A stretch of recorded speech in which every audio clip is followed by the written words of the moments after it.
Invitational. For our next match, we have every Golden Eagle fan has been waiting for. So let's bring out the teams and kick off our lower bracket. Making their way back to the main stage, it's Southern Miss U.S. Army. We have Robot, Orbsy, Strahan, and Tyler.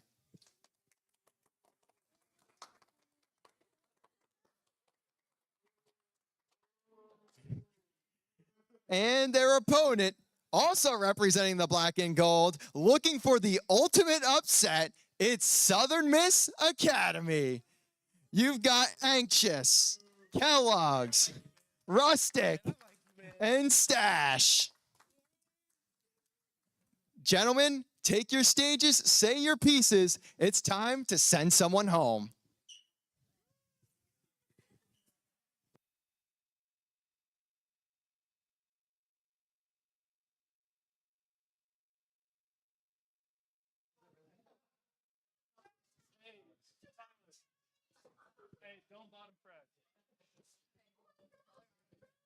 All right, welcome back, everyone. As you can see, we've again switched cash. It's been a lot of roulette today.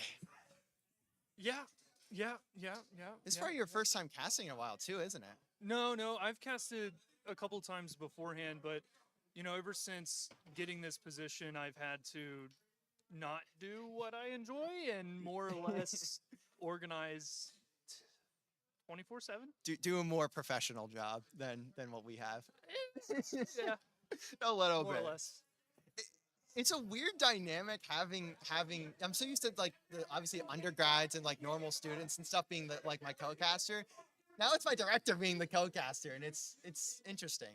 Listen, we're all incredibly sleep deprived, so I'm a gamer here right now. Right now, while on the cast, I'm a gamer before a director. So don't stress, don't feel bad. I've been playing Call of Duty for like 20 something years. This is going to be a really good game, really good match. These players have trained incredibly hard. Before you joined our team on staff, the Call of Duty team itself, they were still kind of in their like fledgling phase. Yeah. And their very first season, the Southern Miss U.S. Army team, very first season, they didn't win a single game, not even like a single map. And they were defeated, right? But they were also incredibly motivated. And so it's amazing to see them go from where they were to where they are now. And we got two Call of Duty teams up here. Call of Duty Army is very much the senior team here in the sense that a lot of their players are older. But the other Call of Duty team, they're kind of where Army was about a year ago. Yeah. They're doing well, they're growing, and I think with some more time under their belt, they'll in turn be right there with the U.S. Army team. Yeah, and I really like this Academy team. They have so much energy for all their matches. They could be losing by 50, and it doesn't even matter. They're just going to be screaming at the other side for no reason at all. Kind of reminds me of how Nicholls State has been today. They will be down by 130, and they'll start screaming, "Dad, Dad, Yeah. Dad." And I'm like, whoa. Like, it's crazy to see that. But it's probably also even crazy for you because now you have, not only do you have two Call of Duty teams now, they're playing each other on the main stage at our own event. Yeah, no, it's very interesting, and it's something that I'm happy we're able to do. Like, I'm very happy we're able to put on events like this, and each event we try to do better than we did the time before. And even at the Halo LAN about 6 to 8 months ago, you had the same kind of screaming and shouting and getting into the heads of the opponent, and that's just part of it. This is as much a mental game as really anything else, because all you have to do is knock the confidence of your opponent down just a tiny little bit. It'll interrupt their play, and then you'll be able to take advantage. That's why, in esports, a lot of people at LANs will employ those psychological tactics. Standing up, pointing across the stage. We haven't even seen that a lot on main. I've seen it a little bit, or heard it, I guess, a little bit on B, but like here on main, everyone's been so quiet. Like I hear a little bit of it like mid game, but after the game, everyone is like dead silent. Not even the team that wins. They're just like, "Good job." And then they just go on with the next map. It's weird. It's so weird. I expected Call of Duty to be just off the rails, man. I did too. I thought it was going to be the same. Yeah. And I mean, the other room, you're absolutely right. In the other room, we got B-Stream rolling, but no casters. And so they're letting loose a lot more. But over here, they're like, oh, I'm on camera, I'm on stream, nice little fist bump, and then we can go to the other room and Just be so calm, yeah. like, oh, good job, guys. We'll move on to the next series. But for this one, we do have we have the map set. Now, map number 1 will be Rewind Hardpoint. Ooh. Not a huge fan of the map, but we did see it earlier today. It's just awkward. I don't know. Well, it's also interesting because, you know, the Southern Miss Army team, you know, I've been telling them for 2 seasons now, their main point or their main game mode they need to work on is hardpoint. Yeah. They're like a subpar hardpoint team. No offense, guys. So if the other Southern Miss Call of Duty team wants to get a leg up on them, now is the time. Yeah, and we kind of talked about that last series too against Syracuse. Now they were keeping up at the end of the series, but if Southern Miss Academy can take advantage of the slow start that we saw from Army, I mean, that could be disaster. I mean, you could see Academy win map 1, and especially on a map like Rewind, it's benefiting your ARs a significant amount. At least for most of the hills, there's like 1 or 2 that are a bit smaller and inside the strip mall thing, but in general, I mean, they could start out hot on map 1 and then come out somehow pull out the win. And like I said, I mean, it would be the ultimate upset to see the Academy team, especially because it's not just a matchup; it is a lower bracket matchup, and the losing team just is done. Yeah, they go home, which not that far from here, but they still go home. And I mean, you know, Call of Duty Academy team, they've got something to prove. You know what I mean? They see that their peers are, you know, up in the ranks, getting better and practicing. They're getting sponsorships, they're getting scholarships, and now, you know, they're feeling like, yeah, we can do that too, and we will do that, and we will do our best here. And you know, I just love the passion. Yeah, I mean, I'm excited though. I've been talking to both these teams over the breaks, and they really want to go at each other. Like they don't care about any of it. They just want to go at each other's throats and have a good time.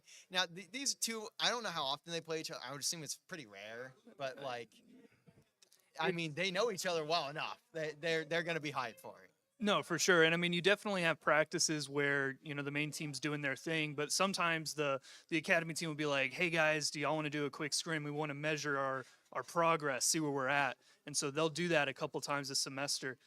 It's very beneficial. Having 2 teams that are, you know, playing the same game, passionate about the same thing is very beneficial. Yeah, exactly. Now for the rest of the series, we will have a vault search and destroy as map 2, and then another vault, but this one will be hardpoint map 3, skyline map 4, and it looks like I've forgotten to write down what map 5 is. I don't think we'll make it to map 5. I think that putting it nicely. Oh, map 5 is rewind, search and destroy. But that's okay. Yeah, I don't think we need to know that. No, it's fine. I have faith in both of these teams, but I have no question. There's no question in my mind that the Southern Miss Army team is going to do everything they can to claw their way through this lower bracket. Yeah, and I expect this one to be a 3-0 for Army. I think that's kind of both where our heads would be at. I mean, maybe a hard point, like the first one goes the way of Academy somehow, but this is absolutely a David versus Goliath. I don't want to say little brother versus big brother, but kind of similar idea. Yeah, it's kind of like the Mike Tyson fight. Like, we all wanted Mike Tyson to win, but dude's like 58 going up against a prime Jake Paul. Like, you know what's going to happen. And in this situation, it's no different. The stats rack up the way they do. Unless the Academy team pulls something out this first map, we're going to have a really hard series ahead of us. Yeah, that's a whole lot of black and gold I am seeing all over the scoreboard. Now, that is going to be, we'll have to see how things play out here. It will be, of course, map 1, rewind hardpoint. Now, if you are new or tuning in just now, we do not play control on map 3. It will be a hardpoint again. The mode is just not tested enough as of this moment, and there's always the chance that they don't do control for map 3 for the CDL. So. It's just bugged. Yeah, that too. It's also very bugged. Yeah. So we will start off with hardpoint. We will have most of the series also be hardpoint. Now it will be Southern Miss U.S. Army that we start out with. It'll be Mr. Robot looking to get through that first hill. You're going to see 2 players from Academy go out to that right side of the map towards the restaurant. Kellogg's at least gets 1 on Robot, but it's going to be 2 for each side. Make that 3 for Army, and now they are going to start racking up the time. Stash also poured out the GPR, not a weapon we've seen much. We saw it once earlier today. I believe it was Ole Miss using it, and it did not do a whole lot of dividends, but this one, actually, Strahan just sliding through. The pace of Army is just overwhelming Academy right now. No, for sure. And I mean, the setup for both these teams are incredibly similar, seeing as how they give each other, tips on how to play. But it's going to come down to raw talent here. You're going to see a lot of, Robot, Strahan, Orbsy, Tyler. They're going to come through, slide, jump up, get those shots off, and it's going to be so fast that, Stash might have a hard time getting his gun up in time. It's going to come down to that raw skill. Yeah, and I will say, too, Army is coming off of playing Syracuse, and Academy has been on a break for a while. So there's also that to factor in, and everyone on Army is just slaying out right now. 4-1 for both Tyler and Strahan. The subs on the roster going off. Strahan with the movement too. Akar is going to be the only thing getting kills right now for Academy. That'll be Rustic picking that one up, but as you can see in the scoreboard, there's not a whole lot of kills going down for Academy. Strahan baiting, switching, Omni movementing, and Stash at least going to shut that down. It's still going to be time, though, for Army.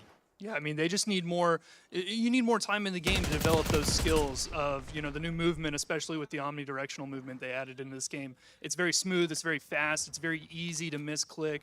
And seeing the U.S. Army team here, pinpointing certain objectives, taking a good setup, watching respawns, watching for the flip, looking at the reset, it's going to be very, very difficult. I mean, right there, Orbsy challenging with a pistol, Stash coming up with an AR. Like, there's no business for Orby to be able to get a kill there. No, not one bit. And I can hear Rustic, by the way, screaming after every kill. It doesn't even matter. The stat line does not mean a thing when you are getting kills against your main roster. Now, Rustic, winning a good fight there against Robot. Gunfight there. Some missed shots from Robot. That's pretty not normal of him, but still, the time is not going their way. Finally, you're going to see Academy at least rack up a little bit of time, but this rotation should come through pretty soon. We can't see the time on our side, but I know the players can at least see it, so it looks like we might get the rotation in just a little bit here. Yeah, no, of course. And it looks like there was a really good push there by the Southern Miss Academy team, being able to hold off and get some kills on the U.S. Army team. And they were able to hold that point for a good bit, get some points on the board. But, Army getting back in the front, going for the rotation, setting up for moving around the map. It's going to be very difficult now to get past this line of scrimmage that the U.S. Army team has set up. Yeah, and they are in the perfect position, but I do see one is snuck through. That's going to be number 5. That is He's Kellogg's. about to get got. He actually doesn't turn, doesn't look at the right angle, doesn't check every corner, and on a map like Rewind, you have to, and there's so many of them to clear out.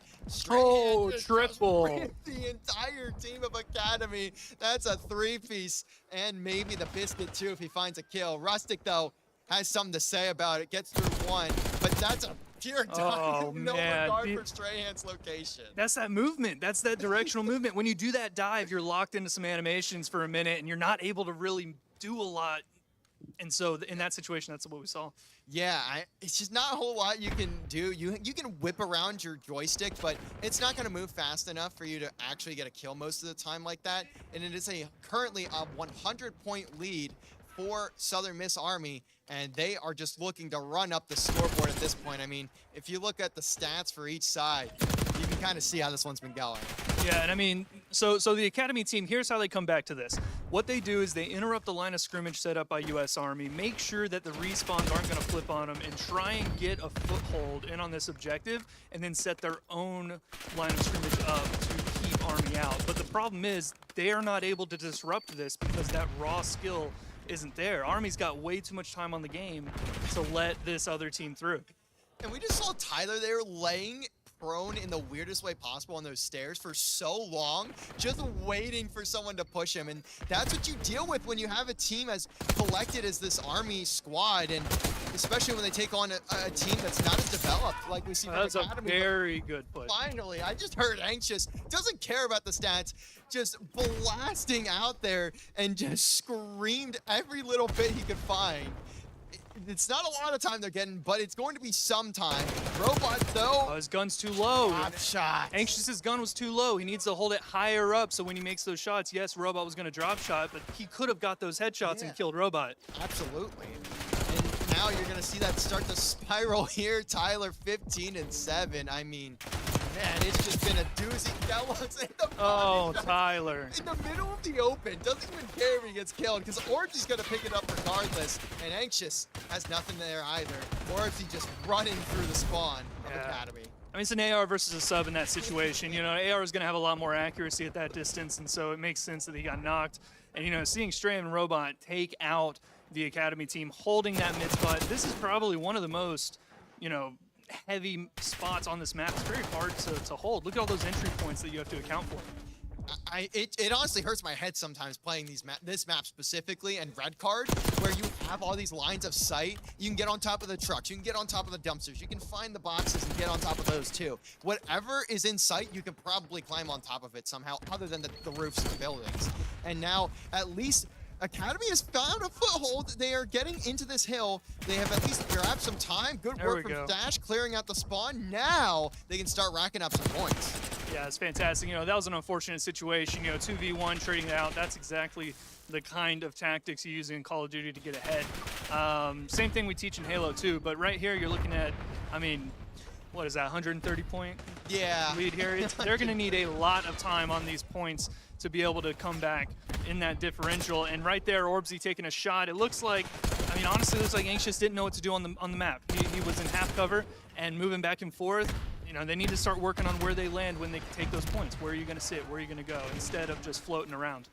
Yeah, and you can kind of see the difference in that skill level, maybe the mindset too, where you have a lot of, like, these guys have been playing COD for a super long time on the Army team. For Academy, they haven't been in this environment a whole lot, so they're really just trying to develop those types of skills, that type of idea, where to be looking, where to go. It's something that's really hard to explain, but it's just a Call of Duty thing, and it's like a thing in every esport. You just naturally know where to look after playing the game for a few years, and as the score continues to rack up, Southern Miss Army looking to put this one to bed, 240-87, and Academy just has one more shot realistically at this hill, and Tyler shutting it down. Robot putting one with the pistol, and Strahan making the fourth known. 250-87. Army takes game one.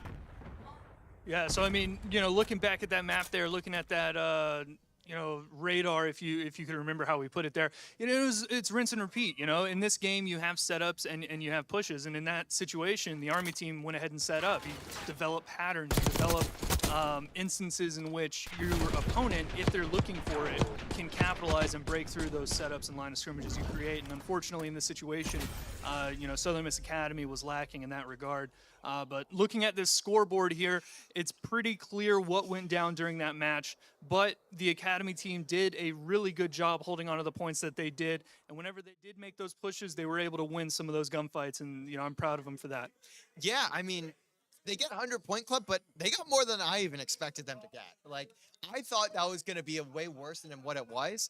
I mean, they're competing. Like, they're not winning, but they're competing with Army right now. And I think that's definitely steps in the right direction. And this team is pretty young from what I know. Yeah. So they're going to have a lot of time to develop too. And like you mentioned, I mean, it's a veteran roster on the Army side of things. And you're going to see some of these Academy players slowly seep into that Army roster as we see graduations and see player departures and all of that.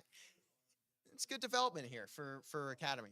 Yeah, and I mean, here's exactly how the Southern Miss Academy team can win. You got two maps coming up, Vault back-to-back, one Surge, one Hardpoint. Now, it's a situation where, yes, Hardpoint is not the U.S. Army team's biggest strong suit, but at least you're situated in Vault, and you might be able to pick apart some personal tactics that each individual member of the U.S. Army team does.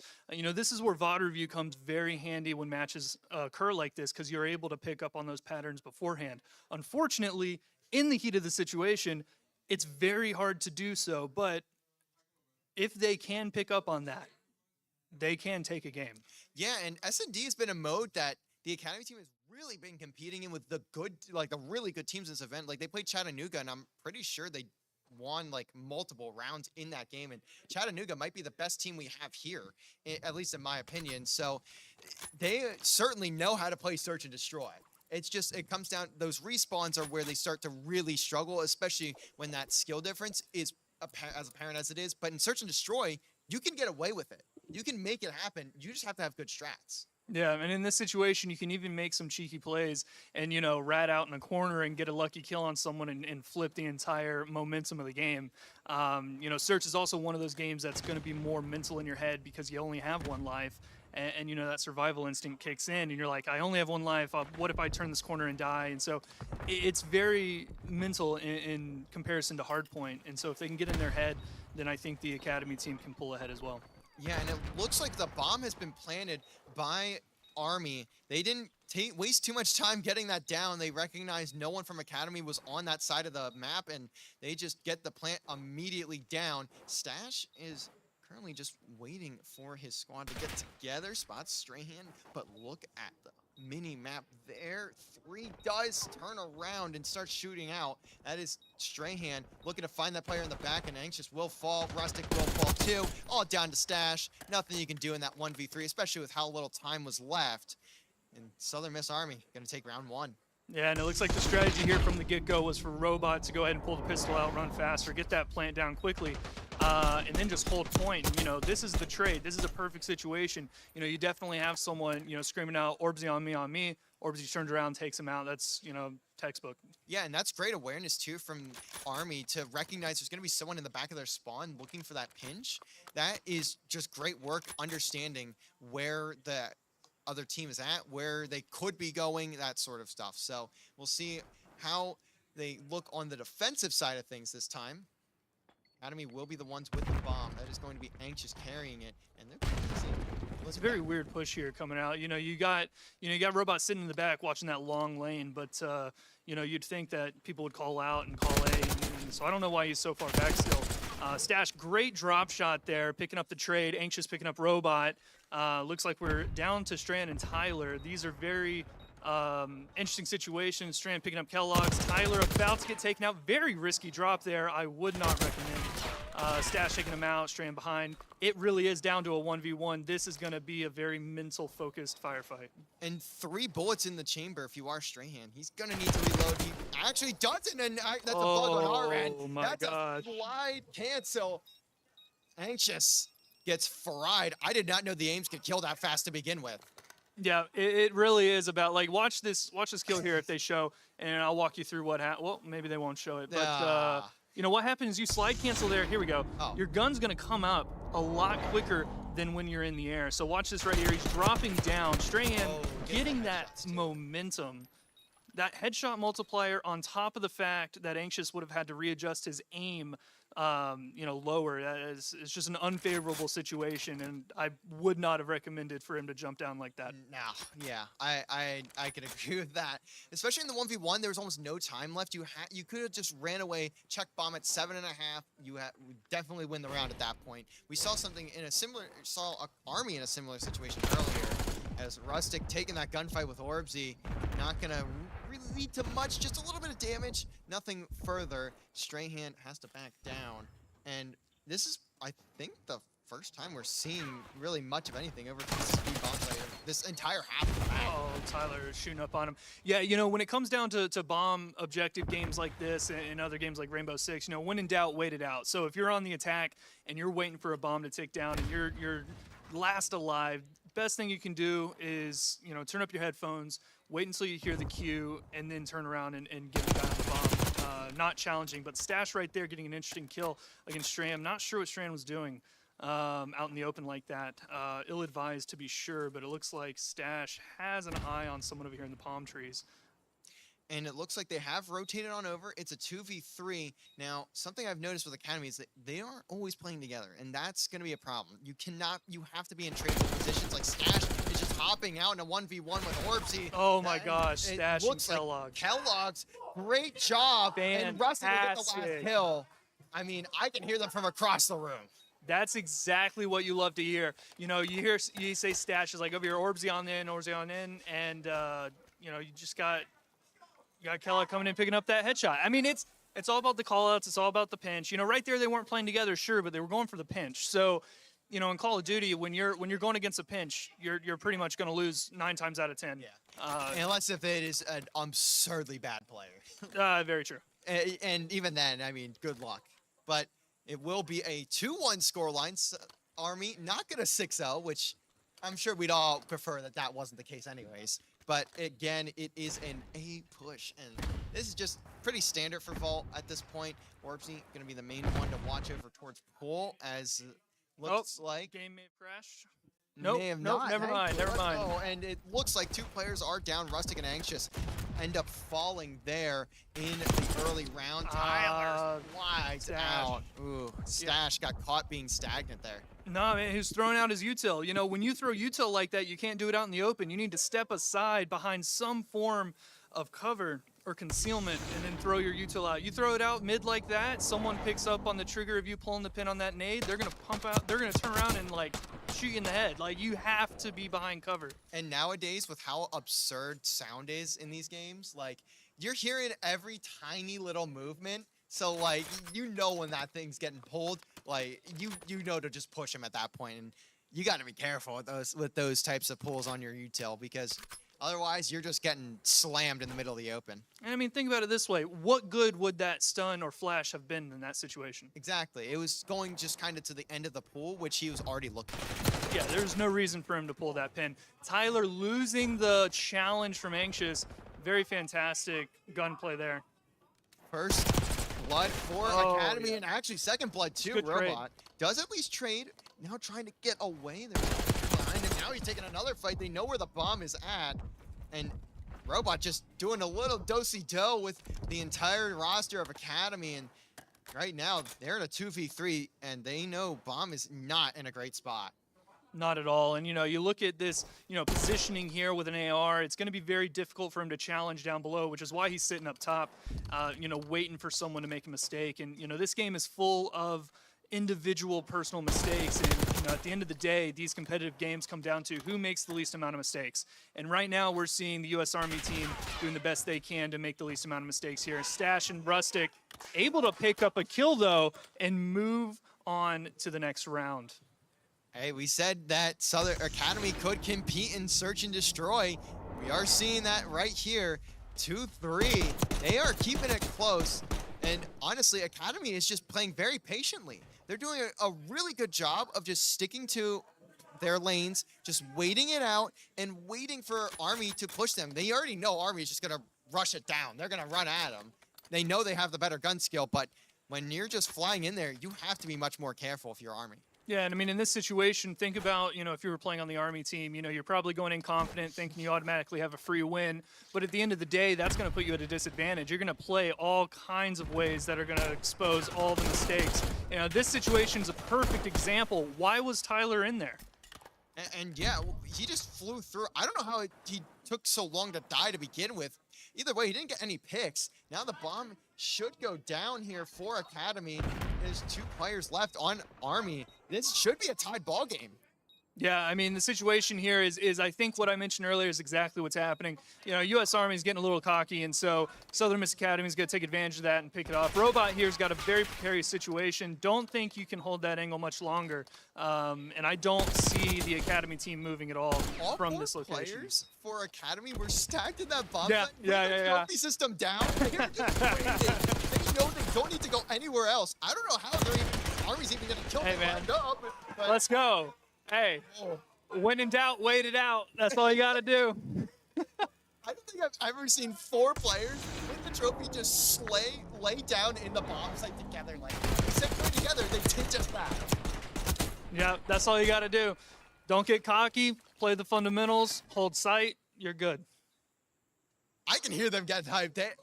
I mean, if they win this map, they are absolutely standing up and looking across that stage. Hey, should we make the Army team do laps if they lose? They might have to. They might have to if they don't 3-out.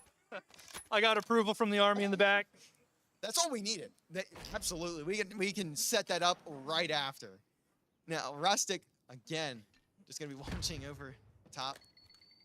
Back building. I mean, it's just standard. Look at Oh my gosh, why is Robot there? Robot was maybe expecting someone to push through the stairs, but why would you be laying down? Sometimes he's that far up the map. But the bomb was planted, and it doesn't matter though. Stash on a 5 spree. He's 9-3 right now. Stash is on fire. And it's these small mistakes. You know, when you're laying down in this game, it's going to take longer to move up and turn around than it is if you're just crouched.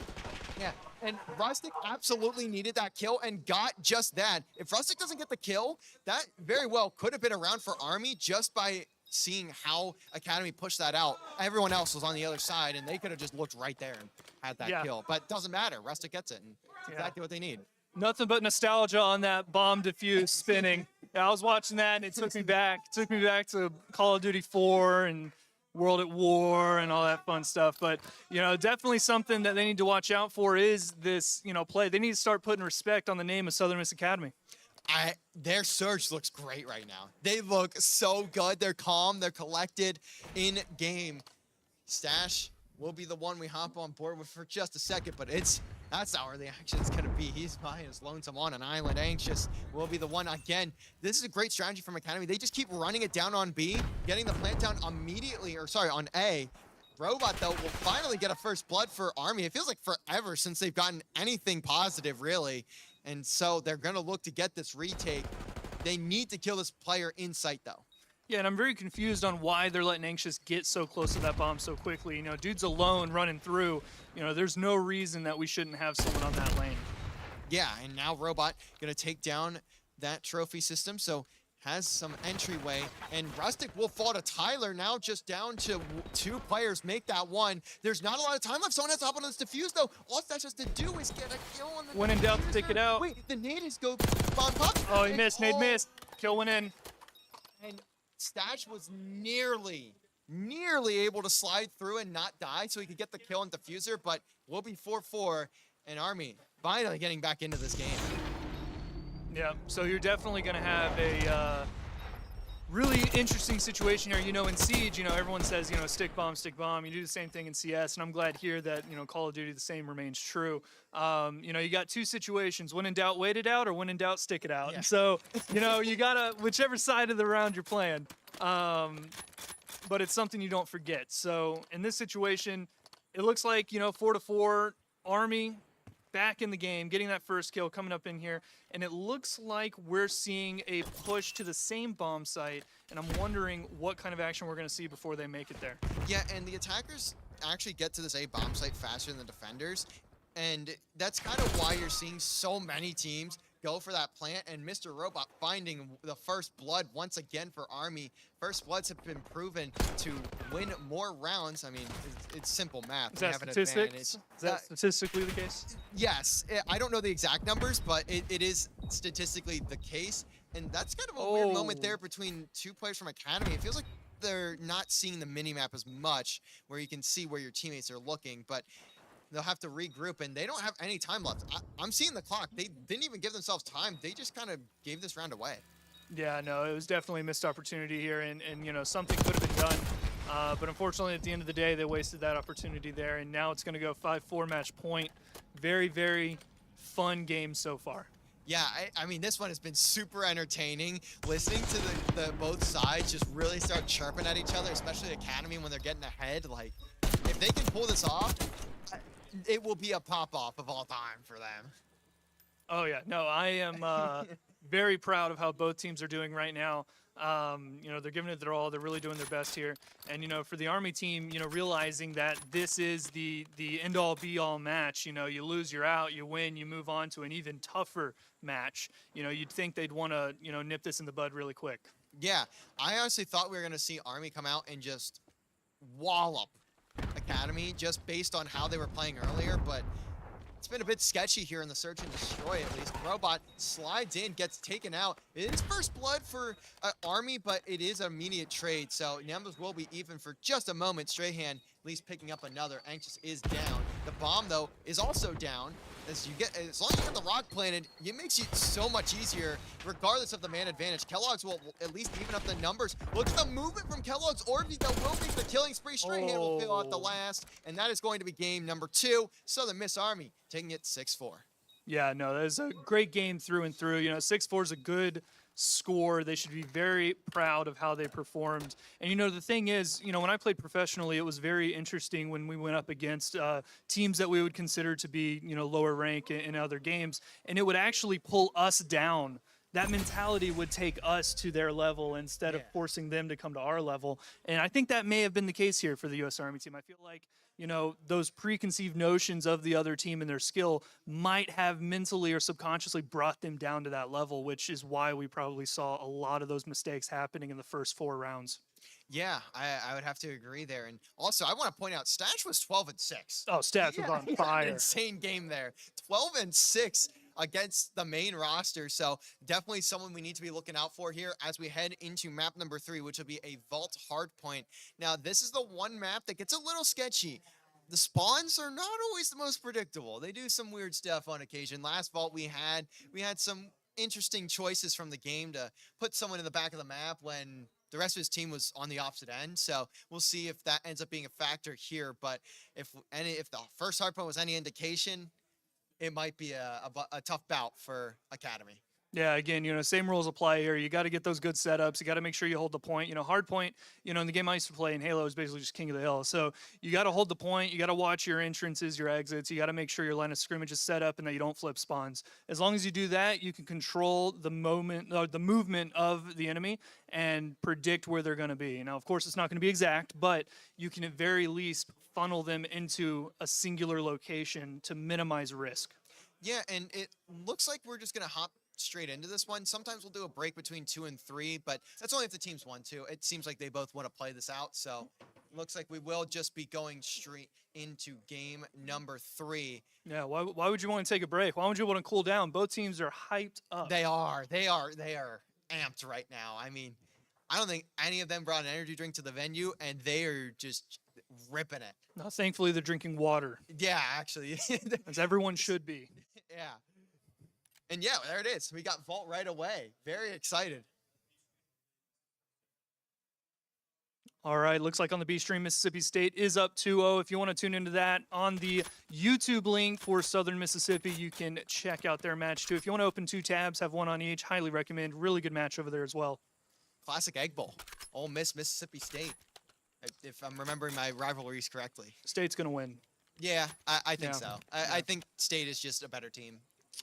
We saw Ole Miss earlier on Maine, and I think Miss State is definitely the better team there. I would tend to agree. We do have the hard point now loaded on up.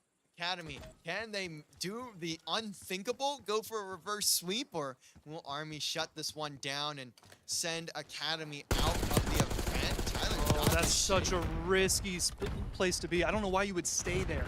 he slid in, maybe sliding a little too far than he expected. Like, sometimes you're seeing these slides, and it's like, whoa, I'm going like 20 feet ahead of where I actually want it to be.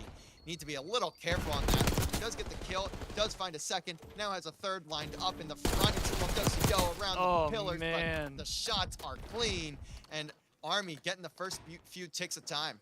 Yeah, no, you see the movement, the game is new, true, but they've got pins, maybe even over 100 hours on this game already. And so, sometimes when you play the game on your own outside of a practice setting, you'll start to do these subconscious ticks or these little habits that you'll pick up on that are bad habits. And so I think that right there is some bad habit we saw from Tyler. And it did work out, but that's just because of the raw skill that he holds as a player. Yeah, and you're going to see a lot more of those types of movement ordeals with the main roster with Army, and that's going to be one in the back. That's Rustic. Does find a kill. Maybe he can get his team to spawn here if he can find 1 or 2 more, or wait for the cavalry to arrive. And he's just trying to move around. I think he got accidentally blocked. Oh! Look at that shot from Edge with the pistol, by the way. That was a movie star action shot. That looked incredible. That's what the developers wanted to see. Clip it. Yeah, they need that. That's the clip they want for their B-roll. Orbsy flying into the hill, though, on a 5 spree, looking for 6. I don't think he got the 6 there. He did not. Now they're just going to rack up time, and since these are score streaks, that time can get you streaks, but great shots from Stash. Rips Orbsy off that head glitch. Yeah, another situation where you really don't want to challenge that. He's got the high ground. He's got an AR versus another AR, but again, Orbsy's having to look up, whereas Stash just has to look down and back up a little bit to move it out of the range of fire. And so, in this situation, Orbsy picking up a kill. Look at this line of scrimmage on the minimap. It's pretty clearly defined, but unfortunately 2 and 3, they're going to pinch the Academy team here. And if 5 doesn't go around and flank, it's not going to work out. Yeah, and it looks like Strahan got caught on that pinch, but you still see Tyler waiting for a couple to go his way. Yep. And Army are still racking up the time while Academy is struggling to move forward whatsoever. Yeah, And picking up that double. Strahan just gets a huge double. Yep. That opens up so much more space on the map for them. As now you see all 4 from Academy spawning straight in front of the hill. With the how quickly this one's going to rotate, I mean, that's just a tough bid for Academy. Yeah, and you know, number 4 there, Orbsy, you know, everyone spawned in the same area, but then Orbsy decided to reset and flip spawns.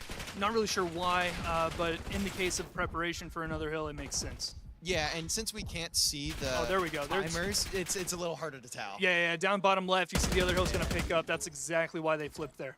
Yeah, and it's a really smart play from Orbsy, and again, the veteran type plays, that's what you get when you have the experience of someone like Orbsy or even Robot, both very, very well-versed players. Orbsy takes down Rustic there. Anxious will get the trade, but it's still going to be a defined line for Army to hold. I mean, look at that scoreline. It's 118-4. Academy is not really getting much of anything here.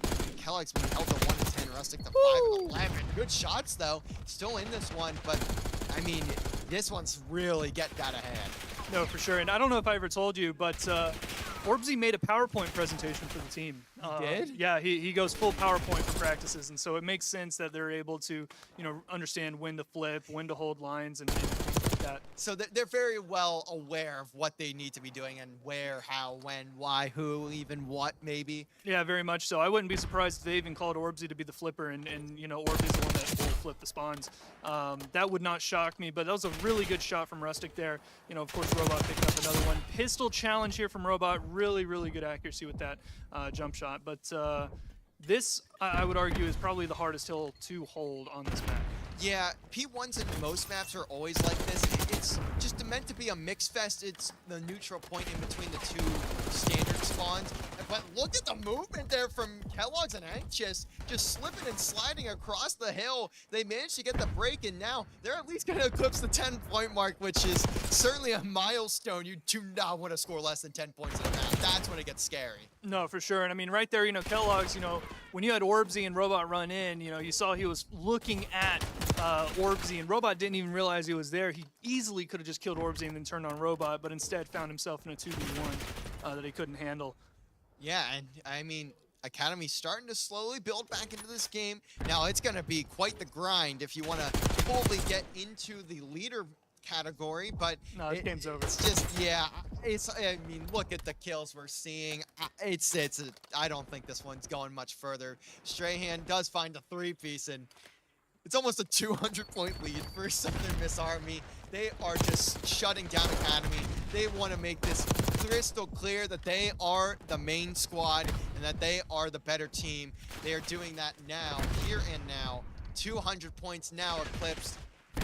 Stash finds a double, but man, it's too little too late, I think, at this point. Yeah, no, in some situations in games like this, you reach a point of no return. You know, mathematically speaking, each point's going to give you a set amount of ticks on the scoreboard before it flips, and with the amount of control that U.S. Army is showing over these objectives, there's no way that they're going to be able to catch up within that 3-minute, 24-second mark, even if they hold all of these points. I just don't think they'll be able to. Yeah, and especially now looking at the rotation, it's Army again who is there very early, anxious to bring into the hill, finding one, has the help over top, so Stash can slide in just for a few seconds. Great shots from Kellogg's. Now they can start holding these players of Army in spawn as long as they are careful with where they position themselves. 2 for 2 trade, and now it's just going to be a bunch of diving on the hill. Tyler slides out towards the middle of the map. Stash, the only one really in a position to contest.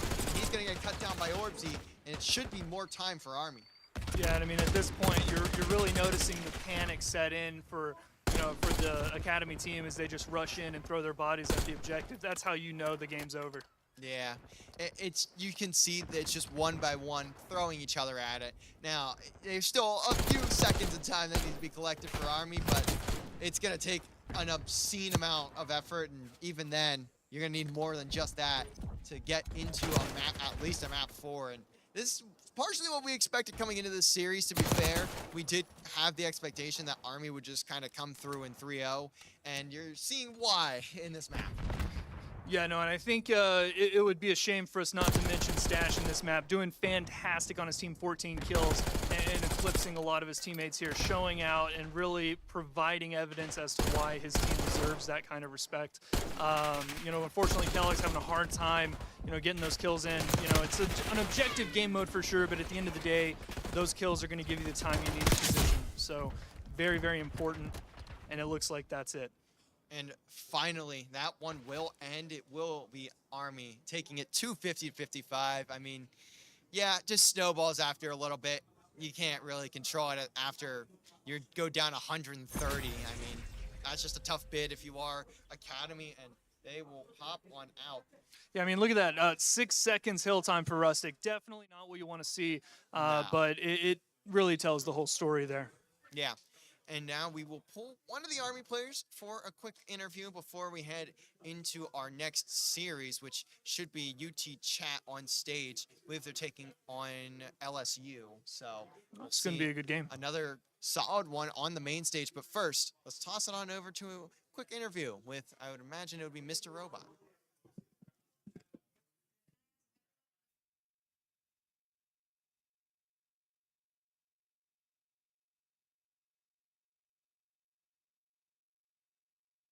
I guess y'all are stuck with me until they switch stream. How's everyone doing today?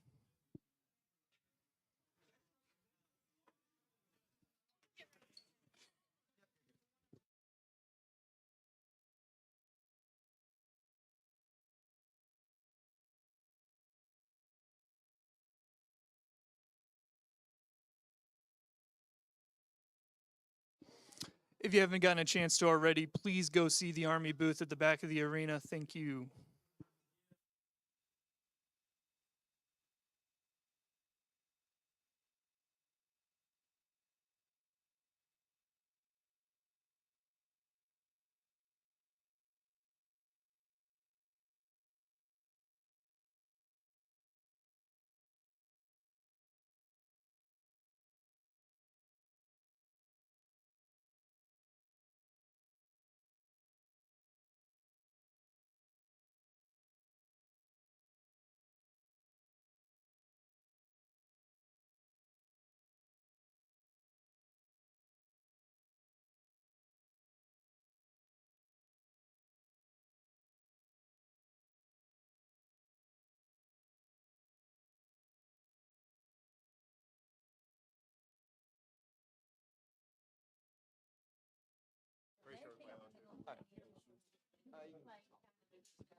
All right, here we are. Tyler, how are you feeling after that win 3-0 over the Academy squad?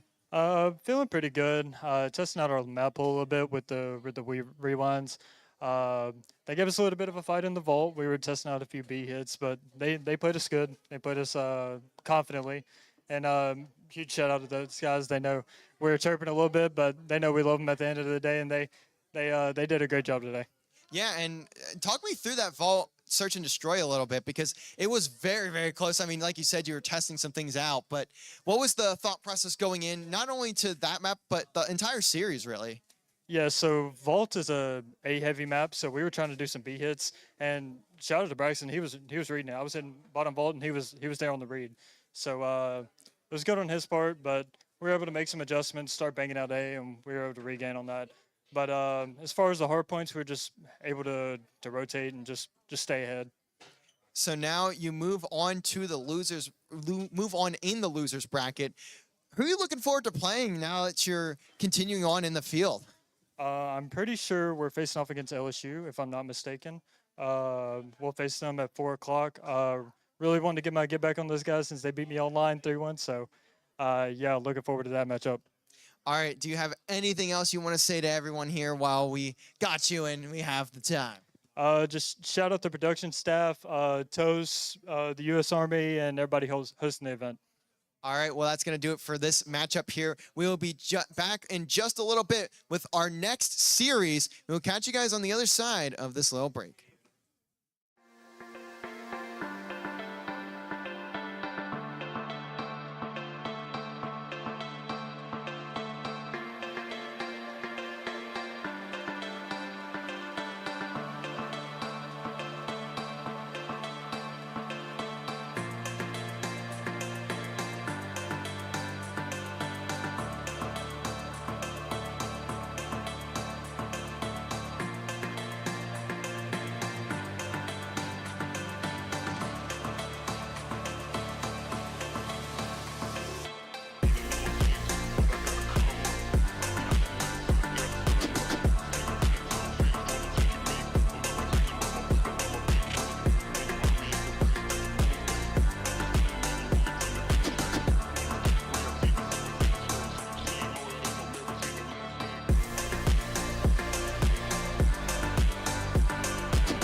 All right, welcome back. We just had a losers bracket matchup. We have sent our first team home. Unfortunately, Southern Miss Academy will see you in the arena starting on Monday. But we are back now. We are back in the winners bracket. We've got two teams ready to go, and we've got another great matchup ahead of us. We're going to start out. Let's bring out our first team. It's going to be George Mason University. We have Simple-Lot, Screams, Scammy, and Mob.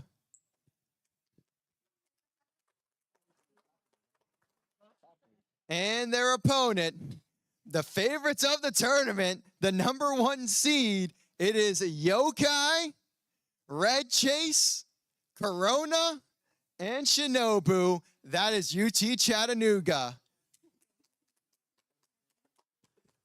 Now, teams, get ready for this one. We're going to send it back onto the main stage, and we'll catch you guys when we're ready to start our series.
welcome back, everybody. We are here just about to kick off our next series. We have UT Chattanooga taking on GMU.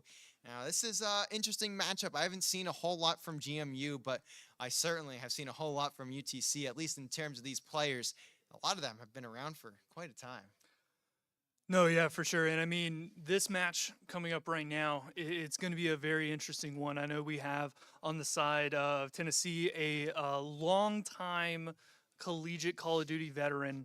Tell me a little bit about what to see or expect here. I mean, Red Chase, he's been around for as long as I have, which is about 5-6 years, maybe even a little bit longer. He's a CCL champion. I mean, he's just an incredible player. He's done it all. I mean, he's played for a couple different teams, and he just shows out wherever he goes, on land, online. It doesn't even matter. He's just been a star no matter where or when he is. So definitely a guy to be looking out for this entire time. No, for sure. And is there anyone on the GMU side that we need to look out for based on, their performances? So a player that I've been told to look out for and that I've seen a little bit of myself is Simplelot. I believe he's the captain of the team. He's been a pretty solid player overall. He's been a standout in all of their matches, at least the ones that were streamed on the group stage. So we'll have to see how he factors into this one. Not sure what to expect from GMU, but I certainly know what I'm getting when I see UT Chattanooga on that stage. No, for sure. And I mean, right now my predictions for the rest of the tournament are it's going to come down to Chattanooga and Syracuse. But of course, I would love to see GMU upset here and send Chattanooga down to the losers bracket here. And it'd be a fantastic match. It would create a lot of hype and really bring life to the audience. I think so. That would be an insane upset to see. Probably bigger of an upset than seeing Academy beat main roster. And we do have the series loading on up here. It is going to be a red card hardpoint. Another red card for us today. We saw it earlier with Southern Miss when they took on Syracuse, the main roster, and they unfortunately were not able to take that out. That was map 4, and they ended up losing, I think it was 250 to around 75 or something like that. But here on this one, we've got UT Chat, we've got George Mason, two completely different teams, so let's get to it. Yeah, and looking at a pretty aggressive start here from GMU going and trying to take the inside part of this map. This map's got a really weird lane setup style. A lot of outside long-range areas for those ARs, and on the inside, the subs are going to be king. Red Chase picking up a good kill on Mob, and they're really just trying to secure that outside portion of the map right now. Yeah, and those open up the lanes drastically. Is that a player with wings, by the way, that I just saw jump up out of the bush? And it certainly is. Corona's going to fall, though. A lot of trades to start the map, and GMU actually the ones racking up time. They will have 14 on the board. UT Chat looking to get back into this one. Yokai securing the outdoors, same with Red Chase. Now they're going to hop in, slide in, actually. Still going to fall. And Yokai now slides through with the pistol, and that's a two-piece. And these guys are going to be getting loud. That was a 5-streak, too, for Yokai. No, and yeah, the momentum here on this point specifically, it's very interesting. You're going to see some people fly in, some people hold spots, and for that point specifically, if you're not holding that train on the inside, you will not get points on the board. Yeah, and look at this from UTC. They're just going for pinch after pinch after pinch, and two players line up, but Scammy will be on a 5. I hear both squads getting so loud very, very early here. It is going to be a marathon of a match that we have in this one.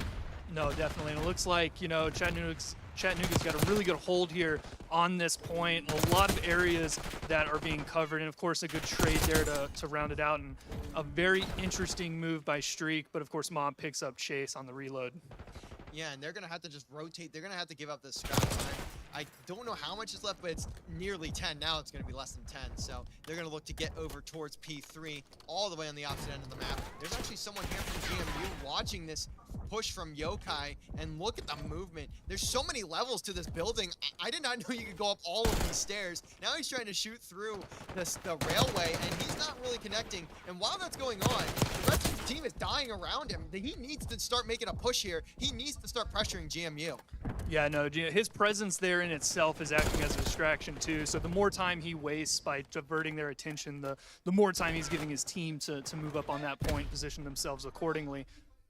And there will be finally some control for UT Chat. They will start racking up a little bit of time here. Chase has to watch over his teammates though, end up falling in hill. Scammy gonna be the one to rotate on out, and GMU gonna be setting up for P4. It's gonna be underneath, well, above and underneath the stage. Probably the most annoying hill in Call of Duty right there. Oh yeah, having to watch 2 points like that, especially in a fast-paced game like Black Ops 6, it's going to be very interesting to see what strategies they employ to cover that spot as they move on to the next point. GMU's already on it, ready to go. They're not able to lock it down though. It's only going to be one person on, and the others are going to be moving forward to grab it. And I mean, truth be told, Chattanooga can come in, sweep up, and take it. Yeah, and they did just that. A great pinch coming in from Chattanooga to isolate that last player on hill. They knew where the rest of the squad of GMU was. And you see Yokai picking off one. The rest of the team's going to have to do with the rest, and that time will continue to be collected, and it looks like GMU may be going for this one more time before we head on over to P5, one of the few game maps in this game that has 5 hills. Most of them only sticking with 4, and GMU starting to get rotational kills. Actually, they're still playing the old hill, so maybe just looking to get this extra time, get the scrap, and now make their way over towards net. Yeah, for sure. And, you know, looking at the outside of the stadium, you know, you've got this one little food store here that you can sit in and shoot out of. But especially when you move outside of the stadium and even behind the stadium, you have so much to look out for, so many angles to watch. It's almost impossible to have everything covered. Yeah, it's a hyper-realistic stadium, and I'll be real, I don't know how that flows for a Call of Duty map, but we are seeing that at the moment. Red Chase starting to frag out. He's 12-9 at the moment, looking to rip a few more heads off the bodies if he can. 15-9 from Yokai. 2 players just having an incredible game, and now Chase will find another, but only gets 1. It's a trade, and that player in Hildel is doing a great job staying alive. Scammy only able to get 1, and Yokai will continue to pick up time, and now Chattanooga is not only in the lead, they're starting to make it more comfortable. No, for sure. Having, you know, 116 on the board over 74, I really like how they run together and swing the corners together. You know, you saw that situation specifically where Chase was laying in the corner, picked one off, and, you know, GMU Mob came through and picked him up. So it's really good gameplay here to be able to cover those trades, especially in a situation like this. You know, you said, you know, I wonder how this map flows, and I'll be real with you, not well. Yeah. No, it does not flow well. But here we are doing our best with it. It reminds me like of a map like Interference or Argyle from Halo. Like, it's just so large and just kind of awkward with a lot of the lines of sight. So you have to just kind of deal with it if you're a player. And UT Chat still holding off this middle hill. They are doing very solid work, cleaning out GMU, forcing them to run towards outer. It's kind of similar to what we saw from UT Chat off the break, but the difference now is that Red Chase has the angle to just continually put shots down range into that center area of where the stage is set.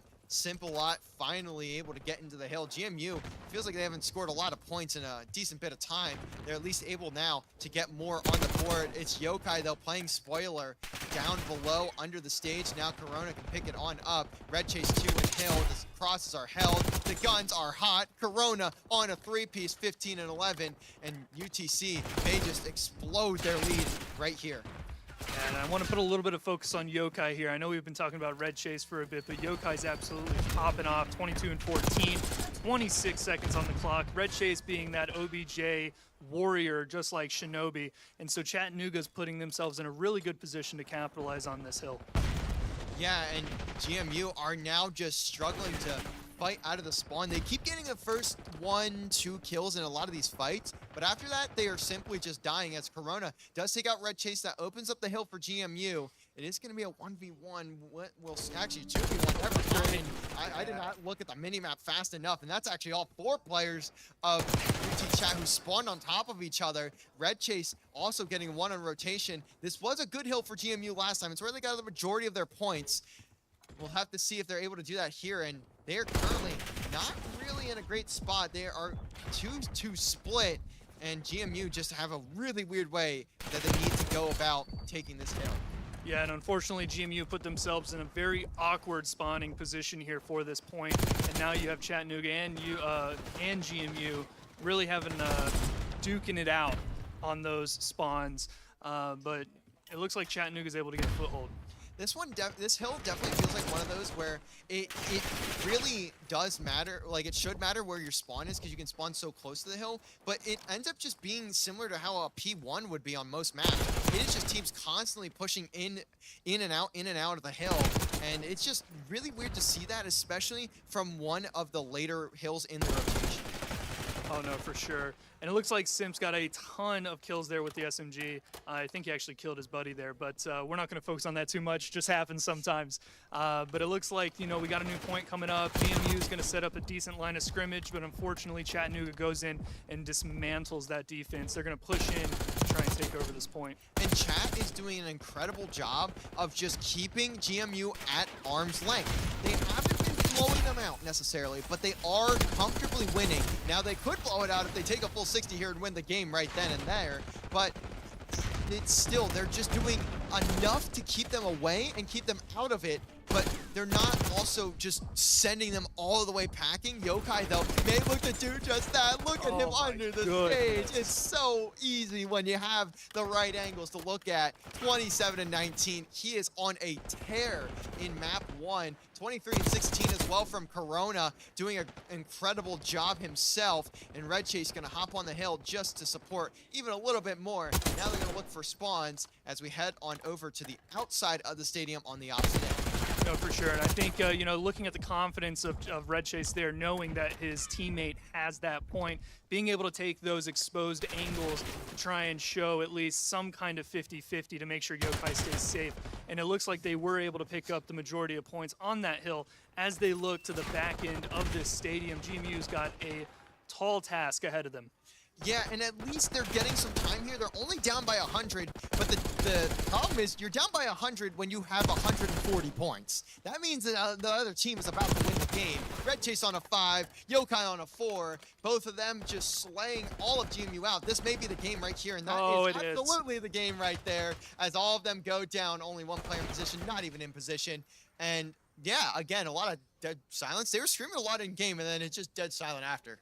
Yeah, I'm going to be honest with you, man. I know we were talking about Red Chase for a bit, but Yokai is the MVP of that match for sure. Yeah, 100%. I mean, he went off in that game. I mean, Corona too, 27-19. All of these Chattanooga players just ripping out GMU in map 1.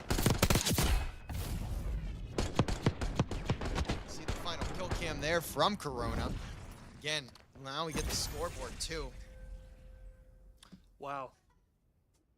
I mean, 29-19, 27-19, 23-22 from Chase, 20-20 from Shinobi. So I mean, look at that hill time though on Chattanooga. yeah, everyone over a minute, almost everyone at a minute and a half. So that's just balance, as all things should be. Yeah, no, for sure. And it was definitely a very good match there. You know, I don't know what happened towards the end of it. You know, truth be told, GMU had a really good foothold there towards the middle end, but something changed and a switch was flipped. And that's exactly when Chattanooga decided to close it out. And now we're gonna head on over to another Vault Search and Destroy. It feels like that's all I've seen today. I feel like I've never seen any other map, but it looks like we are gonna have a little bit of a delay before we get into the next map, but we'll have to just wait and see what is going on there. Should be another solid match. And we have seen S&D has caused a lot of different issues. It's even for the better teams in the tournament.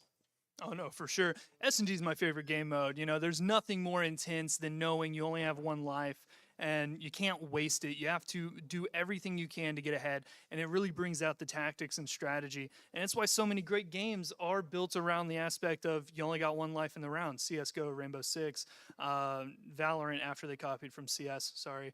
And that's why it's such an impactful and historic game mode as we jump into this. Love seeing the shop skins in the game. It makes me very happy to see a preview before I go and spend money on my own to get it later, which I definitely will do. But here we go, going into the next game of this series. And in round one, it's again, I mean, we've seen this we've seen this once, we've seen this 100 times. Just gonna be that quick plant onto the A bomb site.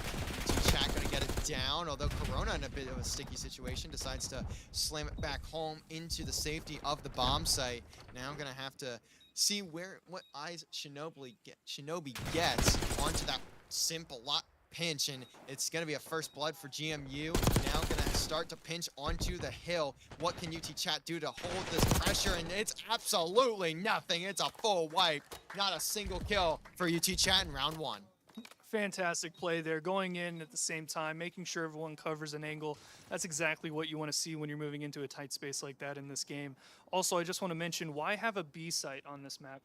I know, it's so, there's no point of even going there, because like, you're just getting there faster if you're the attacking team on A, so it's almost 99% of the time you're going to see that plant onto the A site, regardless of what the situation is. No, and I definitely just saw as we were watching that replay, GMU had someone coming from the back as well. And so coordinating that entrance to that room, I think, is the only way that you're going to be able to successfully take it without losing one of your own. Yeah, and now we will head into an attack for GMU as they swing up the bomb. And we're going to, wow. Look at that. We're on A again, guys. Let's go. Yeah, I will give him credit. He took a different route. Got there differently, but it's the same thing. It's still a plant on A. Now UTC has to respond with an attack of their own. Retake, if you will. Scammy, first blood, and UT Chat still struggling right now in the search and destroy. That's also a 3-0 start for Simpalot. Fight's gonna be going on in the back of the map. Yokai and Shinobi both fall down to Corona in a 1v4. Gets the first, but no time left. That's going to be a second round on the board for GMU. They look good right here. No, for sure. And I mean, look at Corona go in right now. He's definitely got the skill to get the kills. He's definitely able to pick one up. And if he had a team with him as he was going in, he'd probably be able to take over that site. But going in alone, not coordinating with your team, this is the exact result you're going to get. Yeah, it's already a 2-0 lead for GMU. I mean, they just look more collected right now. We saw UT Chat, how strong they were in the hard point, how coordinated they were, how well they played as a team, and we're just seeing GMU kind of run it down right now, and they're succeeding. No, for sure. And, you know, for those of you watching at home, you know, it may look like they're making mistakes, and even us at the desk, they may be making mistakes that are easy for us to point out, but when you're in it, when you're in that zone and you're playing and, you know, you're moving on your own in this firefight, sometimes your instincts are going to take over. You know, it's just the adrenaline. It comes with the game, but do not take that for them playing at a lower skill level. These are two of the most competitive teams out of the country, especially for collegiate Call of Duty, and they are definitely on the ladder when it comes to leaderboards. Yeah, 100% there. Corona, though, gets put in a really bad spot. The bomb has been planted, though, on A once again, and UT Chat needs to hold this hill, or hold this bomb, and it's just not, it's gonna happen. Oh, actually, maybe if Chase doesn't get the kill, but he does. Chat getting their first round on the board, and the 4-stack inside the bomb site finally gonna work out for UT Chat. No, for sure, and you really only want to go for a flank like that once you can ensure the attention of the other team is focused on the outside area. And it looks like they took out someone on the outside, which should have signaled to that player from GMU, hey, I probably should not flank at this point. But, you know, they went through it anyway. They followed the plan, and unfortunately, they got outgunned. Yeah, and that's exactly the foothold Chat needed in order to bring it back in this game. They weren't down far enough for it to be, like, not able to get back, but they at least were starting to slowly let that slip away. Getting that round at least is going to help them out here. Now Scream again, just going for the immediate plan. I've never. Oh, wait, where did my! Red Chase get that picking up angle on it. from? That's what I'm talking Wait, about. He's above. That has to be a wall bang. No, that right there is a team adapting to what they have seen happen over and over and over again. Thank you so much for adapting to the situation. Finally, someone has stopped the A plant, and it's now a 1v4 for Scammy. Sitting at 4-1. Not having a bad game, but this is gonna be something otherworldly to win that round and not even given half a chance. No, now it's going to be a matter of how does George Mason respond? How are they going to change their game plan, knowing that Chattanooga's got their name set up on that A point? They got them covered. Yeah, I mean, I still don't know how Red Chase got that first kill. It looked like he was shooting through the floor, seeing where like you could see through the wall he was above. So I don't know if he dropped down and jumped back up or how fast all that was, but he found a spot somewhere to pick that player off without them even being able to see him. Yeah. So great angle, and that's just what you get for seeing the players like Shotzi who find every little crevice on the map you can shoot through, and probably another one of those there. And this is a different strat from Chat. Look at that, as Corona gonna take down Scream, and that's first blood. And now you have the full site wide on open, and for GMU, there's no way you were expecting that. Not at all. And this is what we call conditioning, making sure that your opponent does the same thing over and over and over again, and then trading it and switching it out for something that will react to that initial push. And it looks like Chattanooga just conditioned GMU, and that's why they're ahead. Yeah, and with how little time is left on this bomb, actually, Scammy's going to take out Corona, so that's a huge kill. Simple on finding another. They're getting kills they shouldn't be getting, and it's all down to Red Chase. He just needs to be checking the bomb, but he doesn't have a lot to work with. It's just him, and he's going to fall. So GMU going to take the lead, and that is a huge round for GMU. I did not think they were going to get anywhere close to winning that one. I mean, props for them on that. You know, taking that point's definitely a lot easier than taking A. You know, A is in a small, compact area with a lot of angles you got to watch over a split second, whereas this one's very long range, favorable to the ARs, especially when ARs are the best weapons in this game. It makes sense they were able to take it, and I'm glad that they were able to adapt. Yeah, it's great seeing innovation now. Of course, this game has been out for like a month, so like. Oh please, they've got 200 hours on this game. A few of them raised to Master Prestige, and they're probably around Prestige 8, so they have been grinding this game. But the strats aren't fully developed yet. We'll see those maybe closer towards COD Champs, but still, you're early enough in the game where you're not expecting a whole lot of variety. Scream, I mean, speaking of the lack of variety. I mean, at this point, just rinse and repeat, and unfortunately, Chattanooga's not able to do the same. All they had to do was repeat what they did around 2 back, and they'd win. That's 2 huge kills for Yokai, though. He has just made this a very winnable round. It was, I believe, a 3v4, Oh! but a 1v2 winnable for both sides, and it will be Yokai just sprinting through, finds a 3-piece, and the rest of the squad doesn't even need to do a whole lot. Corona gonna wrap that one up. And listen, I get the idea of making your target or your body as small as possible so that it's harder to hit, but laying behind the bomb as someone is sliding in is not the best position to be in. Crouch instead of prone. Just stay crouched. You move faster. And simple, not getting the timing there either, but also Red Chase sliding in, so that trade was going to be instantaneous. There's no way Chat was leaving room for anything weird to happen there. And again, we're at a tied ball game. Yokai sitting at 3-3 on a 3 spree. 5 and 4 for Corona. So nothing too stand out just yet. And if you look over at GMU, the only one you can really point out would be Scammy sitting at 6 and 3. And here we see Chat just going back to old reliable, at least getting the bomb down. Now, as Mbos would always say, you gotta plant the rock, and we're seeing that in, I think, every single round. The bomb is planted. Shinobi ripping 2 apart, and it's 2v4 almost immediately after the bomb gets planted. No, absolutely. And Corona here trying to react. You know, that skin is flashy, but unfortunately that means we can see it from a mile away. But I guess that won't matter. Yeah, you could see, like, I love on the hard point, you see Chase, I think it was, jumping over the hedge. You just see his wings constantly popping out of, like, all the cover. And it's just so blatantly obvious, but it does, at the end of the round here, it's not going to be a big deal.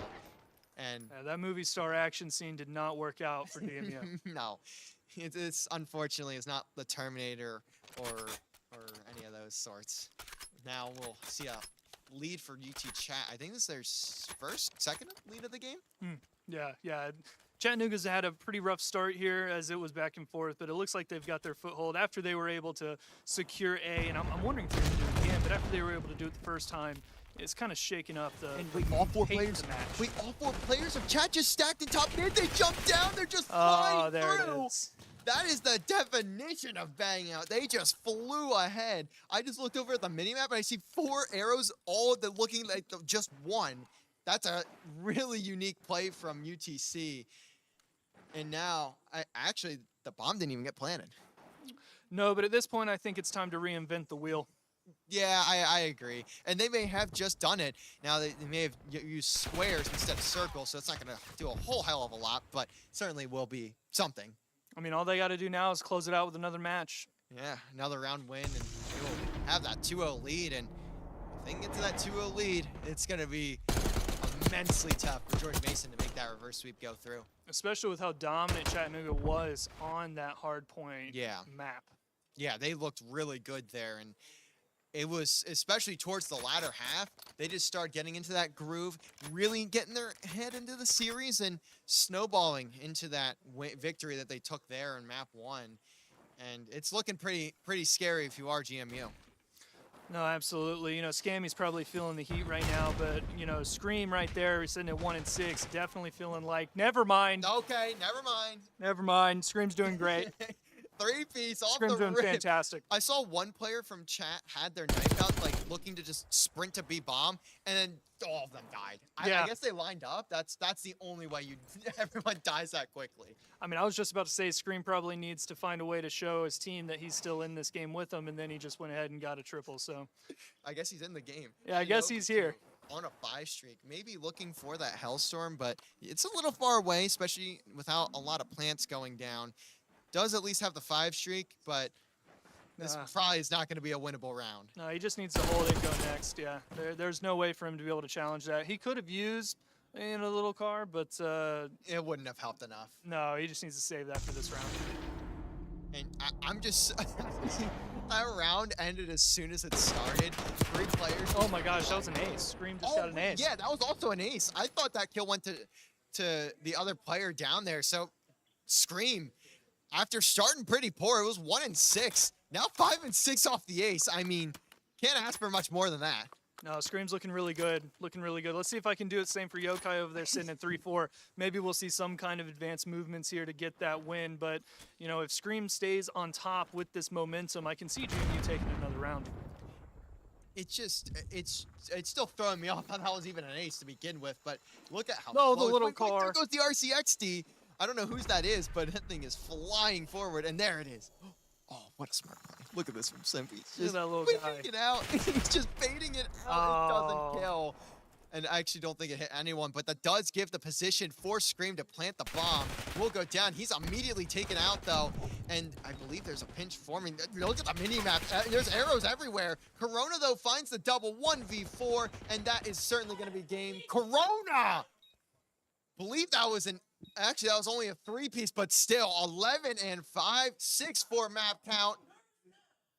And UT Chat, emphatic 2-0 lead. Yeah, it's exactly what we were talking about seeing there. And, you know, the turning point of that map really was, you know, that A push, being able to do a full takeover. I believe it was round 4 that came out. But, I mean, it was so dominant. That last kill, that is just dirty from Corona. He said some words we will not repeat anywhere near this stream, but he is certainly hype after that 3-piece in round 10. No, he's just having a good time. You know, looking at the scoreboard here, you know, the damage numbers really came out in favor of Chattanooga. It started to make sense why it unfolded the way it did. And I mean, going into this next map, what is it, Vault? Protocol hard. Protocol, okay, yeah. So this is going to be, well, I don't like Protocol, so. I know, I'm not a huge fan of the map. It's like just kind of awkward, but we are just going to go straight into this game. These players want to play, and I respect every little bit of that. Oh no, it was fantastic. As we go into this, GMU is going to have to do everything they can to get a lead early and hold it. If they're able to hold a lead early, get at least 50 to 80 points ahead, I think they'll be able to pull through. But they really just have to be able to stop the dominant players like Corona and Yokai from Chattanooga. Yeah, they are just slamming in this series right now. I'm really curious to see the stats later on tonight when we go through and put them all together to see what the KDs are of these two players, especially because they're going to have, if they win this series, they're going to have another big time matchup. That one would go against Nicholls State. So that could be a very, very interesting one as well. And if you win there in the quarterfinals, you get to move on to Championship Sunday in that winner's final. No, for sure. And I think it's very important to point out that, Yokai sitting over there on a sub and then Corona sitting on an AR, really showing the diversity of play styles here, as well as the diversity of play styles as it relates to the game modes that they are participating in. We saw Yokai on SND for Vault not doing as well as he did on that hardpoint match, and I think that speaks to the dynamics within this team, what they focus on, what their skill sets are, and how they move forward and plan their next steps. Yeah, and everyone just has their role in this team. I mean, there's a reason they're one of the best in all of collegiate Call of Duty. It's just they're simply incredible together. Not only are they insanely talented individually, they are all together an incredibly good team as well. They just simply are better at times. That's what it feels like. Yeah, it's kind of like a get good moment. But, it is. It's just, that's all it is. Yeah, and as we're going into this protocol map, watching the players get in about 20 seconds on the clock here till we go forward with it. This map's got another wide open area in the middle for that hard point. I'm pretty sure that's P1. Yeah. And it is just a pain in the butt to hold. It is actually the worst. There's, I think, 6 windows, 3 on each side. Yep. And then you also have to worry about people pushing through the artillery side of the map, and you have to worry about people pushing through that far right side of the map where you see that opening. So it's kind of a mess, and at least in that first little hard point here. And you're seeing it right there. It's on the artillery gun. Yep, there it is. Nades, guns, kills, windows, everything you can imagine that's annoying is right here on this hill. Yeah, I mean, at this point, you kind of need to just sit back and let the other team come in and then just bomb them all together. And Corona's getting there with the kills with the pistol, being able to move quickly through those corridors. Sitting up 2-0 right now, 2-kill streak, whereas Scream is at 3-1, 4-1 now. And this point is the biggest pain in the butt to hold. Yeah, it's so tough to get any semblance of time. GMU, though, has started to collect a good bit, and they're forcing UT Chat to spawn all the way in the backside of the map, and that's actually very beneficial for them. Simp just trying to keep these players out of P2, and he's not going to be able to do that, and neither is Scream, so the rotation is going to go the way of Chattanooga. Now Scammy gets caught in the back, but manages to get the headshot, only finds one, so GMU not going to have as big of an opening as they would have hoped, but now they are forcing UT Chattanooga to be aware of what's behind them. No, for sure. And I mean, Scream, making that challenge there, 2v1. He had no business going against an AR on that angle with that submachine gun. It just comes to the learning curve of the game. But at the end of the day, controlling spawns is what will get you the win on hardpoint. And like you said earlier, Chattanooga had a fantastic spawn hold there, but it looks like GMU is able to hold it as Scammy and Scream pick up those kills. Yeah, GMU doing an insanely good job right now. They are just locking everything down. They've gotten a lot of time here. Now going to look to have to rotate in just a couple of more seconds. Mob, though, has done just that. He is already there. Will he win the gunfight? He does. And all the other kills, though, going the way of UTC. And the spawns should be their way as well. Scream not able to get the kill onto Corona. That's going to be a big one now. There's another big fight happening. Mob going to win it. And that's going to give the spawns for the time being to GMU. And they are forcing UT Chat out of this hill. GMU just looks like the better protocol team right here.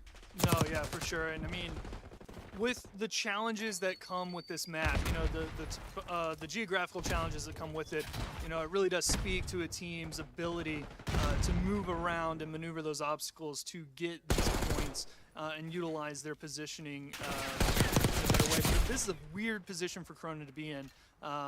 as Chattanooga picks up this point, I'm really wanting to pay attention to the line of scrimmage they're creating so they can force those spawns on the east side of the minimap here, which is exactly what they do as GMU's number 7 spawned in there. Yeah, and for the next hill, it's going to be even better to continue spawning him out that far. So you can see on the mini-map, although it is going to be underneath, it looks like it's in the top middle of the map. It's actually on the bottom floor in that command center. It's a really weird spot. There's actually a cool nade spot in here too, from the top middle of the map. Simp a lot, finds one. Simp finding actually 3 in that case, and GMU should be able to maybe get time. No, Shinobi has something to say, and so does Corona. They are still fighting in this game. They're only down by 20, but Red Chase having a really rough game right now. He's sitting at 3 and 10. He's going to need to turn around here. He's going to be the guy that you look to for that veteran experience and for the IGLing. So he needs to start stepping things up if they want to continue to have success. And finally, you're seeing UT Chat start to get into a lead. Yeah, we're looking at a pretty even match here right now. This bottom point, being as enclosed as it is, becomes a very difficult spot to take once a foothold has been made. And of course, grenades are your best friend in this situation. But as we move on to the point that everyone hates, we're looking at these windows here to see what kind of firefights we can get into. Yokai had a 5 streak there, does get the RCXD. But I do love seeing the RCXD in Call of Duty competitive, I do too. By the way. It's so nice to have more streaks. Red Chase running it down into the spawn, does find Simplot, looks for the second, but oh, he has just drawn an outline around Scammy and does still manage to find the kill, so it's not as bad as it could have been. But It's pretty bad. But it was not good either.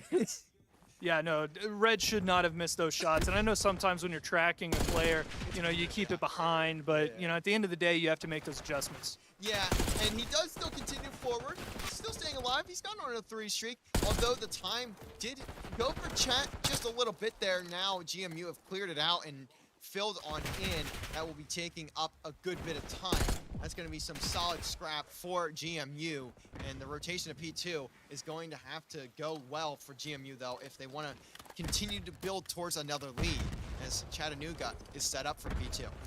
Yeah, no, and I'm looking at GMU's scoreboard right now. 5 seconds on point on objective time for Scammy. I'm really curious as to what their play style is on this map. You know, are they going around? Are they pinching the opponent? Are they setting up those spawn flips? Are they securing from a distance? What are they doing? Because, I mean, you know, only 15, 16 seconds on the point right now.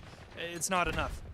Yeah, and especially for how close this game is, it's realistically not getting you very far either. Yokai just doing a great job, attempting to bait out that player, ultimately still lose the fight.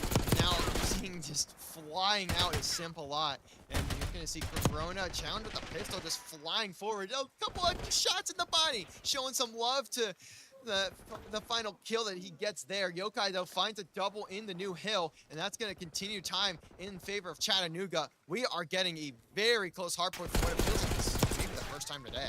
No, for sure. And I mean, you know, shooting bodies in this game, it really is just a love tap. You know, Call of Duty at the end of the day, yes, has a reputation for being very toxic, but the players themselves have a lot of respect for each other. So, you know, that's why when we see that happening, we know everything will be okay. But as we're looking at this point here, we got another enclosed spot with a lot of entry points you need to cover.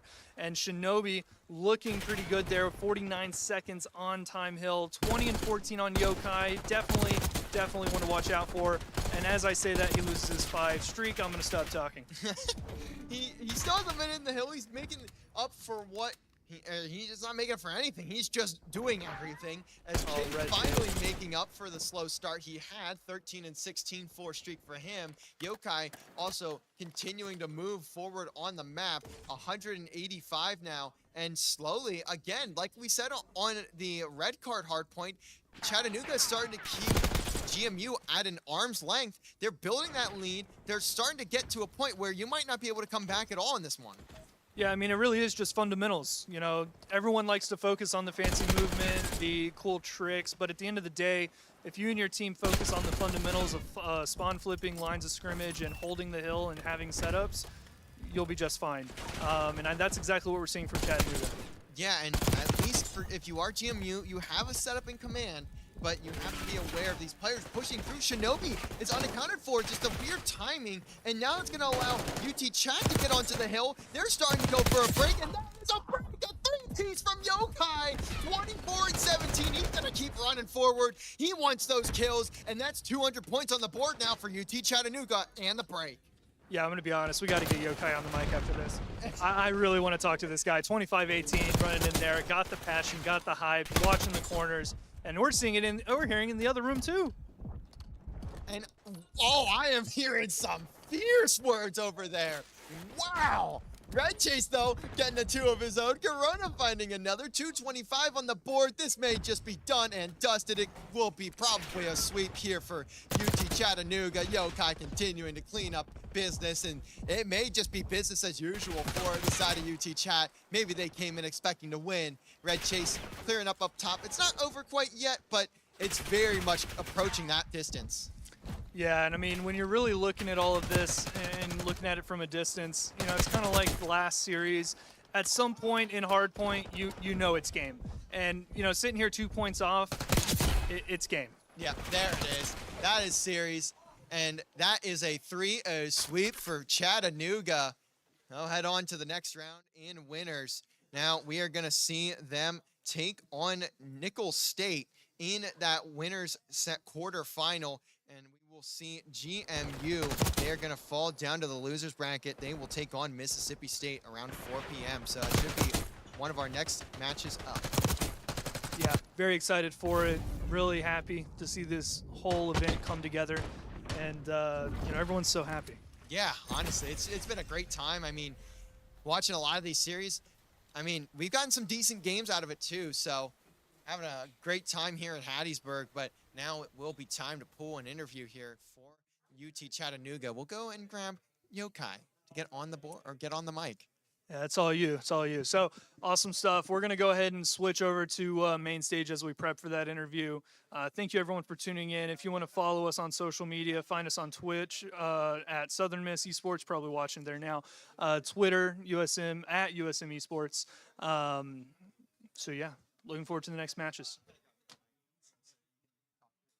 I'm going to take the mic for Yokai.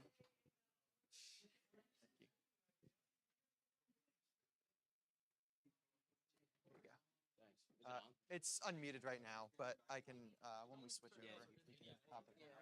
Watch out, Steve. Just do an interview quick. All right. We'll unmute it. All right. I am joined here by Yokai. I mean, a quick 3-0 of GMU. How are you feeling right now? Well, we got here at 8, didn't get to play until 2:30. So 6.5 hours of sitting on our ass and then absolutely slammed them. Nothing new, though. I mean, you were going off in that series. We could hear you just screaming over across the stage. How does it feel to be back on LAN? Oh, it feels so good. There's nothing quite like it. You know, you play games at home and it's a vibe. But once you're playing across from the other people on the other team, it's just totally different. So you talked a little bit about it. You had a long time to wait since you've gotten here. What was the mindset going into this series? And also, you didn't even know who you were going to play. I mean, you knew the series before, but you didn't know who you were going to play. So what was the mindset coming into today, knowing it was going to be a little while until you played? To be honest, we kind of just sat there and said, let's make it quick so we can go on to the next one. I mean, that's a crazy mindset to have for it. But next, your opponent will be Nicholls State. What is there to look forward to in that one? Honestly, we haven't played them outside of scrims before, so I don't know what to expect, but I know my team's going to do their thing, I'm going to do my thing, and we'll keep it moving. All right, do you got anything to say before we head out and set up for our next series to anyone who might be watching? Yeah, shout out to our director, Vicor, or Tony as we know him. He's the reason we're here today, so shout out to him. Yeah, huge shout out. Now, thank you guys all for watching, of course, as always, but we are going to have a quick little break as we head into the next series on stream. We'll be right back in just a little bit.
All right, it is time to get back into it once again. We just got to see the winners round matchup with UT Chat moving on in the winners bracket to the quarterfinal, but now we head down to the losers side. Let's reintroduce our first team. We have GMU coming back to the main stage. You're going to have Simpalot, Screams, Scammy, and Mob.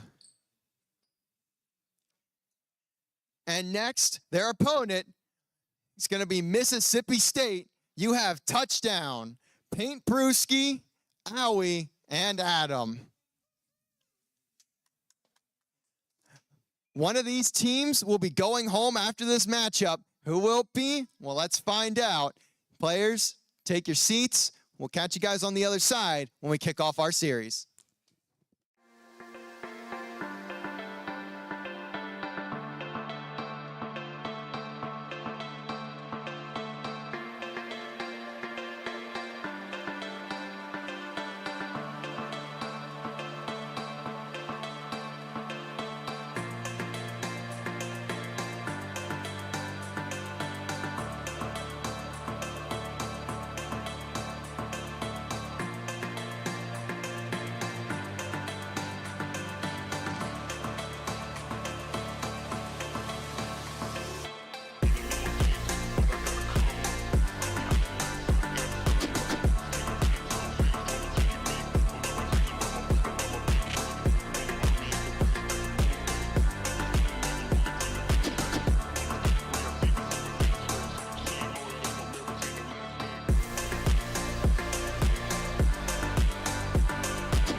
Welcome back, everybody. We've got another series for you. We are flying through today. I still feel like I just got here. It's actually about to be 4 p.m., so maybe I didn't. Oh man, I feel like I've been here all day. Two completely different mindsets in this one. It's age difference, I think. Yeah, it's probably also a good part of it. But we do have GMU taking on Mississippi State. If you were watching on the mainstream here, you just saw GMU. They ended up falling 3-0 to UT Chattanooga, who will be playing in the quarterfinals later this evening. And we have Mississippi State getting onto the stage for the first time. And now, someone I want to talk about is Paint Brewski. We saw him here for the Halo Land, and he was certainly one of the hyper players that we had, and very excited to have him back here, but this time for Call of Duty. Yeah, I mean, those two games are very similar. Back when Black Ops 2 was released, you had a lot of players, and a lot of my former teammates switched over from Halo to Black Ops. And with the games being as similar as they are, Call of Duty is more fast-paced, whereas Halo is, the time to kill is a little lower. For everyone at home, when we say TTK, we really just mean time to kill. It's the time it takes to kill someone in the game. But in this case, especially this Call of Duty, I think they hit the sweet spot. The time to kill is not too long. It's not too short. It's a perfect place for someone to be able to turn around if they're getting shot from the back and return fire. Whereas previous Call of Duties felt like an insta-kill. Yeah, and especially like the MW2, the MW3s, like they were just, you would die, you would look at someone and you're already dead. Like you don't even have a chance to shoot back sometimes. Now with this TTK in this game, it feels a lot more reasonable. Like you have a chance to fight back and you're not just getting immediately slide canceled into oblivion every single life.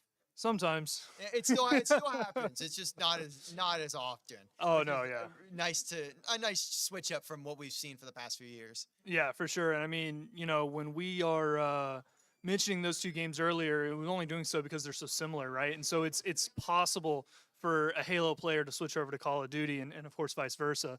But yeah, I'm really excited to see what they do here today. Yeah, and I think that switch from Halo to COD is a little easier to make than it is from COD to Halo. There's just a lot of fundamentals you learn while you're playing Halo. It's a lot slower of a game, and there's a lot more to think about when you have your power items, your power weapon, like all that sort of stuff. And you just have to think more when you play Halo than you do when you play Call of Duty. Now you don't have to think for COD, but There are players that you Well, can tell are just not eh, thinking. I was about to say, I you mean, can just tell. you know, nothing hits the same as coming home from a long day of work, turning on Call of Duty, and just Not turning the brain off and just running. vegging out, you know? Yeah, you can't do that in Halo. You will just get slammed every Yeah. time. Yeah. But I mean, you know, Call of Duty, competitive Call of Duty is very different from casual Call of Duty. You know, you got some players here who will definitely argue that you need to remain focused, and you know, remaining focused is the name of the game as we walk in here. Brewski coming out of Mississippi State, leading their team there, and of course we see Scream, Mob, Scammy, and Simp here on the George Mason side. I wonder what bomb site they'll go to. Well, at least for this is not search and destroy, so we don't have to worry about bomb sites. Oh, just you're yet. right. I And apologize. Dream will find first blood. I'm It so will be used to it. First points for GMU. It's because every team loves vault hardpoint for some reason. Adam gonna slide back, find a kill. So a couple trades in the early game. Nothing to write home about just yet. You'll have Simp at least rolling through, trying to keep that P2 spawn. These guys are just running at each other. I'm not seeing a lot more of the coordination that we saw with like a team like UTC. It's just run forward, get a kill, and hope you don't die. As Scammy has made his way to the back of the map. Mob not gonna win that fight with Adam. Scream will at least find the trade. Scammy continuing to run back, and GMU are starting off hot. It is 33-0, and they are looking to get their get back after falling to UTC. But Scammy, you're gonna need better shots than that, kid, if you want to continue on like that. Yeah, I'm gonna be real. I automatically assumed this was search and destroy because this map has me on autopilot. But I mean, when it comes down to it, you know, I'm initially from Texas, and I know State's up here, but I'm gonna be real. Mason's got their number. GMU looking more coordinated, more put together. They're more accurate on their shots. They're not laying down in the corner like Owie. You know, it's definitely a very, very stark difference between these two teams. Yeah, I mean, you're seeing how quick the George Mason players make their way across the map, not even expecting to be shot immediately after spawning. Touchdown. Doesn't even have the gun pulled up. Was maybe thinking he could at least sprint a little bit longer, but it's going to be now the next hill for GMU. And the only reason they're not on the time is just because they're so far out of the map. They're slaying so far away from the hill. They didn't even have a player ready to jump onto the time, but they do now. And I mean, look at where the Miss State players are. They are at least rotated to the new hill, but GMU is slowly making their way across the map, and that's just not a great rotation from GMU. Well, I mean, GMU might be having a hard time on the rotations, but Mississippi State, you know, you had Adam at the other end of the map, no business being there, needs to focus up on creating that line of scrimmage, making sure those points of entry are taken care of. I see a trophy on site, which is pretty standard in this game mode, but at the same time, you know, you got someone holding down the fort, of course, going for the pinch there, Mob getting taken down by Brewski. Now, this might actually be a good time. Well, I caster cursed everything. I was about to say Mississippi State's got it. GMU just came in and took it all.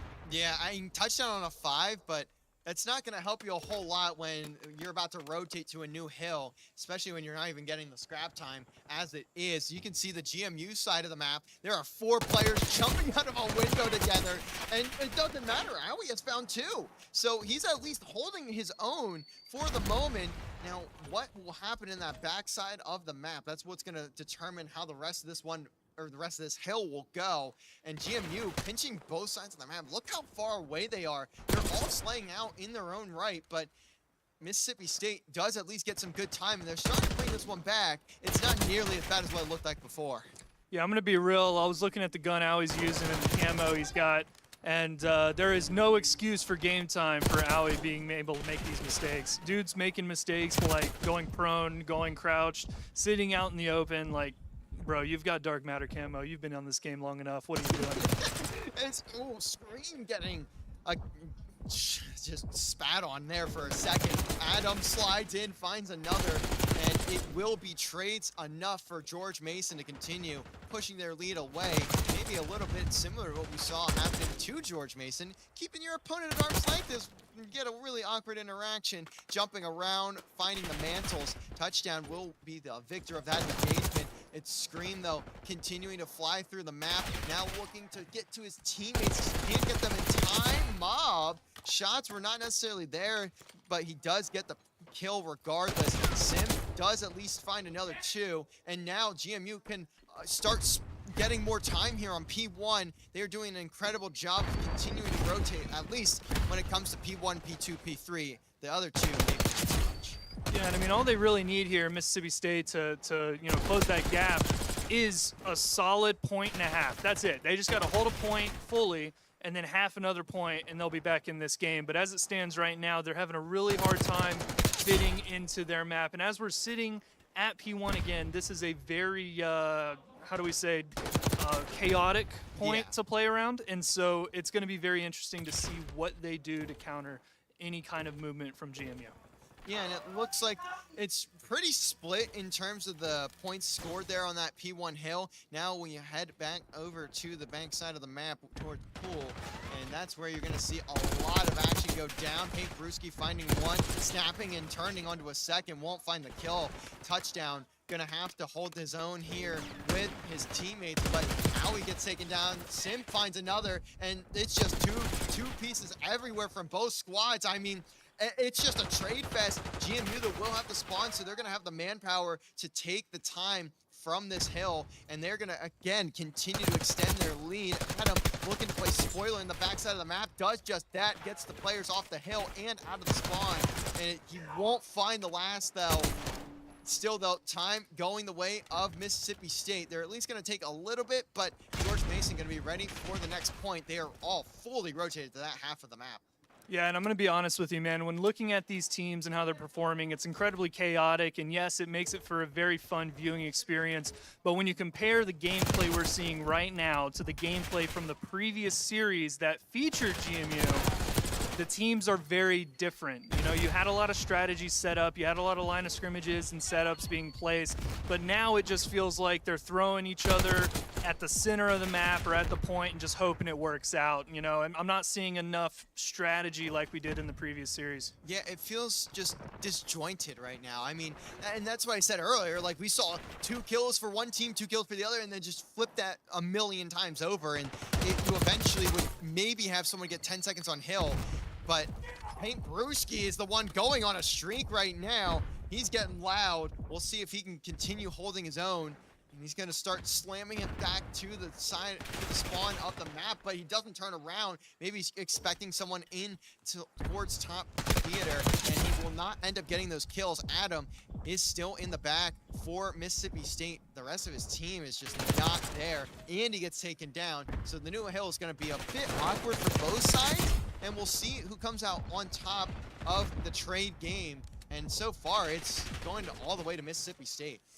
Yeah, and I mean, more on Mississippi State. You know, as a former Halo pro, I'm a little sad to see 0 time on the objective for Brewski, as well as 5 seconds for Adam. You know, on an objective game mode like this, you have to put time on that hill, especially coming from Halo. You'd think Brewski would be more focused on that.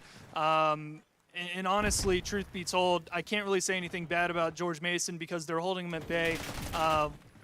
Again, Caster cursing it up. It looks like we're getting pretty close in score here.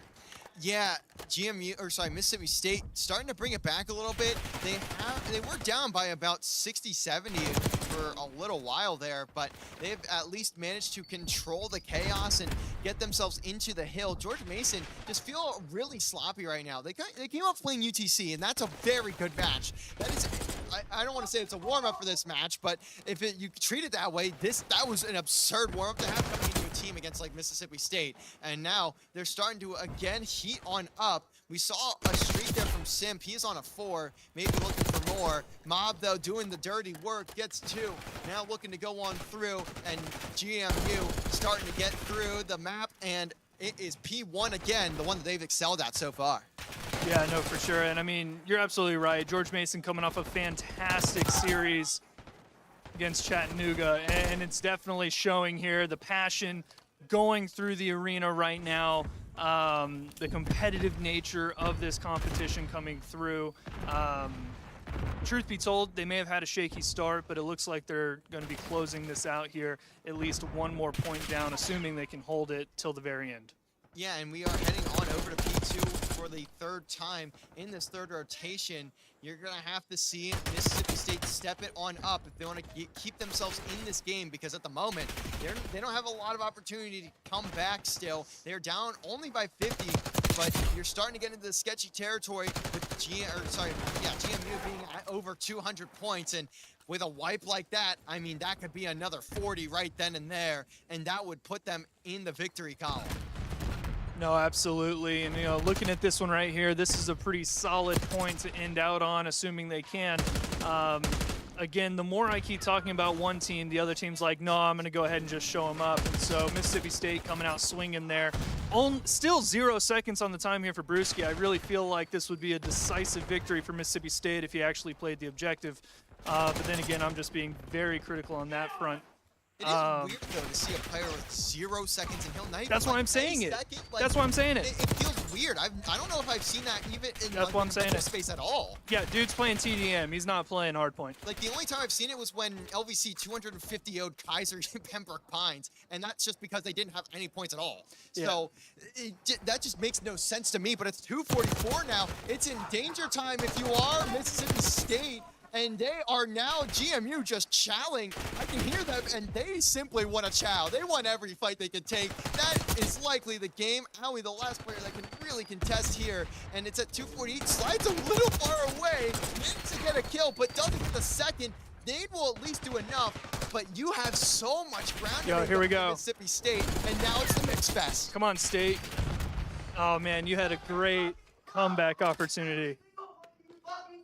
And they are on their guys. feet. Simp is on his feet. All right, all right. On that one. Listen, listen. If I was coaching the Mississippi State team, I would be pretty upset with the lack of objective time. They're leaving so much on the table right now.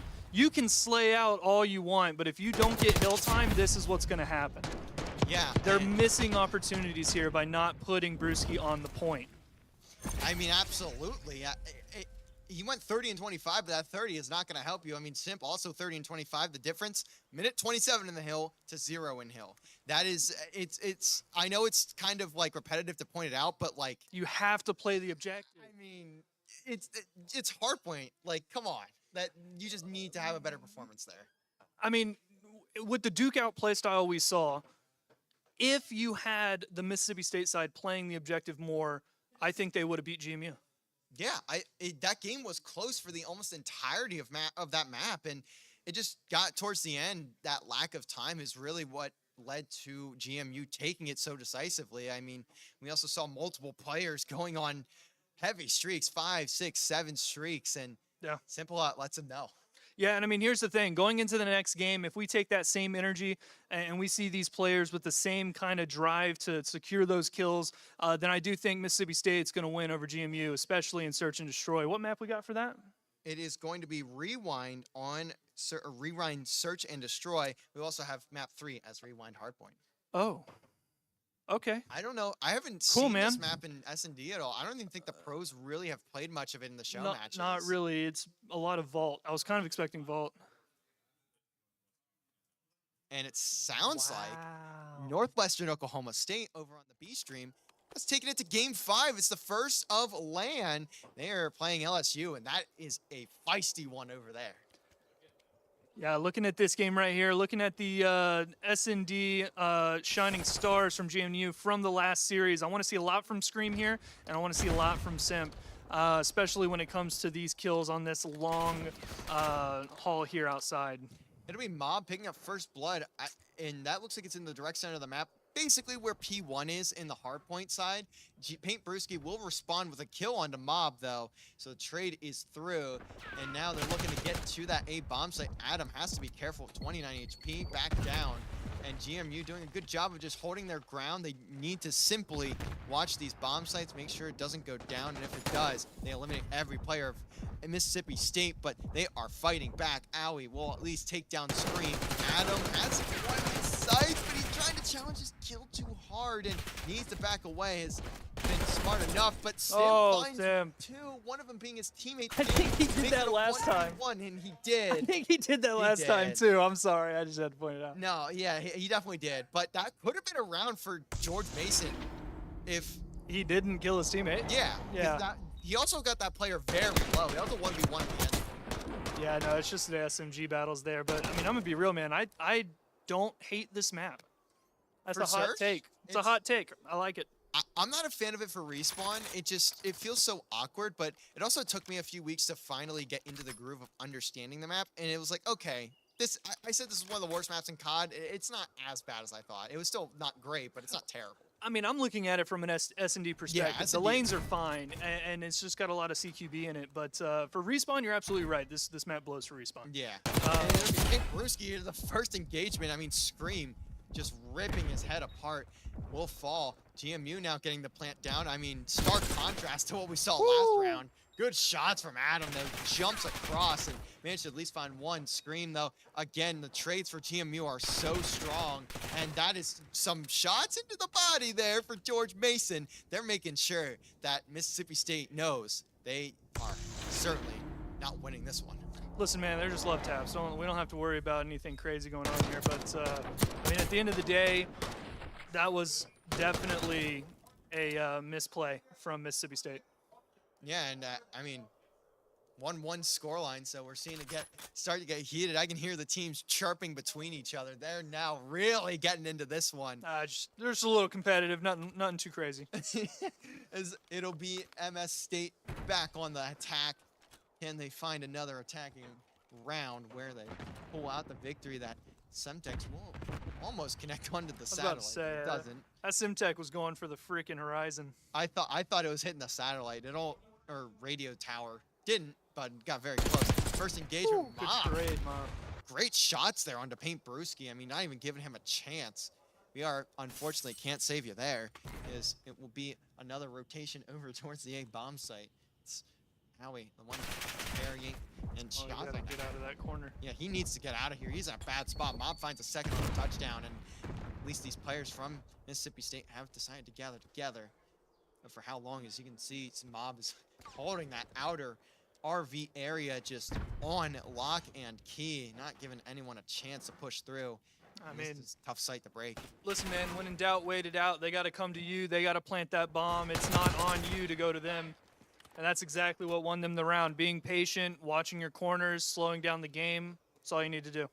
I mean, not a chance there for Mississippi State to get that round, especially after the first blood. And that's really what's going to win you a lot of games. It's converting your first bloods. That will get you every search you want, and especially because S&D does win you championships. That's why it's always game 5. Yeah.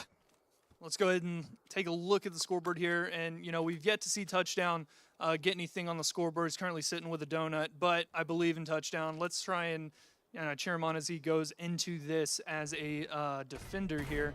George Mason making a very interesting play, going right up through, I think that's like a video store or something? Yeah, pretty much.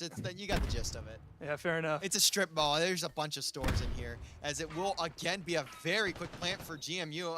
Adam just flies out, maybe not expecting Scream to be sitting there, but that's a pretty common spot. So Adam gonna lose his life very early there off the retake. Simp also gonna find Paint Brewski, so this is gonna be another round. Oh Mob man, just, Touchdown, what are you doing? That's just out maneuvering there from Mob, and with just 20 seconds on the clock, that's gonna be round for George Mason, not Georgia.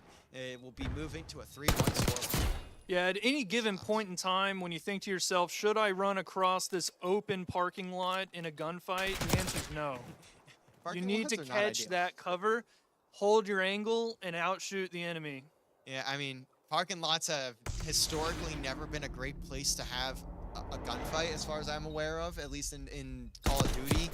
There aren't a lot of maps that have parking lots. There's like Superstore on Wait, Warzone. is this one the actual parking lot? Like, they were in a parking lot, right? No, that is like actually a parking lot. Okay, so I was like, wait, did I not? No, like that's what I'm saying. That like they just aren't like there is a parking lot. They're like, not right prominent. There. Yeah. No, I see what you mean. But it's still like this. That's the only downside of this map. You have those really awkward lanes like on the far right here. Yeah. And then also that place by the fast food place.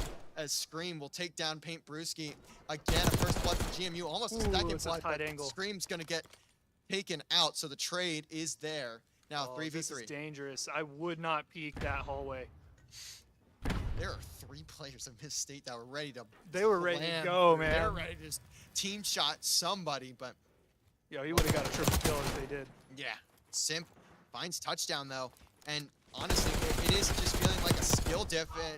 Okay, I'm not gonna say skill diff after that. Yeah, no, Sorry. we got to stop caster cursing this. Man. I say skill Like- diff, and the guy just misses every bullet in the clip. Jumps like twice, knowing that his momentum's gonna go down on the second jump. Like, Owie is the last player up, though. It is a 1v3. That's going to be fourth on the board for GMU, and Dude. they are just running through Mississippi State right now. I'm gonna be honest. Did they just get shot in the back again? I think so. I'm pretty sure. We'll see on the. Yep. Oh my gosh! Watch your corners, watch your angles, watch your lefts. And I'm sorry, guys. I coach too, so this is just frustrating for me. I get it though, especially because of how repetitive it all is. It's been a brutal time for Miss State. I mean, you're down 4-1. You had a rough time finishing out that hard point. Well, I mean, look at the scoreboard here. We got a 4-kill streak on Mob, 2 on Simp, 2 on Scammy. One of them sitting there hasn't died a single time, whereas Mississippi State's having a hard time getting over 2 kills. Yeah. It's kind of hard to be. There's not much more to say. It's kind of hard to be unbiased here when I see the mistakes they're making. Yeah, I mean, it's tough because, like, it's just George Mason is the better team here. That's what we're seeing. We're seeing George Mason be the better S&D team. And, again, it feels like that's never that was a been really good shot. Good shots from Paint Brewski will make up for not necessarily checking the corner. Immediate trade from Scammy. And Mob finding Owie. So it's like the first bloods just don't even matter for Miss State. They're getting juked out of their shoes. Goodness. And it's just, they're on skates. Touchdown, last alive again, 1v3. Is there anything he can do? No, because the timer is not giving you a single thing. It's just unrelenting pressure from George Mason. 5-1. Miss State needs to go back to Halo. Yeah, I mean, that's one way of putting it. I mean, they're playing like they're playing Halo, right? The movement is, I mean, they're breaking their ankles.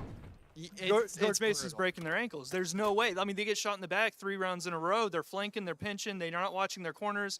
There's really nothing else to say. I mean, I'm not even gonna disagree because I'm not gonna say that's wrong.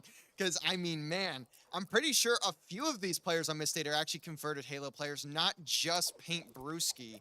I think Touchdown's another one of them. I could be wrong, but it's a rough showing here. It's gonna probably be a 6-1. I mean, they just 4-hit into into video, and it's just trades abound. 2v2 now. Touchdown at least has the bomb, but it's now down to a 1v1, and there it is. 6-1, 2-0 for GMU. Oh my God. They are so loud too. They are screaming. Their headsets came off. They are having a blast looking to send Miss State home. They're doing something.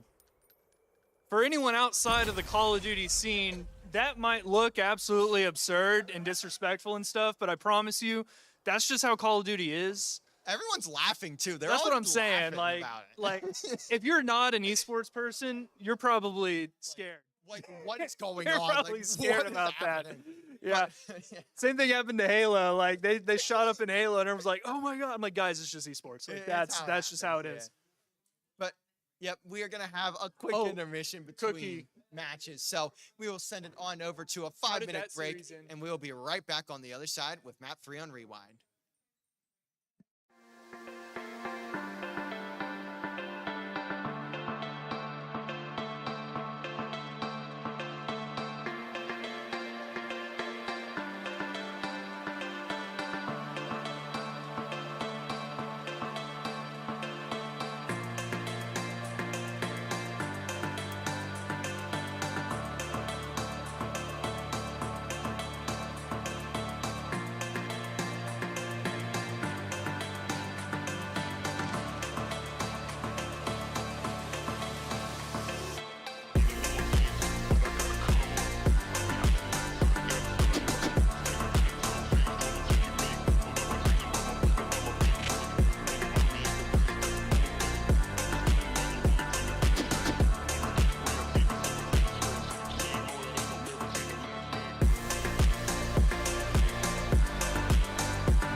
And we are back. We've got to rewind our point. So if you didn't get enough rewind on last map because it was relatively quick, we got another one here for you just to make sure you've gotten your fill.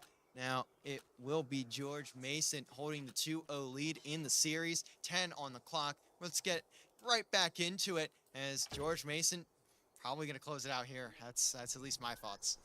Yeah, I mean, listen, I'm used to teams who are incredibly coordinated and playing on the semi-pro level, and so I apologize in advance for some things that may be said here.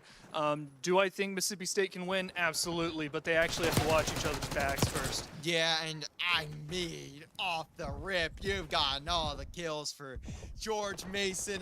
That's not a great start. We'll see if Mississippi State can bring it back, though. At least it's early in the map, and you still have a chance. But Scream has decided to just run on through, looking like the CS version of the name. And he's 4-0, holding the time, doing it all. Trades on the outside skirts of both points on the hill. And Scream just still hanging out, getting all the kills. 5 now, make it 6. No. That's going to be a huge run from Scream. Also grabbing 17 seconds of time. Finally, he'll fall. Not before he gets that RCXD. No, Scream was doing a fantastic job there. You know, we had some players off Mississippi State who were running in. I think it was Adam and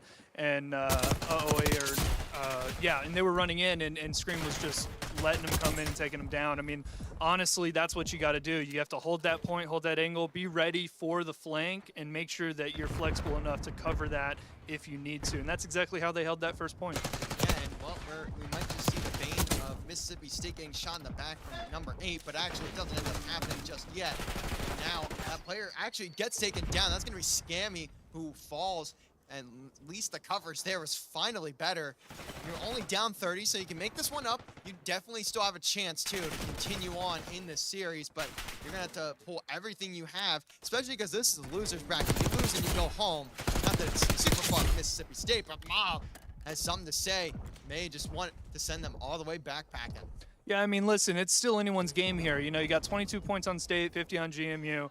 There's still a chance here. And now I feel really bad here for number 3, Anoy, or however you say that name, Owie. Sorry, I apologize. You know, he's being left alone. His team's nowhere near to help him. He secures the point, but his team's not there to watch his back. And that's exactly why George Mason is going to pick this up, set up that line of scrimmage, make sure that their setup's in place, and they're not going to let Mississippi State through this defense at all. And yeah, the only player that had a chance there was number 4, Adam. He got found out immediately, not even given the opportunity to push through the map. And now you're seeing the spawn trap. This is going to be vile if you are George Mason and you can hold it the way you intend to. And that's just players lining up. Simple lot. Who has the SMG? Doesn't matter. Guns of an AR range. Pre-fires a spawn. That is a psychotic attempt from Sim. Still getting the kills too. My Doesn't Lord. even mean a thing. Scammy slides through, falls, but the rest of the squad is picking up kills, 93-33, and GMU again getting back on the hard point. Yeah, I mean, this is, you know, this game's very momentum heavy. If you're doing well and you're going into the next game and you're flying around the map, getting a lot of those pinches in, you're going to keep going, you're going to take that momentum, and you're going to do everything you can to win off of that. And I think every single player on GMU right now is feeling that momentum. Yeah, and this game, it's so streaky. Like, you will get 4 or 5 kills in a row, and then you just slide around and just, it's unbelievable. It's just an otherworldly feeling. Scammy, by the way, getting his first kill of the entire map, as the rest of the squad is going to be the ones picking up everything else. He at least has some time. He's 21 in the hill, or sorry, he only has 5 in the hill. I was looking at the wrong name, so he's not doing a whole lot, but even in what's essentially a 3v4, they are dominating in this game. They're up by nearly 60. Yeah, no, for sure. And I mean, I'm not sure what Scammy's doing right now. I mean, yes, he's picking up some kills, 2 and 7, 5 seconds on the point. You know, now I'll flip sides. I think George Mason needs more time on the point here. They need to play the objective. They need to make sure that they hold what they grab. That way Mississippi State isn't able to sneak in and take it for themselves. And, you know, right now, even though Mississippi State was getting shot in the back there, they're at least holding the point. Yeah, and it's simply for GMU, hold them at bay. And Touchdown has the flank, but gets turned and burned upon. That's not what you want to see. Adam now going to have to hop in. Hill gets taken down too. That's a 3-wipe. The last player up is touchdown, and he's just going to have to wait for the team to get on through the map. Mob on another 5. Simp does take down touchdown. That was their most forward player, and it actually is going to end up flipping the spawns. So they're going to have to, GMU's going to have to pick that one up. The Patriots are just showing why they belong to continue on moving in the loser bracket. Scream in. Hill takes a chow. Definitely did not need to go for that one, but decides it, ends up falling. It doesn't matter. The Hill is about to rotate anyways. We're back to P1. And, you know, Mississippi State there, trophy system out right as they get ready to set up for that. Really good placement on the trophy. You're not able to take it out unless you flank them, which they are prone to. But this is definitely Mob's game, I think. You know, they're sitting at a minute 14 on the point, 17 kills. Now, the streaks aren't there, but they're definitely putting in work. And it's something that Mississippi is having a hard time dealing with, truth be told. Yeah, and it's just fantastic gunplay. And Mob actually has full streaks. Outside of that, though, I don't think there's anything else. Pink Brewski also with an RCXD in the back pocket. Now, they do at least find some time again in the hill, but for how long? That's really been the story of these hard points for Mississippi State. They have been struggling to get much going, and we're seeing it here. They at least, again, hop back in. Now they're starting to get to that, close to that 100-point mark.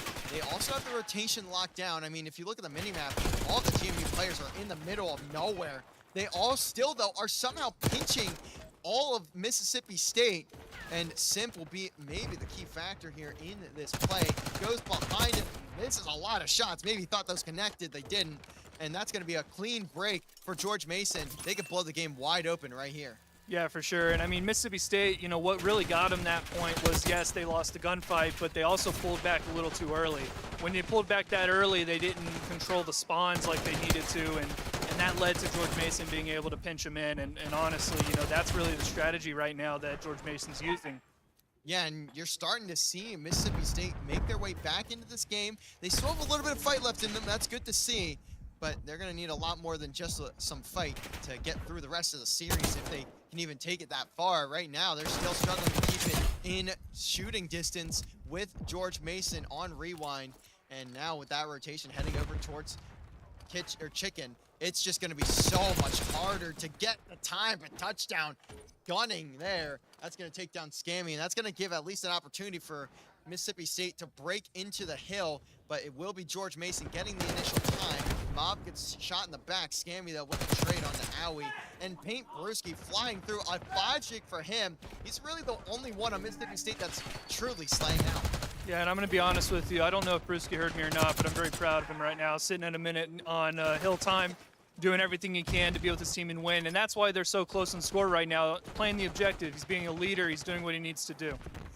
Yeah, and it's at least helping Mississippi State. They're still not winning, but they have a better chance of doing so now that everyone is getting involved in all facets of the game. It just comes down to if you can hold the firepower away of George Mason, and right now it's just appearing like that's not going to be the case. GMU should eclipse the 200-point mark probably with this next hill. Mob, though, wisely not getting in the hill so he doesn't give away his position and ends up getting 2, looking for the 3rd. Touchdown will slide out, so that's going to be a trade. And GMU, just the smarter players right now, they are making the better plays. Yeah, and I mean, all the players here are very talented, right? You know, they're able to bounce back, they're able to adapt. But I think what's coming down to it is we're seeing a GMU team who's been together, playing together at least for a little longer than the Mississippi State team. You know, they're able to play off each other's, you know, quirks, their habits. And for Mississippi State, you know, I feel like they just don't have enough time together as a team. Yeah, and I don't know what graduating classes any of them are in, so hopefully they can at least team together for a bit longer. But if you look at Simp, he literally is just trying his hardest to find anybody. And it doesn't even matter. He just sits looking for it. He can't find anyone because the team is just slaying across the map. And that is going to do it for the series. And Scammy gonna shut it down. That is series 3-0. Yeah, it was a really interesting series. You know, the teams are very passionate. They're very much, you know, happy about it. But they're going to give each other the GGs. They're going to shake hands. They're going to call it a day. Again, Mississippi State, you know, you need some things need a little bit of work. They have a lot of potential, though, and I think with the right coach, they can show up next time and really do some damage. Yeah, definitely could. Now we'll get a look at the scoreboard of this last game, and as we saw, at least here in the venue, there's certainly some just nice little fist bumps after, despite all the words that were exchanged between the two sides. It's just Call of Duty. Yeah, It's just Call of Duty. That's all it is. exactly, and that's the best part about it all. Yeah. But we will pull one of the GMU players for an interview while we set up for our next series. So we'll catch you guys real quick in just a second as we figure out who we're grabbing from GMU.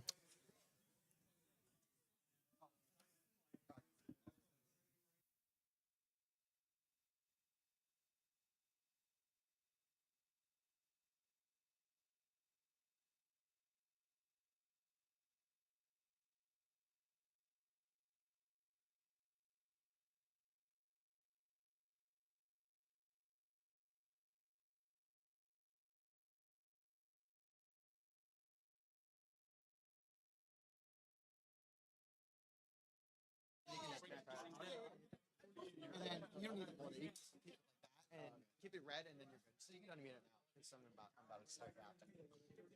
All right, we're joined here by Simp. I mean, that is a statement 3-0, sending Mississippi State home. How's it feel getting into the next round? We knew coming into this we weren't going to go home early. We were going to put up a fight. We drove 14 hours. I'm not going home after driving 14 hours. Like, I'm going to be here the whole weekend. I'm going to make it a Sunday. I mean, you got just 2 more rounds to win, and you will have made that championship Sunday. What's the mindset going into this next set of series? Same thing. We're just going to slam. You know, we just got slammed. It's all good. We regained quick. We had the script. We knew exactly what was going to happen. We're expecting Syracuse possibly next, but if not, we're ready for Nichols. Yeah, and I mean, as you said, UT Chat, certainly a big challenge there. What was the mindset after that series, after how it played out? We knew exactly what was going to happen. We were just testing ourselves. We're prepared. We know there's some mistakes we make. It's all good. We're going to fix them. We're going to watch VOD after this, and we're chilling. All right, so you got anything to say before we head on over, get ready for our next series? Anything for the fans? We're going to make it a Sunday, so make sure you're rooting for us. All right, well, that is going to do it for this round. Mississippi State will unfortunately bow out of the tournament, but we've got more action yet today. So let's head on over to a break, and we'll catch you guys on the other side when we're ready to get into the next series.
And we are back. We've got yet another losers bracket matchup ahead of you. We just sent another team home. Let's send another, but first, it's gonna have to come through these two teams. First up, the hometown team looking to make their name known here. It's going to be Southern Miss.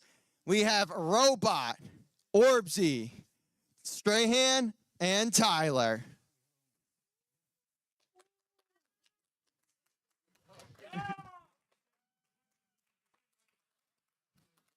And on the other side, they're the Cowboys. It is Northwestern Oklahoma State. And we've got Stewie, Biggie Cheese, T-Bird, and Agro. Thank you. Can the home turf be defended? Well, let's find out. Gentlemen, take your seats, and let's get this series started.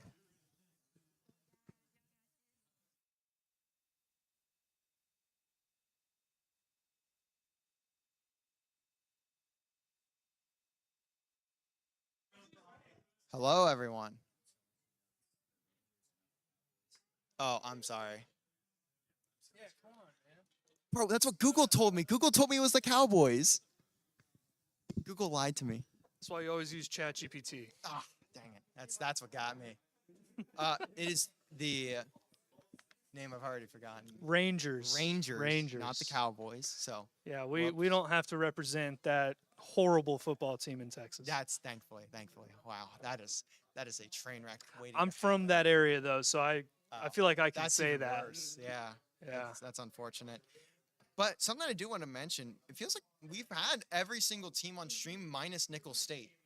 And as far as I know, we're probably going to get them on later tonight. If not, they'll make it to Sunday, so they'll absolutely be on stream then. So Yeah, they'll be here for something. that's quite impressive. I didn't know if we would be able to pull that off, and the bracket worked out beautifully. So we managed to get everyone around, and always a great time to have every team that shows up on the main stage. Yeah, no, for sure. Sorry, I'm feeling the fatigue. The fatigue is hitting you. Yeah, that's the land days for you. But we will be starting out this series on Rewind again. We're getting a Ugh. lot of the long range. Oh man, this series. I'm just now looking at this. So this is my first time seeing the map set. Wow. Oh boy. We've got Rewind map 1, Red Card S&D, which plays okay. Hey, that one's not bad. Protocol Hardpoint, Red Card Hardpoint, and then Protocol Search and Destroy.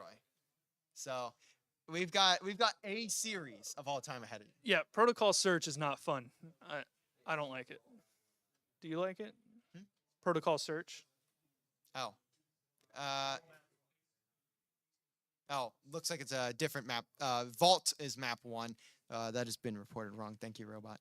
As it is Vault, not Rewind for map number 1. So a little bit better. Makes the series a tiny bit better, especially because we just saw a Rewind. I don't want to see another one right now. Like that's a lot of rewinding, and VHSs typically don't rewind that far, so you got to be careful with like breaking the whole thing. How old are you?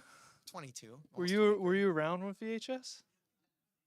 Technically no, but when I grew growing up, I had a lot of VHSs. Fair enough. Hey man, that's all you. Yeah.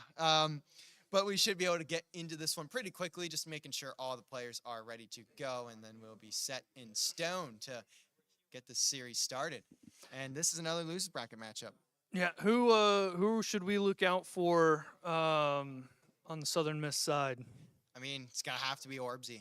We've said it a lot of times on our stream, but Orbsy is the superstar of this team. I mean, not to scoff at especially someone like Mr. Robot, who's also been an incredible piece to this team, but realistically, Orbsy, if he performs, then they're going to have a great time, and especially if Tyler can perform too at the same time. That's another player. He's been up and down, and if he has a good game, that's really something scary then, especially. Unfortunately, if he has a bad game, It's not great. yeah, no, when it comes to games like we were saying earlier, mental is incredibly important. And some players when they get in their own head and they lose, and unlike Ted Lasso, they are not like a goldfish. They end up getting in situations where that mental will run that game down and they'll lose. And yeah, you can't be having that sort of mentality when you're especially when you're on land. You're playing a lot of matches in a day. You're sitting a lot too. Like Oh, it's exhausting. especially because they have played three. This is their third match today, and it's been really sporadic in terms of like the time that they're playing at. Oh yeah, it's been all over the place, and Call of Duty comes with its own unique challenges. First we had the situation of the game itself throwing us an update the day before the LAN, and then also having to download shaders like every time a new account logs Yeah, onto a computer. Oh man, It's a brutal experience sometimes, but at least it's not Halo. Remember, Halo used to crash like every 10 minutes. Halo would just crash because it felt like it. It was Yeah, it like was the just game gone. didn't want to stay open, so I was like, I'm done. I'm closing. Yeah, at least we're not doing that. No, yeah.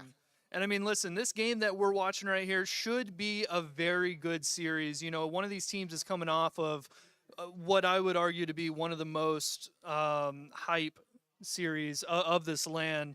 Unfortunately, you and I weren't able to see it, but we definitely heard it. Yeah, I mean, the volume was through the roof for that one. It was LSU and Northwestern Oklahoma State, and LSU an upset there in Game 5, a huge one for them to win there. I mean, that is just I think every single one of us that were here we're not expecting a victory like that.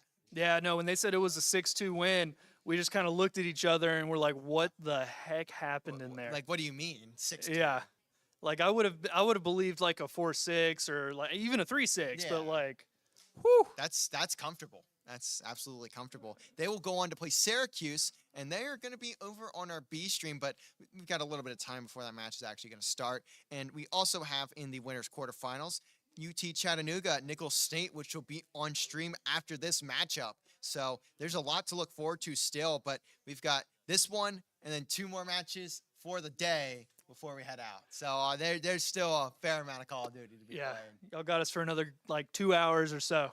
Yeah, Yeah. maybe even more. Maybe more. But tomorrow is going to be very interesting, right? Championship Sunday always brings with it, that sense of showmanship, that hype. Now that the audience is familiar with a lot of our staff here, especially on Championship Sunday, what are you gracing us with the presence of the nice shirts and stuff? Yeah, I mean it's Championship Sunday. You got to show out. I Yeah, don't know. dress up almost ever, and so it'll be a first time in a long while that I have. So not a full suit and tie. I don't own all that, but we'll get as close as humanly possible for me. Yeah, no, same. Championship Sunday is something special. And as we all kind of get through today, it is the most exhausting part of LANs. Everyone thinks, okay, I'm going to go to LAN, we're going to do well. No one actually takes into the account how much of a toll it takes on your, not your body in the same sense as you're like going for a run, but the fatigue of staring at screens for as long as you are, sitting for as long as you are. The importance of stretching is incredibly important to your success, which is why this pull-up bar back here is not used just for pull-ups. People can go back there and they can warm up their body, which they need to perform at a good pace in video games. Like, I know it sounds crazy, but if your fine motor skills are screwed up, you're not going to do well. No, absolutely not. And I mean, I stare at screens all day. It's literally my job, and yeah, I Yeah, mean, me too. Ooh, You need some blue light glasses is what you need. You need the blue light tint.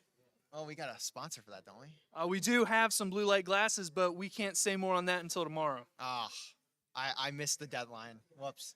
We'll figure that out. I'll later. slide you a pair. Well, we'll figure that out later. But we should be ready to kick things off. I know the map the map was initially reported wrong for map 1, so we just had to make sure that got cleared up and everything. And I think there's still a player making sure they get into the lobby to start out. It will be again Vault for map 1, but as far as I know, the rest of the series is good. Red card, search and destroy, protocol, hardpoint, red card, hardpoint, protocol, search and destroy. And this is going to be a really interesting one for Southern Miss. Again, they are a great search team. I think they can take 2-5, but they need to find somewhere where they can win a map 1 or a hard point anywhere, whether it's 1-3-5 or 1-3-4. Yeah, and I'm really hoping their coach sitting back there has talked to them about what they need to do going into this map rotation, especially with hardpoint being the game mode that our team seems to have the most amount of trouble with. If I was Oklahoma here, I would basically just try and exploit the weaknesses of Southern Miss on hardpoint, knowing that they sometimes overextend and accidentally flip spawns. Yeah, and especially on a map like Vault, I mean, We've seen the spawns all day. They are a bit mixy. There's a lot of Yeah. times where like you'll have 3 players on the back in the back spawn, and then there's just another player from the other team right there. He just appears, and it's like, well, what happened? And I don't know what happened. The game decided to put him there for some reason, but Yeah. it's between these two, it'll probably be a little more lax on that. These guys are pretty evenly matched from what I know, but these two also played in the group stage. So this is a rematch, and I know Southern Miss is certainly looking forward to getting a chance to redeem themselves, especially now that they're on land and not online. Oh yeah, 100%. I mean, there is a difference between LAN and online. Unfortunately, we weren't able to network everything to get on a local network here for this LAN specifically. But you know, everyone's rocking the same ping, same setup, same monitors, Yeah. and you know, they're able to get that in-person experience.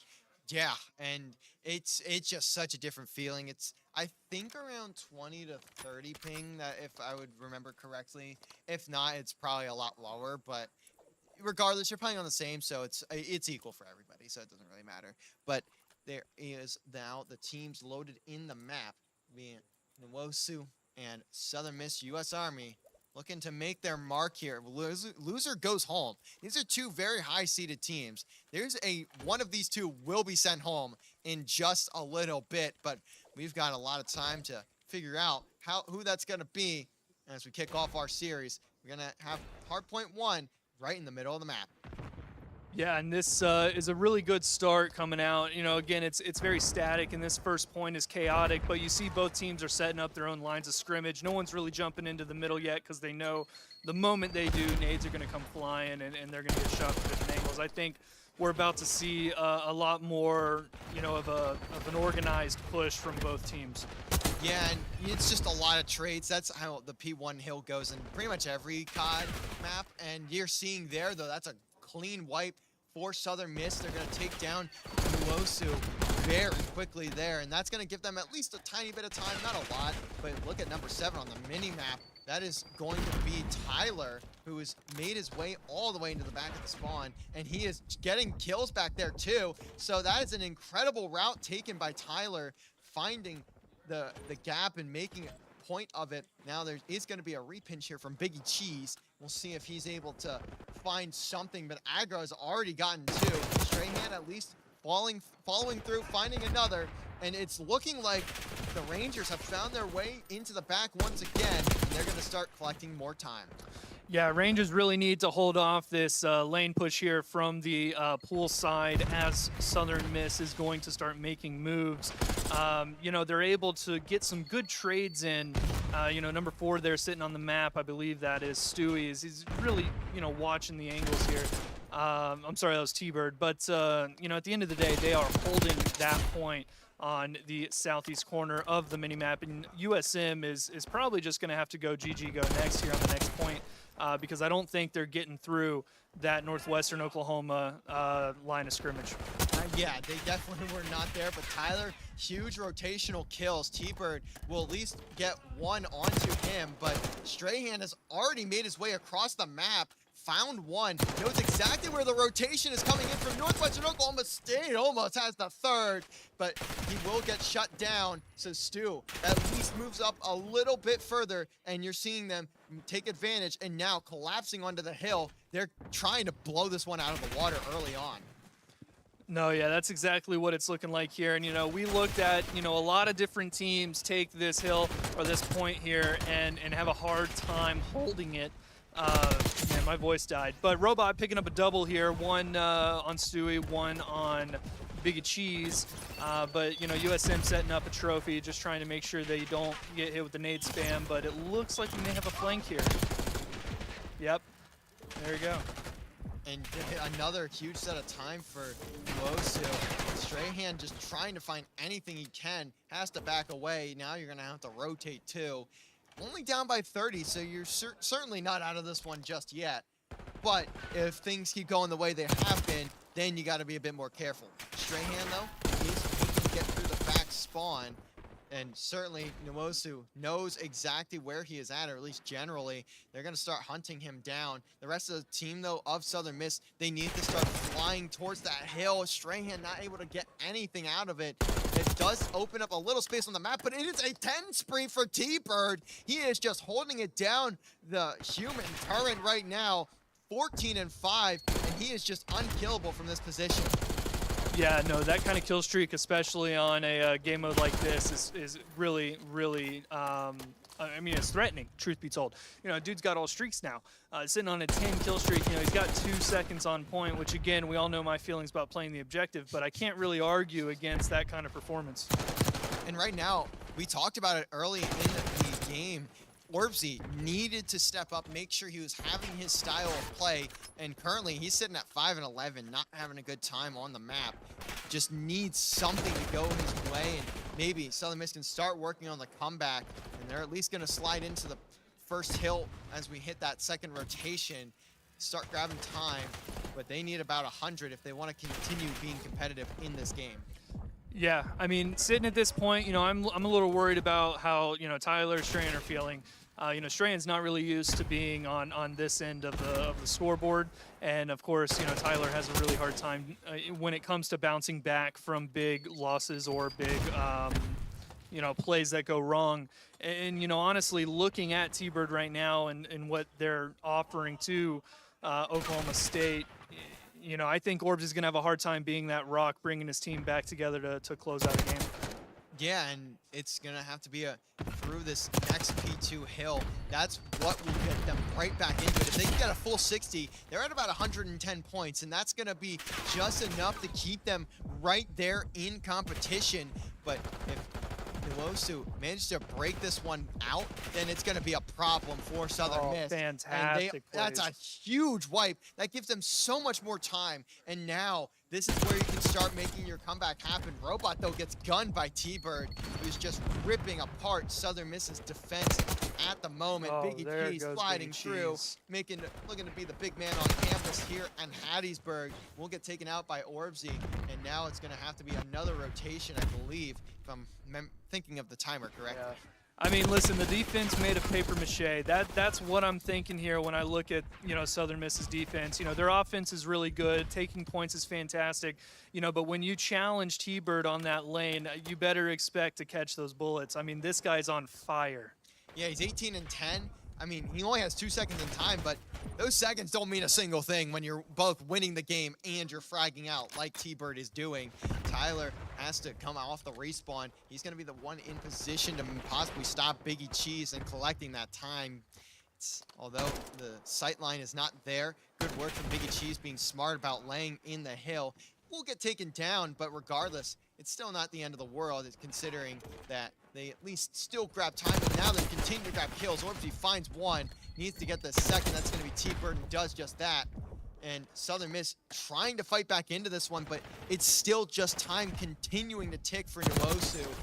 They're almost at a 100-point lead, and they're nearly at 200 points themselves. Yeah, no, the lead that you're going to need to have here on these points, you know, I thought, you know, Southern Miss was going to be able to hold that bottom right angle, you know, hill there. And, you know, they very well may hold this hill here, but you probably don't want to peek that window. Then again, what do I know? But at the end of the day, if they're able to hold the next objective or at least take it away from Oklahoma State for at least 50 seconds, I think they'll be back in this game.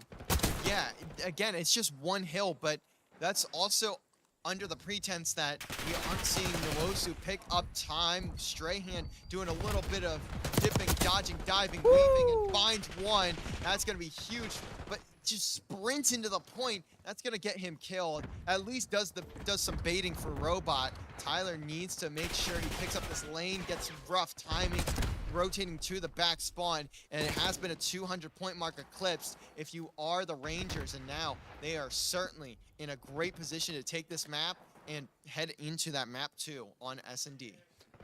Yeah, absolutely. I mean, this S&D game going in, you know, next match is going to be incredibly competitive, I think. You know, we all know that Southern Miss has a hard time on these hill game types, but at the end of the day, you know, they're going to adapt, they're going to bounce back, and they're going to do what they can to remain competitive in this series. And it's 23 and 12 for T-Bird. Huge numbers out from him. Make that 25 on a 4-streak again. Feels like every time we see him on the scoreboard, it's just a big streak some point in time. Biggie Cheese also worth mentioning, a minute 48, probably going to hit nearly 2 minutes by the time this game is done. 22 and 18. Also on a 3-streak, but look at him. He's just pre-aiming, waiting for someone to walk through. Still gets gunned by Strahan. Although it may just be too little too late. 242 to 101.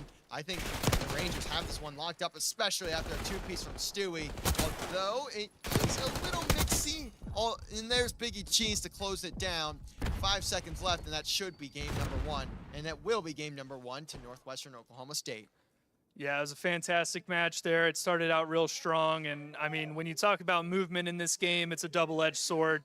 You know, of course, you see Stram come in on his movement and get a kill, but then, of course, he sprints, full sprint, tack sprint, into a gunfight, which ended up resulting in his death here. So, I mean, yeah, you know, there are definitely some things that need to be cleared up and cleaned up on the gameplay side of Southern Miss, but, you know, Oklahoma State, there is no denying that they played a really great game of Call of Duty. Yeah, and honestly, they have an opportunity here in this S&D to at least bring it back, for at least if you are the side of Southern Miss. Just looking at that scoreboard, it's pretty rough. 16-21 from Orbsy, and I believe that was 18-25 from Robot. That's not what you want to see from your two main ARs, but something's going to have to change from this Southern Miss squad if they want to take any of the hard points. That's really where they've been struggling today. S&D has been a highlight for them. Yeah, I mean, it's you know, the same kind of story. You know, they get on point for a couple seconds, their defense gets shredded, and then the other team takes it. Unfortunately, that's exactly what happened on that map. Yeah, and we head into the red cart, search and destroy. We saw Southern Miss play this earlier, if I'm remembering correctly, so they at least have some experience on the map mode combination. Although, I believe it was against the Academy team, so actually it was not. I'm completely misreading that, but it was against Syracuse where they won. So Yeah. that's all more quality of a win there for Southern Miss in that search and destroy. Definitely going to be worth looking forward to seeing how well North Nwosu played that first map. Yeah, and again, you know, my favorite game mode, search and destroy, and there's a lot of reasons for that. You know, I think Southern Miss has a lot of really good players on search. I think it's where Tyler shines the most. Orbsy does a good job of bringing the team together as the Rock, and then Robot and Stram just pretty much frag out. But I mean, at the end of the day, I haven't seen Oklahoma on a search map myself, so this will be new for me. I mean, I watched some of the qualifiers, and I did vaguely see them play, I think, once against maybe, I don't know if it was LSU or who it was, but I didn't get to see a whole lot of it, so I'm not really sure what to expect here either. It is going to be a red card, though, and that map is certainly something. Oh yeah, no, it definitely is. This game, you know, has its ups and downs, and I think the biggest down for this Black Ops is its maps. All they got to do is remaster the good old Black Ops 2, and we'll be happy. But that may be before some of their times, which is the best time to bring back old maps when you have fresh players who've never experienced them. Come on, Activision, y'all got this. Instead, they're bringing back Hacienda, which is a really good map, a very good map, but it's from Black Ops 4. It's not. Black Ops 4 was fantastic. Yeah, exactly. And I really like Hacienda personally, so I do love seeing the map come back. But obviously, we couldn't just add it to the map pool. One, I don't even think it's out. I think it's Season 1 Reloaded that it comes back. We could just delayed the land just for the map. Yeah, just for one map, so we could have one good map in the entire pool. Maybe we would probably switch it out for protocol anyways. It would either be protocol or red card. One of those two would be gone. But I'm really, honestly, I'm kind of interested to see the rest of the season, like overall, like all of Black Ops 6's lifespan, what they decide to add, because they can really go with a lot of different things. I just do not want to see Raid for the 10th time. You're gonna see Raid again. I know. I love Raid and all, but like we have seen that map 100 times. We know what it looks like. We know how it plays. It's incredible, but give us a new remaster, man. Give us like Express again or something. You know, that'd be kind of cool. Oh, Express would be sweet. We got the thumbs up from both sides, loading into the map here. The one thing about Black Ops that gets me, man, is all the bejeweled guns. I can't do the bejeweled gold camo. Like, I love it's the just, diamonds. I just can't. I don't like it. Now, am I ever gonna get diamond camo and stuff? Probably not. But like, We don't I have like the time. diamond. No. When are we not working? Yeah. I mean, you can see the opal there for Biggie Cheese. I'm personally a bigger fan of diamond over opal, but regardless, that is besides the point here. It's going to be T-Bird grabbing bomb. Had a huge game in map 1. Went on that crazy 10 streak too, just to put the cherry on top of the victory. And it will be Nuosu sliding over towards the B site. Tyler, going to be the one we're on board with. Why are we whispering? I don't want them to hear my comms. Oh, sorry. Strahan will be the one to grab first blood, though. It's a nade onto Biggie Cheese. No trophies in round 1 because they're a field upgrade this time. Tyler will also find a second, so you're seeing that strong search and destroy presence come out of Southern Miss quickly in game number 2.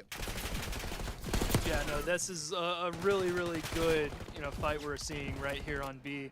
I'm really happy to see Southern Miss get a foothold here in round 1, and of course, big eyes are on. Oh no, my brain died. I almost said Chucky Stees. Chucky Stees? Yeah, that's one of our players. Overwatch. Oh no, Wizard help. So we are going to be looking forward, at least for Southern Miss, over towards Orbsy once again. But on that side of Northwestern Oklahoma State, I would probably look towards maybe even Stewie. I'm not sure who the captain of this roster is. I think it's Stu, but I could be wrong. But that's a guy I'd also like to look to. He had a somewhat quiet game 1, but he's really an AR that I look forward to seeing, at least in this game. But Mr. Robot will be the one we're on board with to start this round. And it's going to be it's going to be an attack for Southern Miss. Tyler, the one with bomb, going to continuously be that objective player.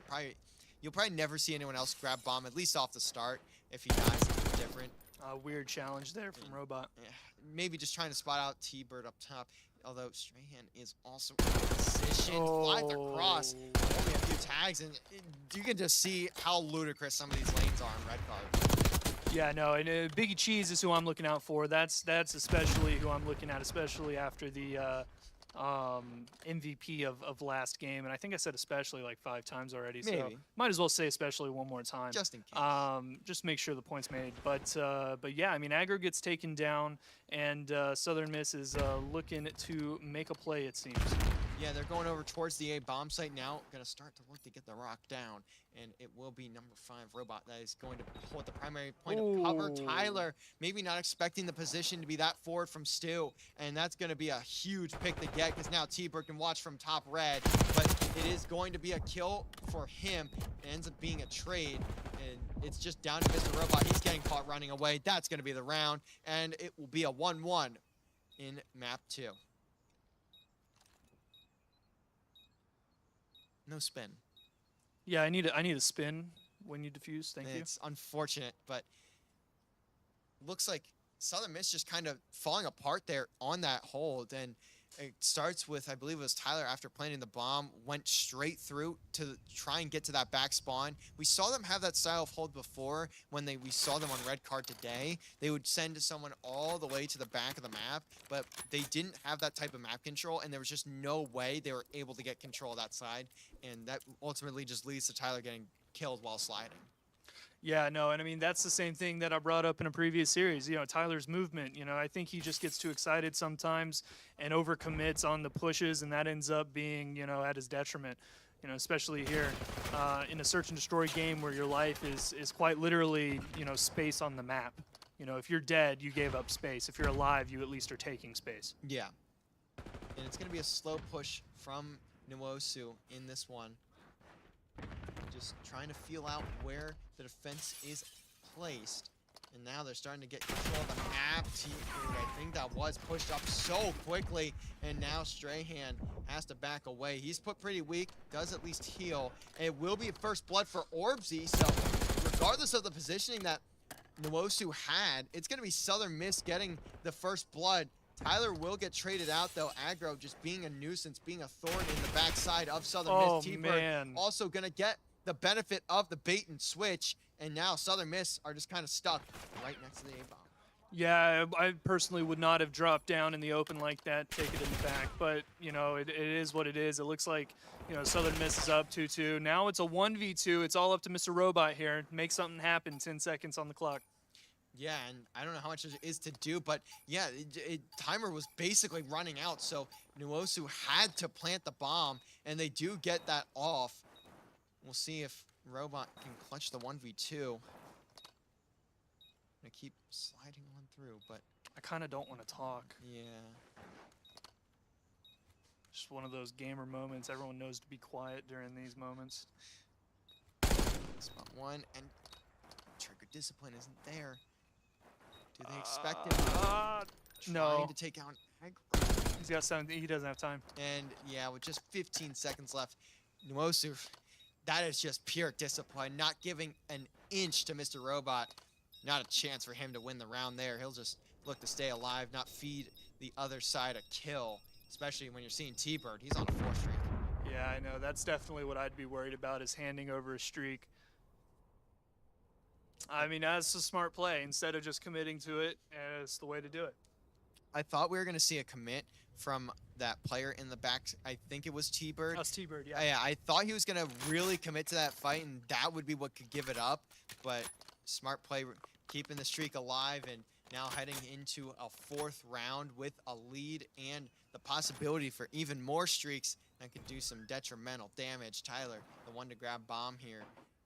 See if Southern Miss decides to continue going to that A site. He goes down, so they should die to nades this time. Oh, it's a good They peek. may just die to the gunny of Stewie, trying to shut him down. Yeah, I know, and it looks like, Southern Miss is trying to get the outside of that stadium secure, especially whenever you're, looking to get space on the map to make plays. And, unfortunately, whenever you are unable to get that front end of the stadium, you just can't push onto B. Yeah, and that's the problem too with the push onto A, I apologize. A side of the map. And I mean, even if you rotate over to B, you just put yourself in a kill box, and you just have to hope you get the trades, which sometimes happens, but not always. And it's not as easy to hold on the post plant as we see with with A. Now it's gonna be the a pinch flank. from Biggie Cheese, making the big time play. That'll be 1, make it Oh 2, my goodness. do-si-do, roundabouts, and as we say, all of that, it'll be a plant over towards B. Yeah, that's unfortunately, when you slow the game down like it was, you open up, opportunities for the other side to sneak around. If you sit in a moment for long enough and you think to yourself, am I here for too long? You're probably there for too long, and you need to start moving around. I do think that there were areas that Southern Miss could have gone to prevent a flank like that, but it definitely has, been detrimental as Biggie Cheese is looking for that ace. And it looks like it will be just that. Biggie Cheese finding the last ace for him. That's a huge round for Nwosu. And they're actually going to let Biggie Cheese get that defuse as well. Both points towards the streak and towards the field upgrade, which actually he has. So he will not be using that, I don't believe, either, because the only really useful one you can use that's also not GA'd is the trophy system. Yeah. So there's you're only allowed 2. Yeah. So the field upgrade actually didn't matter like I thought it did. Well, I mean, here's the thing, that's not true that it doesn't matter. It's good that you bring stuff up like that because, the difference between some of the best teams in the world and everyone else is the fact that they do think about, hey, I need to get this defuse so our buddy can get his streak up, or maybe he needs a little bit of extra boost on his field. But, I mean, at the end of the day, it was a really smart play. Yeah, you're only gonna get you only get so many chances to get a 4K, get an ace, and then also defuse the bomb in the same round. It's looking like again a very slow, methodical read here for Nwosu. Yeah. Trying to feel it all out, see who's around. And it's gonna be basically the same defensive setup too for Southern Miss. I mean, you can tell both teams really care about this match. Both teams are so careful with their movements. And that's just, that speaks volumes to the amount of respect they have for each other. Yeah, they are both insanely patient here. Biggie Cheese trying to make an entrance without making too much of a ruckus. And knowing how doors open in this game, it's not very easy to do. Now, just That's like slowly making Tarkov. his way around the map, and he... Wait, what's the timing on Whoa, that? I was okay, so hold on a confused. minute. What was going on? I didn't know if Tyler could see him from there, but he just barely caught him. And that's a great rat spot from Tyler. And that's just going to give Nwosu 0 time to get the plant down. Just 15 seconds on the round. Robot knows he just needs to back away. Oh, Gets man. picked, though. That's a huge pick. Now a 3v3, but you still have to get that plant down. If your planter dies, the round is over. Southern Miss has won. And it looks like, though, that bomb will at least get planted. So you survive if you're Nwosu. Now you just have to find the rest of the kills or hold out for the rest of the time. Yeah, when in doubt, they're going to come to you, so just sit tight, wait it out. And Strahan going up there for a cheeky kill. T-Bird responds in kind, and it looks like Oklahoma State's going to definitely hold. Caster curse is always a problem. Orbsy picks up a kill against Stewie, but at the end of the day, the hold on the point is pretty solid. Yeah, and it doesn't look like they're going to be able to get there in time, so there will be another round to Nwosu. Good shots from T-Bird. He is just putting Southern Miss down. Tyler, though, at least finds one. The round is already over, but he's going to look for that next kill as well. Just kill him? Oh, okay. Just a little out of the range. Not super far. If he was on the other side there, It would have got him. it would get him. So you have to be a little careful. But now, a 4-1 lead, I mean, I thought this search was going to be close, and so far, it's getting blown out of the water by Nwosu. Yeah, no, and I mean, I'm going to be honest here. It's going to be a very tough uphill battle for Southern Miss, and it looks like, you know, Oklahoma State's in their heads. You know what I mean? Yeah.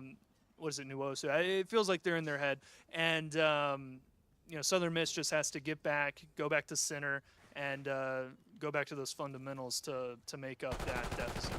Yeah, and even if they do end up falling here, I mean, it's certainly something we're going to see Mix and the group go through and figure out what is going on, especially against a quality team like we have in Nwosu.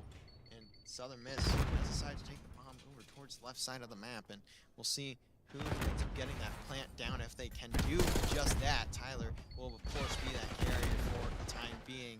Always a chance he ends up perishing before that situation with the plant, though. Strahan, first blood, huge first blood. Now Robots getting the timing. Good timing there. And it should be a man advantage for Southern Miss. Do they get this kill? Yes. Now a 1v3 for Biggie Cheese. That's going to make it nearly impossibly hard, but then to clutch it out. But if you are Biggie Cheese, again, looking for those Biggie time plays. Yeah, I was about to say, if anyone's going to do it, it's going to be Biggie Cheese. You know, as we're looking at this right now, Southern Miss should be able to close this out rather quickly. But then again, I mean, what a monster this player is. And he does find the first, but he's not going to expect the second to be pre-aiming that lane. Could have been scary, though. If that was an expected spot from Biggie Cheese, he had a chance to rip Robot off that heading.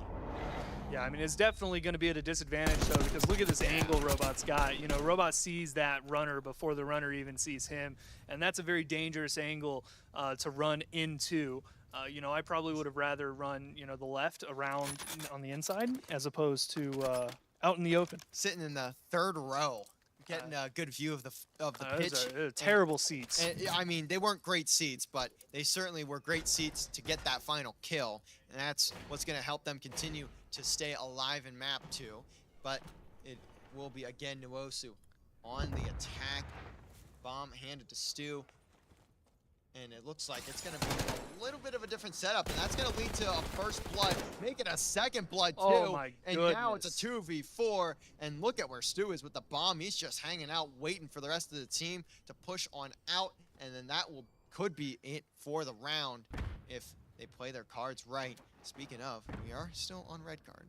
Yeah, I mean, all they need is intel, and that's what they get. So once you pick up that intel and you're at a man advantage, you can push the other side with that advantage and walk away with a round win, and that's exactly what they did. They found that intel, they pushed, they traded, and they called it a day, and now they're going to get themselves a nice hot dog in that concession stand.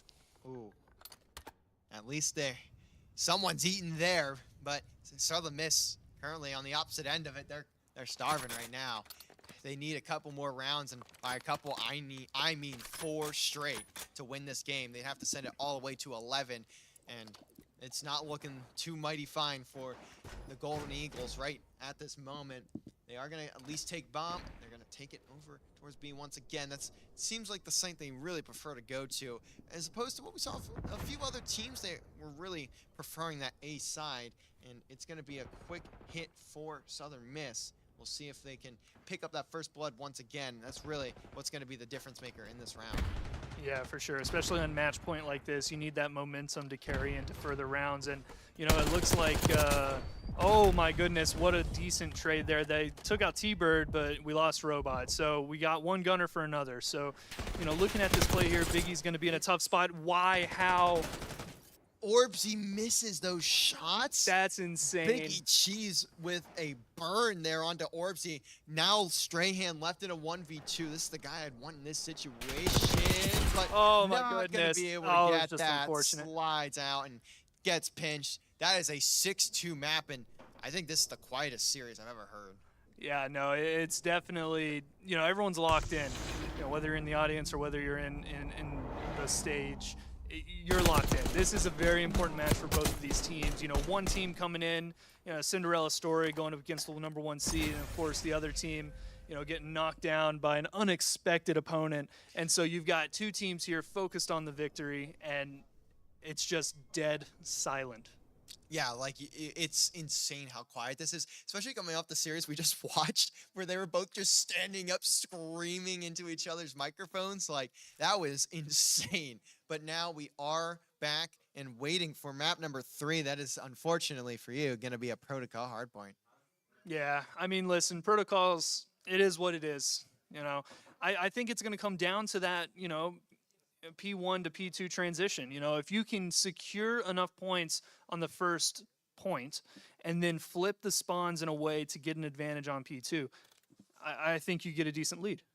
Yeah, I think you can now. It's going to be a tough time, though. We've seen USM continue to struggle in the hard points. I mean, the only ones they've won today are against the Academy team, and they ended up taking both of those. But otherwise, they are 0-3 right now, and that's not what you want to see, especially heading into another one of those. But I still believe if they can take at least, well, I guess not in this series, but if they could take at least one hard point, they could take the series. Now, we did see them struggle, though, in that search to go with it. So, I mean, the most was just blowing this one wide open. Yeah, and I mean, listen, in esports, you've got two types of teams. You got teams who are heavily influenced by the events of a series, and then you have teams who are, no matter what, going to push through the best they can. And of course, in a perfect world, you want to be that team who will push through no matter what. But the sad truth about reality in esports is everyone is going to react emotionally when it comes to losing a match. Yeah, and especially for Southern Miss, this is a loser's bracket game. It might not seem like it, but it certainly is. And the loser of this one will be sent on home. Or I guess if you're Southern Miss, it's kind of just. I was about to say, drive's not that far. It's up the street for them. But regardless, we do have map number 3 loading in. It is Protocol. Now, the protocol for this one is to, unfortunately, just bear through the map. And just nade the first point. Yeah, and just throw grenades. You're going to hit everything. Like, especially on Hill 1, it is just wide open. And there's not going to be any trophies for this first rotation. So it's just going to be a bit of a mess until the first, 30-ish seconds are done with in that first initial hill. Oh, yeah. And I mean, I think the most successful teams here are going to be the ones that hold off on that push on P1, let the opponents go in, and then collapse on them as a group. And I think that's exactly what, Northwestern Oklahoma is going to do here. Yeah, we'll see what they manage to do. T-Bird, the one who's been going off tonight, we'll see if he's able to continue that performance here. The winner of this game will move on to that next round in losers. They will await the loser of UT Chattanooga State. So we'll have to find out through the rest of the bracket where we will be at for tomorrow. But for the right now, the present, Agro has found a double off the spawn, and Orbsy trying to respond with 2 of his own, but it'll be Stu, T-Bird combining for 3. That is 2 full wipes for Southern Miss. Strahan just trying to put some pieces together, but the puzzle is basically completely collapsed at this point in time. There's just not a whole lot to look forward to. He just needs to get out of this position, to be honest. I'm surprised he's even still alive. He is being hunted down left and right, and somehow skedaddles his way onto the hard point, grabs some time, gets Southern Miss into this game. Yeah, I think skedaddle is the best way to describe that kind of movement around the point. I don't think he expected to live as long as he did. But, seeing as how we're transitioning over, I think this is a very pivotal point, especially in the sub-100 category. Yeah, and on P2, I did see 3 kills for Southern Miss, although the spawns are not in their favor, so it will be Northwestern Oklahoma State getting into the hill first and getting into it early. So we'll see what they're able to get to break, though, for Southern Miss. how long though? It's just being a little mixy for both teams at the moment. We are seeing those Suns trying to at least close the gap. They're only down by 30, but we've seen what these early 30, 40-point leads have done to a lot of teams. They've been quite hard to come back from, especially now you're seeing Nwosu get back into the point and send someone all the way wrapping around to check in on the spawns.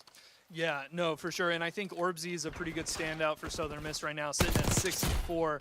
You know, even though the point total isn't that high, we still see Orbsy doing the best he can to control the pace of the match. And, you know, on the other side, you got Aggro sitting at 5-5, and then T-Bird sitting at 5-4. You know, Northwestern Oklahoma State, they're very balanced as a team. I feel like they all complement each other's play style very well. Yeah, and you're seeing the benefits of that right here. I wish I got to see that series with LSU. I would love to know how they managed to take down this team because they look unstoppable right now. 5 spree again for T-Bird. The guy is just going on tears left and right. Finds a 6th to go with it. Couldn't even see the final. There goes the 7. And there's 7. Look at these windows. They are just making it hell on earth if you are Southern Miss Army.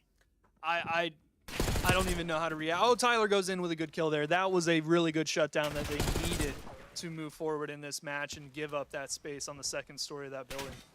Yeah, and they at least break the time too. It's rotating pretty quickly though. Only about 11, 12 seconds that they were able to grab there. And now we will head into Command Center, which is either the most unbreakable hill in the game or the easiest hill to break on the game because everyone is just stacking into it at the same time. But it's really just dependent on what teams you're watching play. And for right now, it's looking like it's going to be one of those where it becomes a money hill. And if it does, Nwosu can really set themselves apart. A 5 spree for Aggro and make that 5 for Stu too. They are just ripping apart Southern Miss's every single attempt at anything in terms of map pressure. I mean, 4 and 11 from Tyler, not a good start. And 2 players also with goose eggs in the hill time category. There is just a slight recipe for disaster right now for Southern Miss. Yeah, this is very, I don't want to say depressing, but it's unfortunate that this is how the map is turning out. It is incredibly, what's the word, impressive to see 2 players on Northwestern Oklahoma's side with 7 kill streaks each. It's almost, I mean, I haven't seen that during this entire lane. No, I haven't seen that basically at all. And that's going to be an 8 for both of them. They just find kills simultaneously all the time. Can we get a 9? Can we see if they hit 9? It will be 9 at least for Aggro. And just putting Orbsy on the blender. And they're, I mean, realistically, they're putting all of Southern Miss on the blender. 10, maybe 11. It's just a rundown of Southern Miss. The Golden Eagles' wings are being cut off. And it's a 120-point lead. Strahan finally going to end that streak for Aggro. And also, we see Stews go away too. But still, look at the scoreboard. I mean, it's been blown open. That was so impressive, man. That is incredibly difficult to do against a team that is organized. And I think what's happening right here is Southern Miss is stressing. They're freaking out. And they're not calmly getting back into the strategy of the map. And, you know, unfortunately, it may be a map that they haven't drilled as much. Again, the game, I was about to use the excuse of the game just came out, but I know for a fact they got over 200 hours in it, so I can't use that as an excuse. They all played in our race to Prestige. Yeah, that's true. But it'll be Nwosu again with the rotation advantage. They get into that second hill, looking to hit the 200-point mark here in short order. Biggie Cheese not doing a whole lot in the sense he's not getting a lot of kills. He's 6 and 10, but he is at least engaging in the time, and he's found his 7th. A minute 45, and that is an insane amount of time for Biggie Cheese. Robot, though, gonna fall, throwing out the trophy system. And, man, this is just getting worse and worse if you are Southern Miss. At this point, you may just be trying to escape the 100-point club. Yeah, and I mean, unfortunately, you know, that's a situation where you want to get your trophy out to protect yourself, but you don't know when a good time is to do it, and it was just an unfortunate timing for him at that point. You know, now, this point being as open as it is, Orbsy's able to pick up 2, but of course you have to always be careful of those windows as they can still see the site. You can literally see almost the entire map through those windows. It is insane how much visual you get. And Southern Miss will have at least rotated first into the next hard point, but they're not really getting the time. It's just a 3-man wipe. Robot, the last player left to make a stand at the Alamo.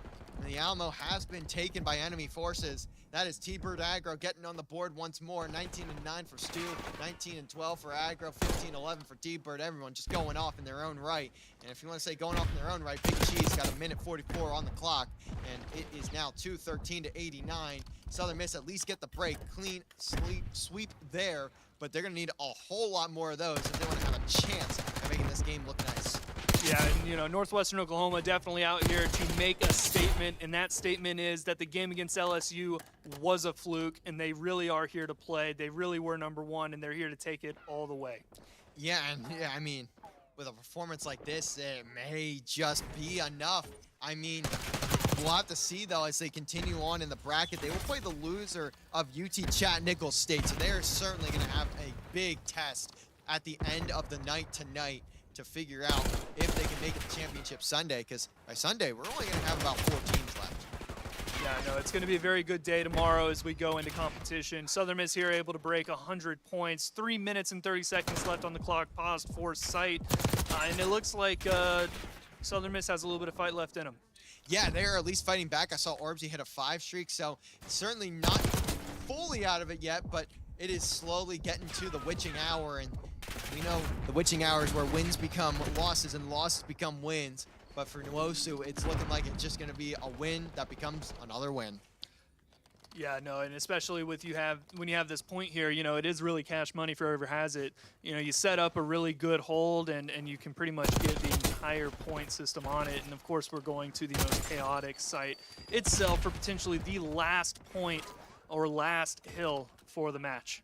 Yeah, and we're seeing Southern Miss, though. They're starting to really get their guns hot. I mean, they are slowly but surely bringing this one back. We saw something similar against Cuse. They stopped it at 249 and brought it all the way back to 181.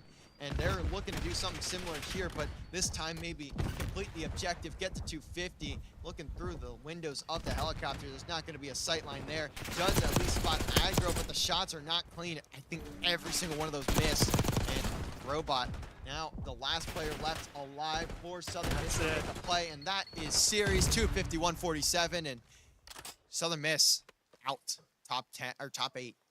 Yeah, I mean, it's an unfortunate loss for us here at Southern Miss, but it was a fantastic showing from Northwestern Oklahoma State. They definitely proved a point by coming up here, showing that level of competition, and making sure that people know they're here to win.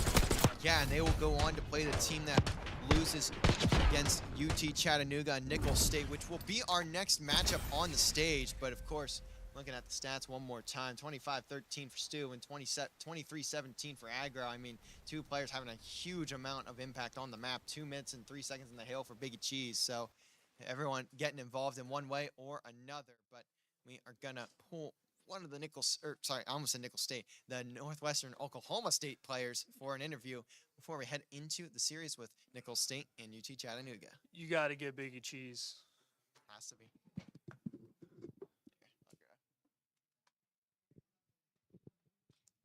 Biggie Cheese, come on over for the interview. Yeah, mic's unmuted, so you're just gonna help me interview these one. I mean, you've seen this probably already, so I already know what you're looking for. Looks like we're on cam, so we'll just start. All right, I am here with Biggie Cheese. I mean, just making a statement there in the loser bracket. I mean, it was pure business, too. I didn't hear a word from you guys the entire series. What was the mindset coming into this one? I mean, we lost to a worse team in winners, so had to win, bro. I mean, I can tell. I can see that right there. I mean, blowing Southern Miss out of the water there, sending them out in top 8. So what are you looking forward to now? Your next opponent will either be Nicholls State or UT Chattanooga. Shit, just win, bro. I don't know. It's literally just pure business. That's what I'm hearing right now, just pure business. So anything you have to say before we head on over and get ready for that next series? Shout out John Pork. All right. Well, we will catch you guys in just a little bit. We have UT Chattanooga. We have Nicholls State. We'll be kicking off our next series. We're slowly approaching the end of the night, but we still got a little bit more action. So let's catch you guys in just a little bit.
All right, it is time to kick off our next series. We are back in the winners bracket, and it is time to start our winners quarterfinals. Finally, it feels like we've been here all day, almost like we have been. Now, we are going to start things off with the first team on the stage. That's going to be a UTC Tennessee Chattanooga. We're going to have Yokai, Red Chase, Corona, and Shinobi. And their opponents on the other side is going to be Nickel State. We've got Pig, we've got Craze, we've got C-Mac, and we have Nino.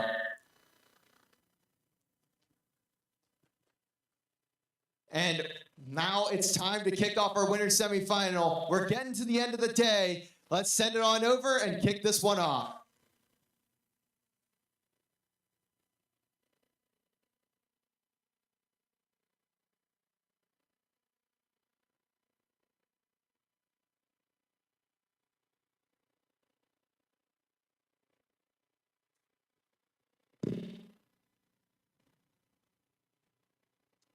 All right, and welcome back, everybody. We have another big-time matchup. We have Shakesy, by the way. I completely butchered that one. I misheard so hard there. I don't know how I did that, but it's all right. We got UTC taking on Nickel State. Now, Nickel State, the last remaining team we didn't have on stage today, so they are finally getting to see the bright lights. Well, they're actually kind of dim, but the generalized bright lights of our stage. This is the second to last matchup of the night, and man, we're just about ready to close this one out. Yeah, no, for sure. And as teams are competing, and we're losing some of them due to the nature of competition. You can see just the players here. They're tired as well, but they're trucking on as they're warming up for the matchup on main stage. It's going to be a really good one, I think. Yeah, I mean, finally into that winners quarterfinal as well. So these two, I mean, this could be the first game 5 we get on mainstream. I mean, we've only had one all day today, and that's been over on Bravo. So we'll have to find out if we can finally get ourselves into another big series that could give us a game 5. Oh yeah, for sure. And looking at Nickel State, I wasn't able to look at any of their matches earlier today. I was wondering, do you by chance have any players we need to watch out for?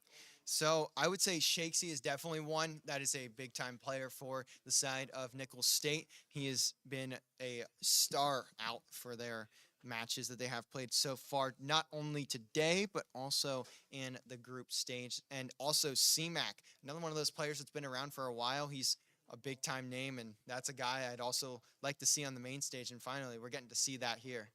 Oh yeah, that sounds great. What about Chattanooga? So we got to see Chattanooga earlier. Yokai, of course, had an insane time. He was playing incredibly well. Very, very well-versed player. I mean, there's always Shinobi and Red Chase as well. Not to not mention Corona, but it's tough because it's just an entire team that has very good players.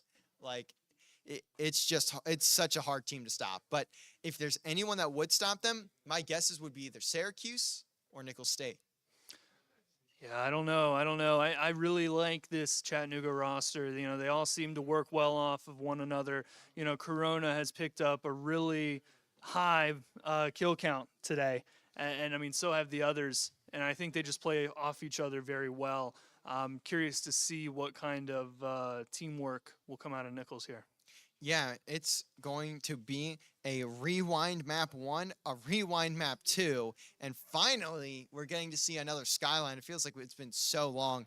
Skylines on maps 3 and 5. So very intriguing series. We finally get we get some different stuff in that. It feels like we've been watching Rewind and Protocol and Red Card exclusively since like 2 p.m. and it's now 6. Yeah. It's been a minute. I just want to see something different. I finally get to see Skyline again. Of course, that is only map 3 and 5. Those two are, of course, the big ones in the series. 3, you can really set yourself apart, especially when you're at those 1-1 score lines, which this one could be very well. Rewind map 1, though, I think I have to take UTC. I think they're just going to come out of the gates frying and be ready for this series. We saw them earlier. I mean, they are purely all business right now. Oh yeah. Oh yeah. No, it was scary silent earlier. Yeah, that Noosu game, I've never seen a team so locked in before. Like that was unbelievable. They like even when they won the map so decisively, they were just like, "Good job, guys." And then they walked away. Because I mean, to be fair, I understand they have a right to be mad about losing to LSU. I get that. It just I was like, whoa. After the Mississippi State GMU game where it was just pure screech and violence, it turned pretty quiet pretty quickly. Yeah. No, it definitely did. And whenever you were bringing him up on the interview, that seriousness was bleeding through as well. Man, I'm just excited. I'm excited to get this map started, get this game going. Yeah, now we just need to get the players in the lobby, and then we'll be ready to kick things off. Again, it's going to be rewind map number 1. That is a hard point, and it feels like I've said that 100 times today because partially I have, but it's just going to be a tough series for Nicholls State to come through and take down UTC. I mean, there's a reason that they're regarded as highly as they are, but if it's anyone to take them down, I'd imagine it would be a Nicholls State or possibly even a Syracuse. And I mean, also, I guess it's we have to mention at this point, LSU. I mean, they are just slamming in the bracket. I believe they're up 1-0 over. Maybe it's going to map 3, I think. So maybe it's something different. But they were up 1-0 over Syracuse as well. So that's a team that we need to be constantly looking out for. I don't know how, but they are just frying today. Yeah, no, for sure. And I'm just checking Twitch chat here. If anyone has any questions about anything, just throw them out. We will do the best we can. Let's keep Twitch chat tame, please. But Ideally. yeah, no, but I mean, you're right. This is definitely going to be an interesting match. So what do we have to look forward to tomorrow? Is there anyone set up for sure going into Sunday? No. Oh. No, this is where we'll find out. This and the LSU Syracuse series. That's where we'll get our first 2 teams that confirm a Sunday berth. That winners final will take place around noonish tomorrow, and the winners from this one and that series over next door, those will determine the first 2 that make it to Sunday. Then the losers of these 2 games will fight for their Sunday spot in both the A and B streams respectively. I don't know which one we're going to end up streaming, but I think it's going to just be dependent on who wins where. Oh yeah, no, absolutely. I'm a Chattanooga fan now. I'm sorry. They have been the best team so far that we've seen, I think. I mean, Nwosu also has to be mentioned. They slammed Southern Miss. That was kind of brutal, and you could tell how mad they were. I mean, wow. I don't know if I've seen a team that angry in a while. I talked to them after. They're doing okay. Yeah, I would hope so, but just a tough placement there for Southern Miss, of course, too. Top 8 in the event. Now we will also, with those losers bracket matches, we will determine the top 6, and the top 6 teams will end up playing tomorrow. So a lot to look forward to for that. And of course, again, I don't know what's going to happen in that LSU Syracuse series. I wish my eyes were good enough to see that tiny screen over there, but I can see that the game is moving and they're in a hard point, but that's about all I got. Oh, they're game 3 right now. I don't know what the score is. While we're waiting here, let's outline tomorrow a little bit. What are we looking in terms of schedule? So first up, we are going to have losers round 4 tomorrow, which that will be the winners of the last matches we have tonight. They will both take on each other in the start of the day. That's going to be at 10 a.m., so we're starting the day a little later than we did today. By a little, I mean literally just 1 hour, so it's not that much later. And after that, we will have your winners final, which will be the winners of this game and what's going on over there. And followed that, we will have our losers final into our grand final. Grand finals looking like it's going to be a roughly 3:30 start time, so hopefully as long as all things go well, I mean, we're making good time today, and we may even make even greater time tomorrow if things go well. I mean, we had a stream shut down like 3 times today, and it's been not a problem. So that's I think the craziest part about all of this. Yeah, no, it's challenge of Call of Duty. Yeah. It's always, we did, Halo a while back, Call of Duty now, and of all the games we've hosted at LAN, those two proved to be the most, difficult to kind of logistically operate. Yeah, I mean, personally, I didn't really experience a whole lot of that. I mean, there's a reason I'm sitting here at the desk and not running around making sure matches are being played and people are in the places they need to be. But that's the unfortunate nature of being a commentator and not much else. Yeah, no, I mean, fair enough. But as we're going into this hardpoint match, we're seeing a pretty standard push here from both sides, although you do have Shakesy making moves on the points and looking crazed, trying to get a nice cheeky angle on him. Unfortunately, going to hit a firefight that they, I guess they're going to lose. Yeah, oh, Corona. I mean, Corona just went on a 4 spree, wiped out all of Nickel State, and now they need to find a way to get back into the hard point. UT Chat had a crazy break there. Basically 2 4 wipes, but it's a quick response from Nickel State now. They are starting to move forward, get into that hill time, try to find something to go with. Red Chase going to be all the way outer, looking to get a pinch on the hard point. Does at least find one. That's going to be Shakesy down. Yokai responding as well with one onto Craze. And this is likely going to be a lot of how this series goes. It's just going to be high contention. Now, it is the last couple of seconds of scrap going towards Nickel State, but UT Chat are the ones with the rotation. And that's going to be number 1, Red Chase, looking to make a difference. Shakesy already making sure they know he's playing the game. And it's going to be a break for Nickel State. Shakesy doing everything, just flying forward, getting kills, but Shinobi responds, Yokai responds, and that is just going to be a bit of a mixy hill here for both teams. And right now, UT Chat, though, holding the angles, and Shakesy ripping another off the head. Red Chase, though, another double, and it's just back and forth this entire time. Yeah, no, these teams are definitely neck and neck. We expected a lot out of Corona for these kills. Dude's definitely a slayer. But, I mean, I did not expect Craze to go this hard. Looking at Nickel State here, they're making really good pushes. They're responding appropriately.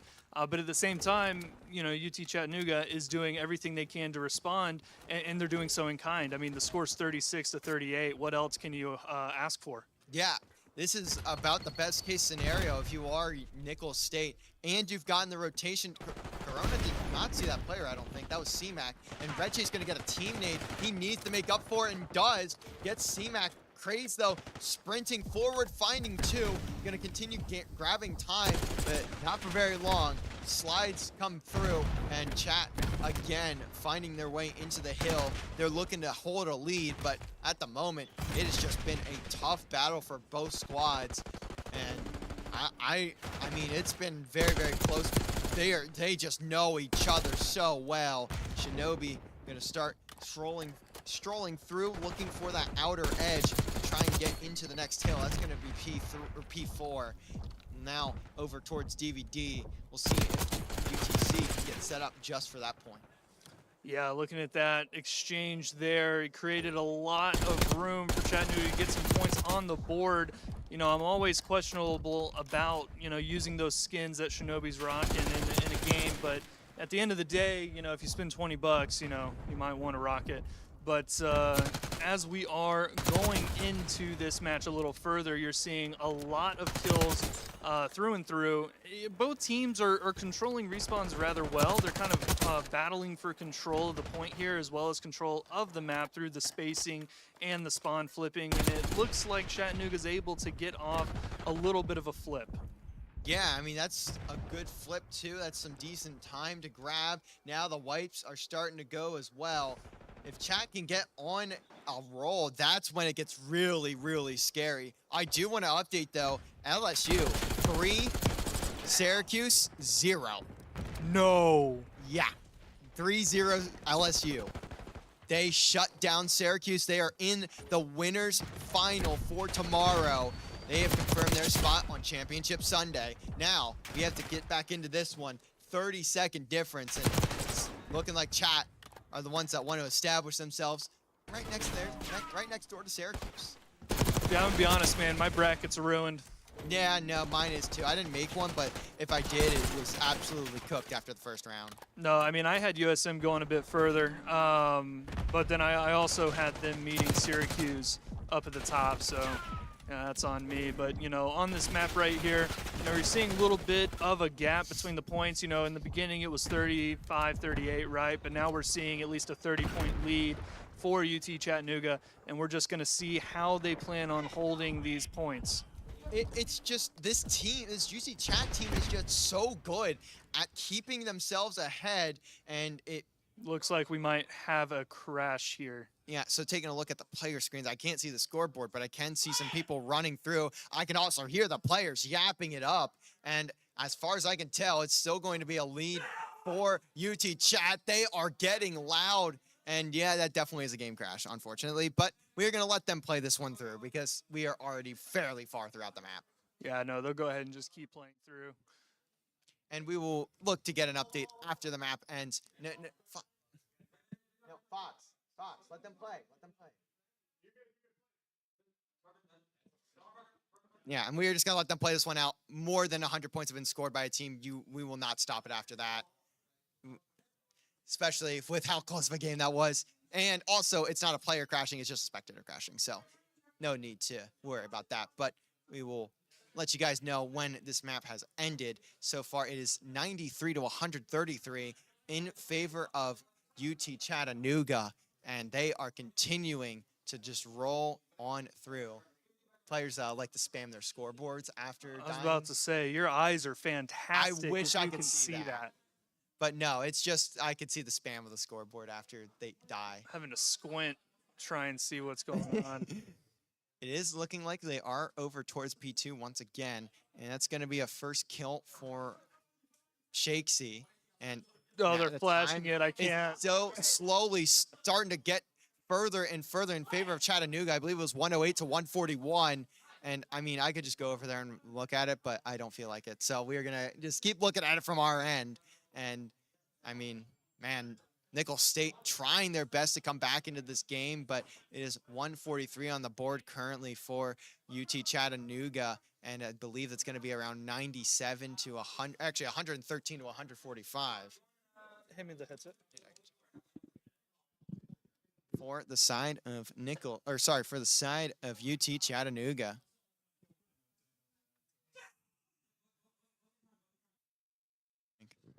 I mean, these players are just so loud, and now they are getting into the thick of it. And now it's just a 30-point deficit as well. UT Chat trying to keep them at arm's length, and we've seen that happen before when they played, I believe it was GMU or earlier in the day when we watched them play. They certainly were able to keep anyone at arm's length away from them, and that's really what's going to give them the game here. If they can continue doing so, they will just roll into map number 2. It's 174, 123, and slowly but surely you'll see UT Chat, well, you won't see it, I won't see it either, get to 200 points and even further ahead all the way back in P3 towards the front of Chicken. It's going to be a full wipe, I believe, for the side of UT Chattanooga, and it is a full wipe. So slowly, they're definitely getting to that 200-point mark on this hill, and they are at 191, so they may hit 200 just in a couple of moments. And Nickel State struggling to get anything. I'm looking at their screens and all I can see is bright red. It's red, red, red, red, red. They are just getting put in the blender.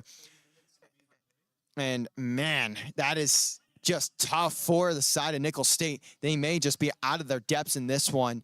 I mean, it's got to be 220 as Red Chase and Co flying through. They are just slamming it on, and wow, Nickel State is unable to keep up at this point in time. UT Chat have hit that flow state. They are in that roll, 234, 124, and UTC going to shut this one down. I mean, they are about to go ballistic. Let's change that camera on over. Let's see the players, see what they're about to do, because it's going to be a pop-off for the side of UT Chattanooga.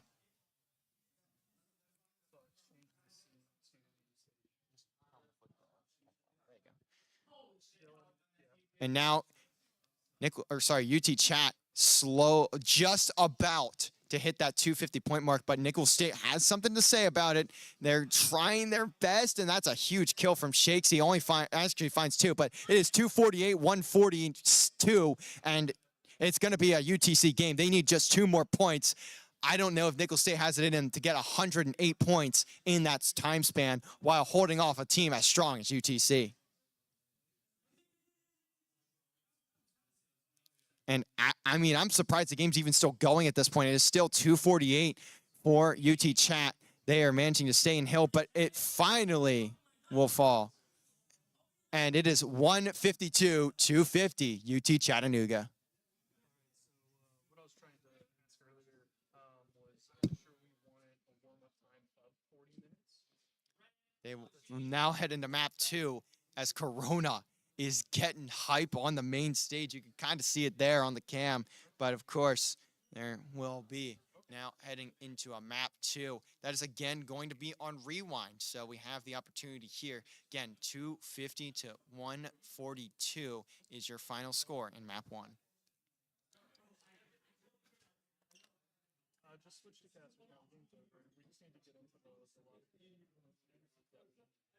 And that's just a great map. Now, I really couldn't see the side of UT Chat. I couldn't see what they were doing, but I could see a whole lot of red on the side of Nickel State, and it wasn't their team jerseys. It wasn't their colors. It was just simply at the death screen.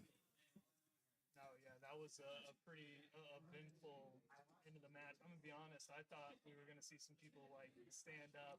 Start pointing, getting into it. But then they just didn't, and they were like, all right. Yeah, there was more hype when they were about to win the game than when they actually won, which feels backwards almost. Yeah, I mean, it is what it is. But at the end of the day, it was a good competition. They're going to get us in this lobby, and we're going to go lead into that surf match.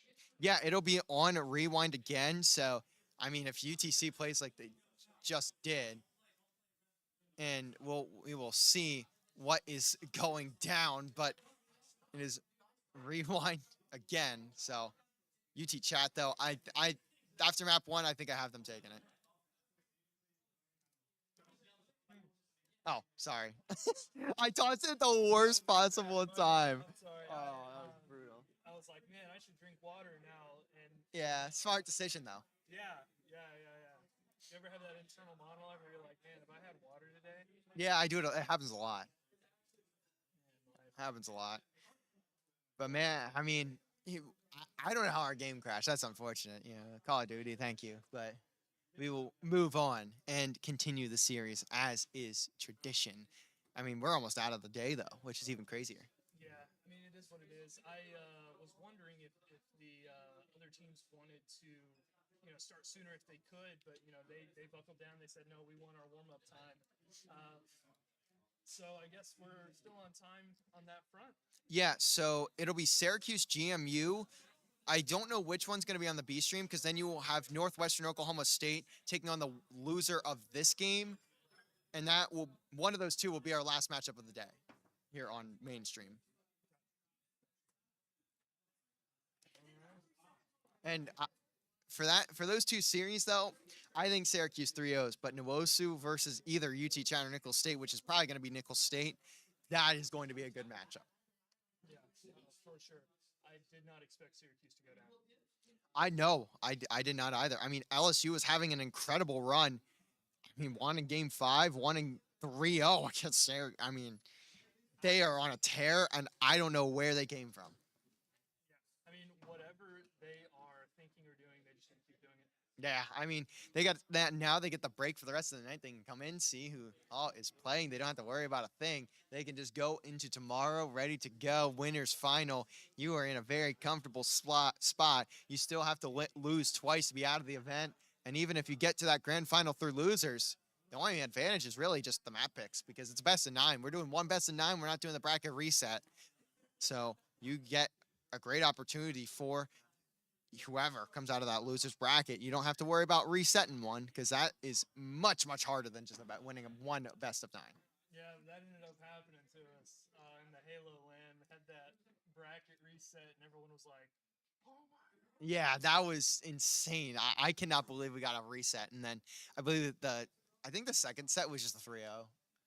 Yeah. We got a reset, and then it went 3-0. Yeah. We got the resets all the way. That was what we were going for, but should be ready to hop into the next game here relatively soon. As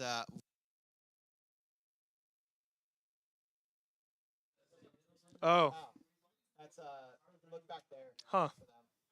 Hopefully our bad. mics aren't muted. I already did. Yeah, we just. Oh, there it is. We couldn't I can hear it on the the. speaker. Yeah, there we but go. There we go. I didn't know if we were still muted there.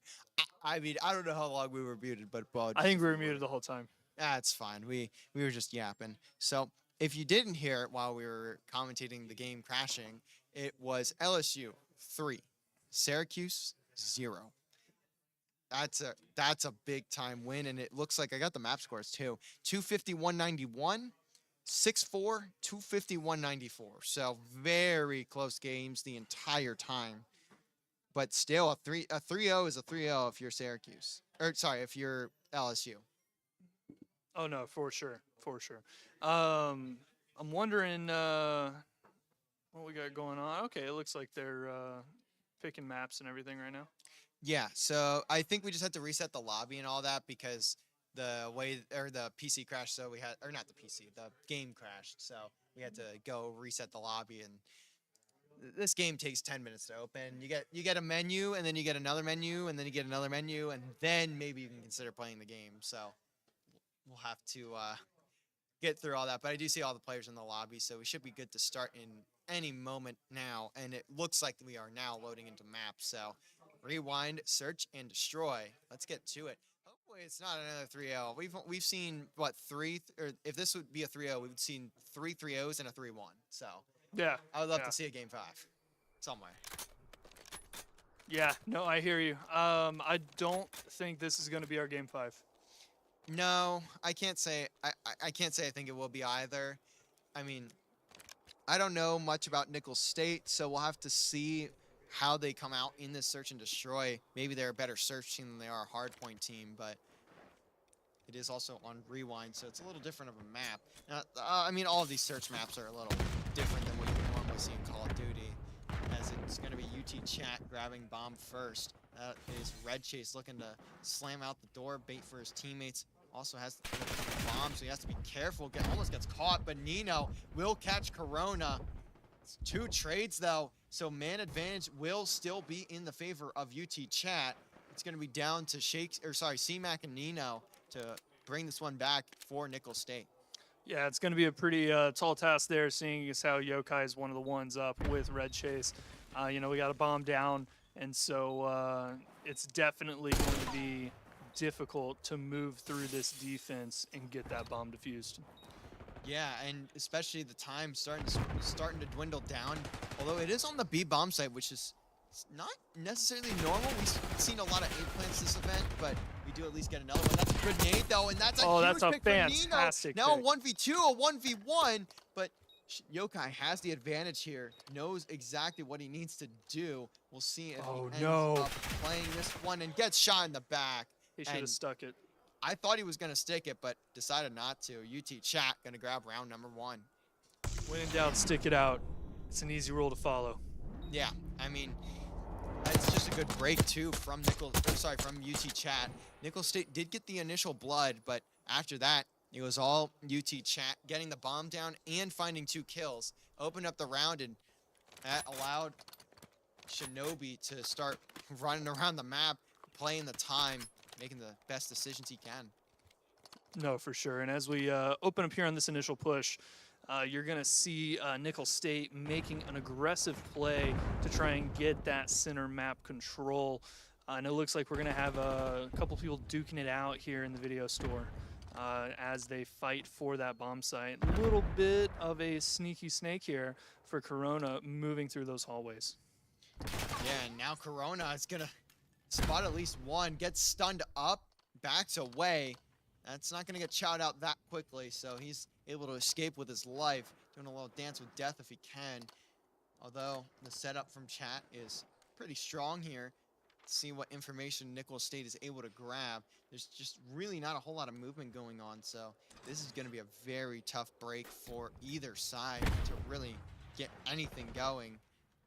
It'll have to be Nino and C-Mac starting to push forward. C-Mac first and he dies. Yokai gets one, Shinobi gets the second, and you gotta chow a little bit quicker than that if you are Nicholls State. Now they're pinched in behind the RV. It will be one for Shakesy, but that's really all it's gonna be. UT Chat comfortably again taking round number 2. Yeah, I mean, unfortunately, that's, you know, what ends up happening a lot of the time when teams, they sit back, they wait, they take their time, and, you know, we saw the same thing happen before. All it takes is for another team to rush in and respond to the passiveness, and they'll end up walking away with the win. And now we get to switch sides again. Will be Nicholls now looking to get at least something on the defense, but they've been shut down pretty handily at the moment. It's 4-1 from Yokai, 3-1 for Shinobi. To keep an eye on throughout the rest of the map. Chase will be the one to grab the bomb. It's coming in. I believe the trophy should be available for most players, so that likely will not, the nades will likely not be an issue. And C-Mac looking all the way into the back of the spawn, starts getting shot, and that's going to be Corona finding first blood, looking for the second child with the pistol, and slams C-Mac, puts him to bed. Round 3 is already looking like it's going to go to UT Chat. Shinobi should get the confidence of the team. The shots, though, are a bit shakier than Shakesy's movement. Corona won't get the last, won't get the last one. One for the punches. They didn't connect. Well, the first one connects, the second doesn't. Craze now in a 1v3, but with such little time left on the bomb, that will be Shinobi getting an easy kill. And UT Chat now making it 3-0. They're looking to make this possibly a DoorDash of a series. Yeah, no, for sure. I mean, they're very, very aggressive in their play here. Their shots are on point. Their strategies are working out. It's a very formidable team to have to go against, especially when you're on the lower end of the match here, honestly. But, you know, they still have time. It's 3-0. They are still in this game, and they have to keep in mind that if they adapt, they can still walk away with a win. Yeah, I mean, they have a chance, but honestly, if they don't win this round, I think the map is over at that point. You cannot go down 4-0, 5-0. That is when you are absolutely out of it. Now, I have seen like 1 or 2 5-0 comebacks, but it just does not happen. Corona almost gets the first blood, and Juz with a different player. He is just playing Nicholls State like a fiddle, and they're allowing him to do just that. Look at the way he's moving around. Just baiting and switching himself. Just sneaky play. And he's looking for a third, now looking for the ace, shoots the body, and lets his teammates pick up the kills. I mean, that's all Corona. Looking to kick back, kick his feet up, let the teammates finish that one off. I mean, 4-0. Yeah, with a round like that, that might just be it. Yeah, I mean, that's a pretty definitive performance there. You know, it's pretty undisputed. The way they move around the map is second to none, especially against some of the teams they've played against today. It's very difficult to keep up with these players, especially when they've optimized their routes. I mean, just Corona's moving in that round, dipping, dodging, diving around every player in Nicholls State. It felt like not a single person knew where he was. That gives him 3 kills. I mean, I just watched 7 nades get thrown too. So if you're Nicholls State, you're in a rough spot. Craze at least finds 1, so that's worthy of a trade. And another one for Shakesy. So a 2v2. Plant needs to go down for UTC. Red Chase on a 5 streak, and they're just holding hands, running together, letting Chase run up all the kills. Yokai also 4-1. I mean, this is brutal. C-Mac needs to win this 1v2 to keep them in the game. If he's not able to, I mean, that's probably all she wrote right there for map number 2. And C-Mac does have the opportunity. Good spot there. Does at least find 1. Doesn't shoot. Trigger discipline is on point. Now, where is he going to look next? Finds Chase. Doesn't get the full kill there. Pulls out the pistol. Tries to turn and burn. Now has Yokai on his head, and it will be Red Chase, I believe, cleaning up that kill. Wow. 2v1 play does not get much better than that. I'm at a loss. just 2v1 play was unbelievable. UTC, you can't win. You can't win that. That's unwinnable. I don't like to say unwinnable a lot. That is unwinnable.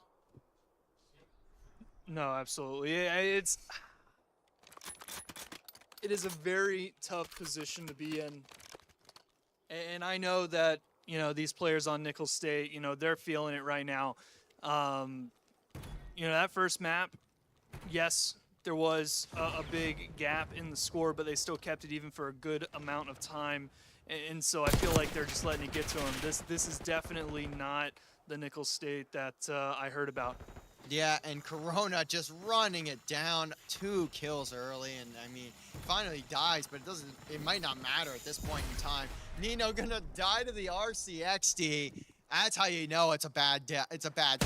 Shakesy can't find anything. 6-0, I mean. What are you gonna do? Yeesh. What are you gonna do? I don't have anything to say about that. That is, if you've seen Mortal Kombat, that is just a brutality. Like, wow. That's fine. Wow. I'm sorry. I normally have comms for everything, and I mean, if I ordered DoorDash, it would have been here later than that. That map ending. 5 minutes of time, and that's it.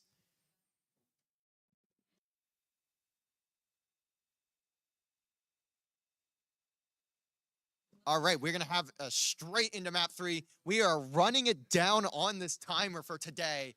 I mean, we are just running amok with what we're getting done.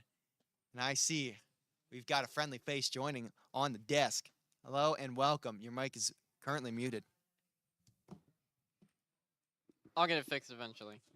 Hello, welcome back, buddy. We saw you earlier today. Now you're back here. What have you been noticing in this UT Chat Nickel State series? Well, I actually have not watched it yet. Oh, I did wait, see yeah, that you've been running last round of before. S&D. I've been over there Yeah. dealing with B stream stuff, but I'm excited to see. I am going to assume that UTC is winning based off of past matches. They're up 2-0. They just won 6-0 in search. Map 1 was close. It was 250 to like 170 something, I think. Or no, it was 140 something because our game crashed. I had to watch it from here over there on their screens. But we get a different map. I have not seen a different map in 4 hours. And finally, we get to see something different. It is Skyline. I know I sound way more excited than I should be, but my mind is going numb watching Relined and Red Card all day. I hate those maps, and I've been forced to watch them all day. Look at the emotes from UT Chattanooga.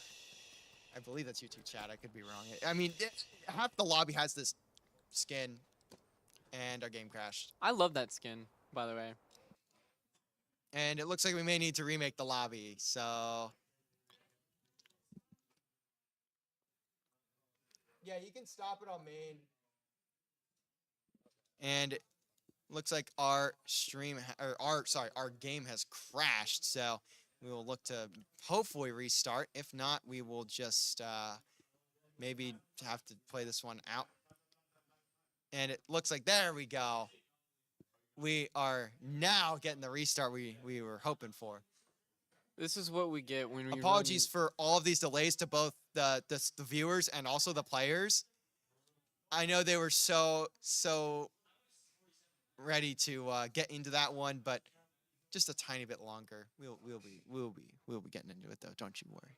This is what we get for running 9 instances of COD in one room and 8 instances I know. in the other. One of them is just going to crash. How have none of the players crashed? I mean, for the better, but how have none of the players crashed today? What is happening? It's that stream. For some reason, it's only the streaming PCs. It's just the stream PC. That thing hates us, man. Like, I don't know what's going on, but like that PC's version or that game on the PC on that PC, it just hates us. Yeah, no, 100%. These players were so ready and raring to go also. So, I mean, it happens. It's LAN. It's, I mean, man.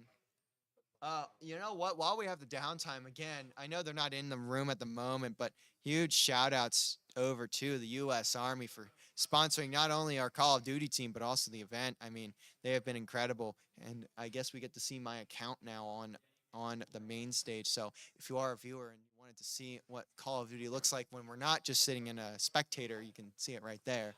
Now, this series though, I mean, it's looking pretty tough if you are Nicholls State. You're down 2-0. I mean, you lost map 1 by about 100, and you lost map 2 6-0. So brutal. Yeah, it's gonna be a little bit of rough comeback from them. They're gonna need to take this hard point, which is going to be sort of hard. You know, we see teams that can win the hard points but lose the S&Ds always come out on top. And the fact that UT Chattanooga has won both, it's gonna be a fight for Nicholls. Yeah, and also something that I just love to see though is the players are just chatting with each other in between this whole ordeal. They're just like, what was going on? Because obviously they're as in the dark as sometimes we can be, but they can't tell that we crashed obviously because they're not looking at our screen. But they they're just sitting there like, yeah, I don't know what happened. It was just we had to end the game, I guess. Maybe we'll play today. Well, maybe we'll finish this one again. Let's talk about the stakes of this as I just clicked into an ad. I don't want the ad. Now, we have the winner of this game going on to play LSU in the morning. I mean, LSU has been ripping some teams. I'm surprised. I mean, they are showing out. They will be one of the winners' final teams with the other coming out of this series here. And then the loser of this series going on to play Northwestern Oklahoma State. Now, looking at the current series score, it's probably going to be Nicholls State. So we're getting a lot of states going on, and sometimes there's only 50 of them, so we need to figure out what's going on over there. Yeah, no, I had the pleasure of watching that LSU versus Syracuse match. Now, yes, it was an upset. However, the games were so incredibly close. Yeah. It's crazy. I saw the score lines, 250-191, 6-4, 250-194. Or sorry, 250-191 for map 1, 194 for map 2. Or sorry, map 3. Wow. I mean, they kept, not only did Syracuse keep it close, but still, I mean, LSU just, I mean, they have to be the stunner of the tournament. They are just running it down, and this is not a team that I mean, I may have expected them to. I would have expected them to beat Ole Miss, which they did. I mean, that was a pretty clean series, 250-73, 6-1, 250-75. But I did not. I can't say I ever expected them to take down Nuosu and then also go on to take down Syracuse. I mean, run of a lifetime for them. I mean, they certainly are having a good run there. But of course, you got some other teams too. George Mason still getting through the losers bracket. They are sitting at losers round 3, waiting for this next round to start, which I believe Q's George Mason going to be on that side? Yes, Okay. Keith and George Mason will be on B stream. And then after we're done here with this matchup, which we are heading into map 3 with UT Chat having a 2-0 lead, we are going to see the winner of this game, or sorry, the loser of this game play against Northwestern Oklahoma State. So we are very close to closing out the night. I mean, the match is technically is listed to start at 7:30, so like we're actually gonna be very close to being perfectly on time, which is incredible. You love being on time on LAN. As if you've ever been to LAN, or you've seen the RLCS the CRL brackets, you're always at least 3 hours behind. Like that's just the nature of it. Yeah, and we were expecting to be behind because of the problems that we were having over there. Our stream crashed, or our stream PC literally died 3 separate times today, and we still we're are ahead of time. no issues Yeah. time-wise, which is great. Love to see it. I mean, some of the teams may be getting a little too much break time. We do apologize if that ends up being the case, but Collegiate Streams, welcome aboard. If you have not seen any, this is not necessarily the standard, but this is sometimes the unfortunate nature of the the amateur space, if you will. Makes us sound a little bit better. Now, I've never personally been to a LAN unless you count like MHSAA. Which it's the same thing. Yeah, I mean, I've been to those, and as a player, of course, and that was pretty awesome. But of course, you have 5-6 games, different games. Yeah, because they do what, Mario Kart. Rocket League, Mario and Kart, Rocket Overwatch? League, Smash Brothers, Overwatch, Madden. Oh, they do all of them? They do all. There's like 8 or 9 Oh. titles, or 6 or 7 titles. Like it's insane. I'm pretty sure they do Splatoon also. I mean, they're getting So- everything there's a game title. They are simply playing it. That's how it is. Now, getting back into the LAN vibe is always fun. I haven't been to a LAN since the Halo one, I believe. So this is kind of the first time in a few months. When I was at LVC, I was traveling a good bit. So I went to Rutgers, Virginia Wesleyan twice. Virginia Wesleyan, one of the best hosts you can ever have. If you ever have the opportunity to go to one of their events, go. They are incredible. Rutgers was a solid event. That was CECC, though, so it wasn't technically Rutgers. It was just on their campus. Gone to Kutztown, which is a really unique space. Kutztown is in the middle of nowhere, PA, like most of the PA schools are, so we will have to see, though, as we get into map number 3. We have Skyline. My head is not going to melt watching Rewind and Red Card again. We are going to be hopping on board with Shinobi. See what he's able to do. It's been Yokai and Corona, though, running it up in this one. Shinobi looking to get that first blood in the map, but he's going to get double stunned. Actually, I think he got triple stunned. And make sure of it, fourth stun, and it's going to be Shakesy C-Mac picking up the first kills in this one. We'll see if C-Mac can continue on into the hard point. Not going to do so. And so far, it'll be UT Chat again, getting time. Saw the first couple of kills go the way of Nickel State, but they weren't able to really convert on anything. Corona, good pinch there. Red Chase playing the... I'm sorry, I had to stop passing there. I just heard something so funny from one of the players. That was really good. But they are letting them know, UT Chat, making sure everyone in the building is aware of how well they are doing. 28-11, though. Not a big score line, but if they can get this rotation for P2, you see the credit spots through the fence. It's going to be a rotation, though, for Nickel State. 3 down, and now Nickel State can get back into this one. I love the energy from these players during this match. It is absolutely, I am positive that y'all can hear them through the mics, because these guys just some of it. scream. At least, maybe not all of it, but at least a little bit. And if you can't, man, you are missing out. But here in Hattiesburg, you can come spectate if you'd like. Of course, we have venue open for tomorrow, too. Red Chase will take down Craze, and now C-Mac has to push on forward. Nickel State didn't even get that much time off that hill, and that's kind of crazy to me. Now, I believe we were still about halfway through the point. Again, we can't see the objective timers. We can see how much time people are getting, though, which is pretty cool, and it will be the rotational kills for UT Chattanooga. They also are going to grab the scrap time, and now this is a little good trap here for UT Chattanooga. Shinobi does at least finish that one off, too. Last bullet in the clip.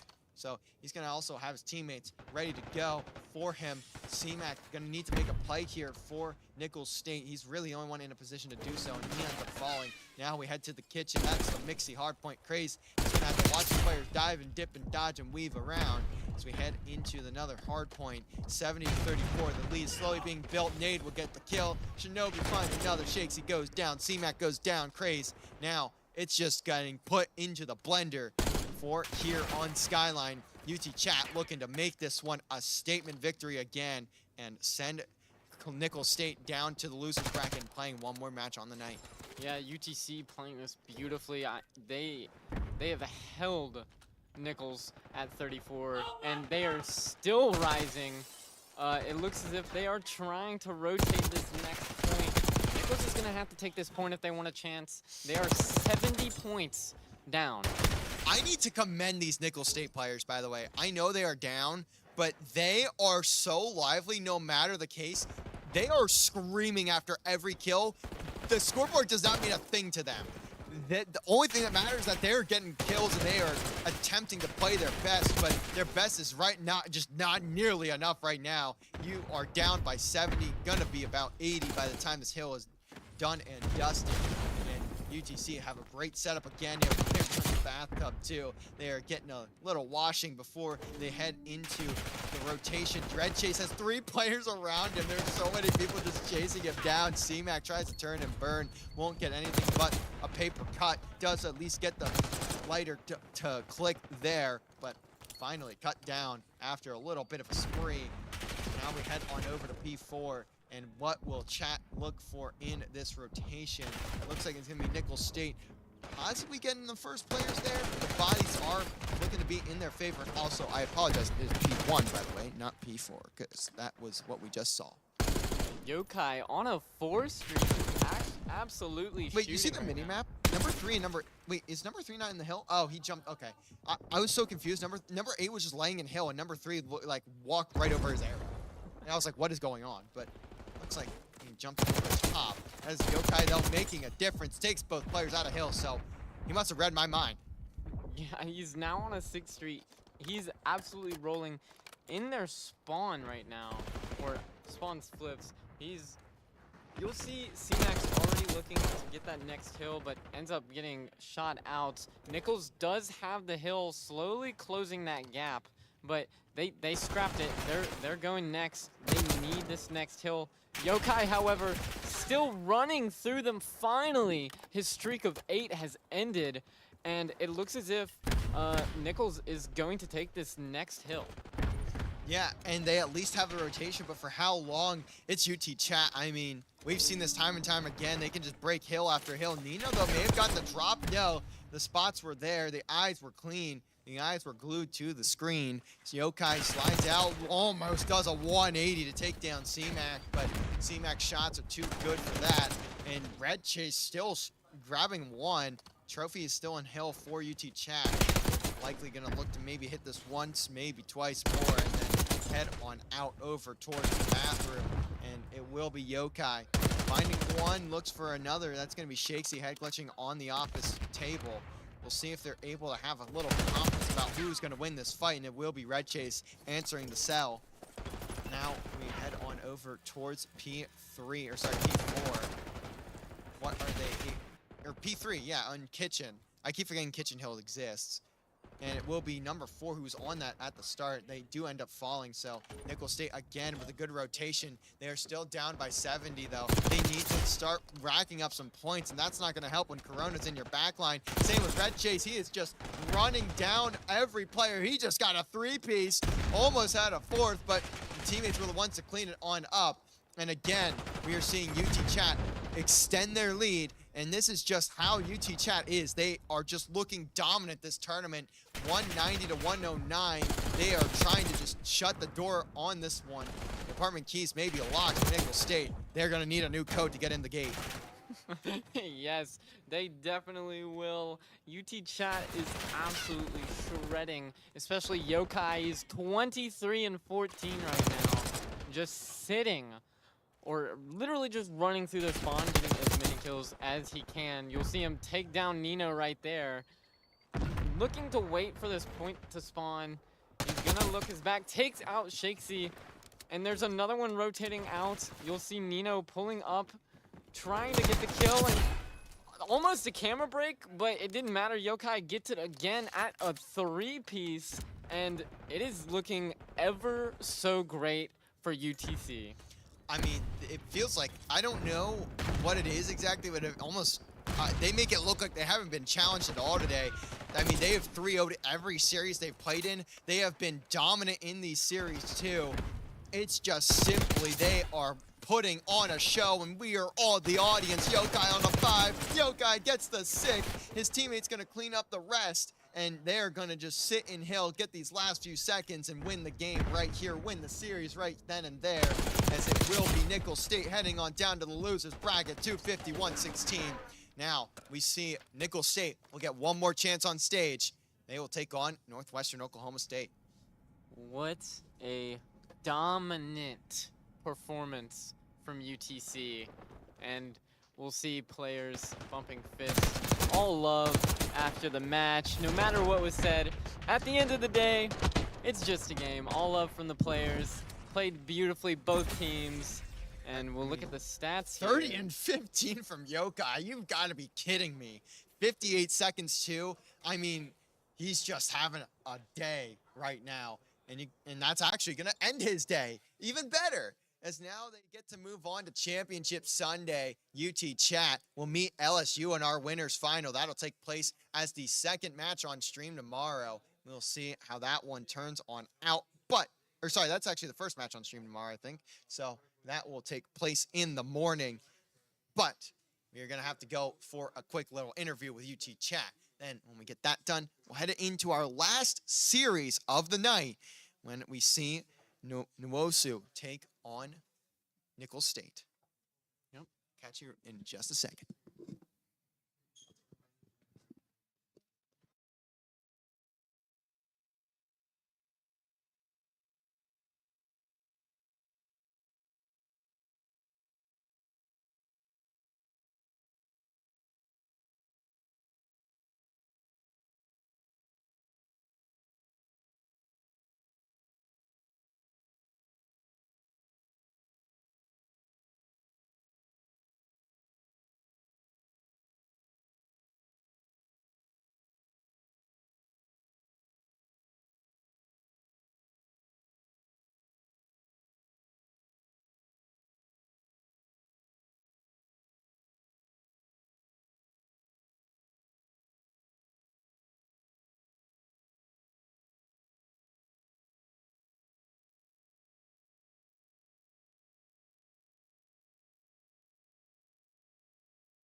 Here's your mic. Take a couple steps there. There you go. All right, you ready? Yep. All right, I am joined here by Corona. A huge win there in the winner's semifinal. I mean, how do you feel after a big one like that? I mean, you say it's big, but it was kind of, you saw the results. I mean, we were just trolling, not really, but like at the same time, the 6-0, we were just having fun out there. You know, it was dopeless the whole entire day. And so we just came back and started screaming, getting some dope up, and, started winning. So I mean, it's been a pretty quick day for you guys. You've only played two matches, right? only 2. Yeah, and I mean, both were 3-0s. Both were done in the time that I didn't even get time to start my stopwatch. So, I mean, what are the thoughts going into tomorrow now that you got LSU? You got a big task now ahead of you. Well, I mean, LSU got a big upset against Syracuse. I wasn't really thinking about that. I thought we were going to play Syracuse, not going to lie. But, well, we're going to have to see what we do against LSU. Haven't played them, haven't scrimmed them, so we're going to have to see what they look like. I mean, also huge games for the rest of your squad, too. You guys have all been just fragging out. I mean, hill time is about even. Everyone's over almost at 2 minutes. Like, everything is just clicking for you guys. What do you think that is right now that's just clicking for the whole squad? Well, last week we went to a LAN, and that just set the whole pace. I mean, once we went to that first LAN, got all the jitters out, we just started playing collectively, and even in scrims, it's just every day getting better. And also, shout out to Gio. Gio Customs on Twitter, he best coach in the CCL right now, helping us with S&D, hardpoint, I mean, you name it. So shout out to Gio. Yeah, absolutely. And now you guys head into Championship Sunday. You got a winners final against LSU. Anything you have to say before you send it on over to next Sunday or to tomorrow? All I got to say is see you in Grands. There you have it. We are done here, at least with UT Chattanooga. They'll head back for the night. Thank you for coming on. And we will see you guys in just a little bit. We are about to get ready for our final series of the night. We will have Nicholls State. We will have Nuosu. We will see you guys on the other side.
And we are here. There is one more series, one more problem to figure out. Now let's get to it. This is a loser's match as well, so loser will be headed home. Now, first up, it is Nwosu. We have Stewie, Biggie Cheese, T-Bird, and Aggro.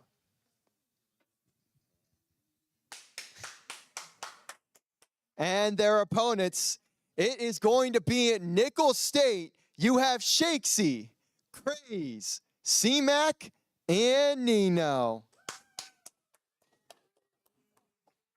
One more series on the night. Let's get this one rolling. Let's get back to it. Let's get some Call of Duty going.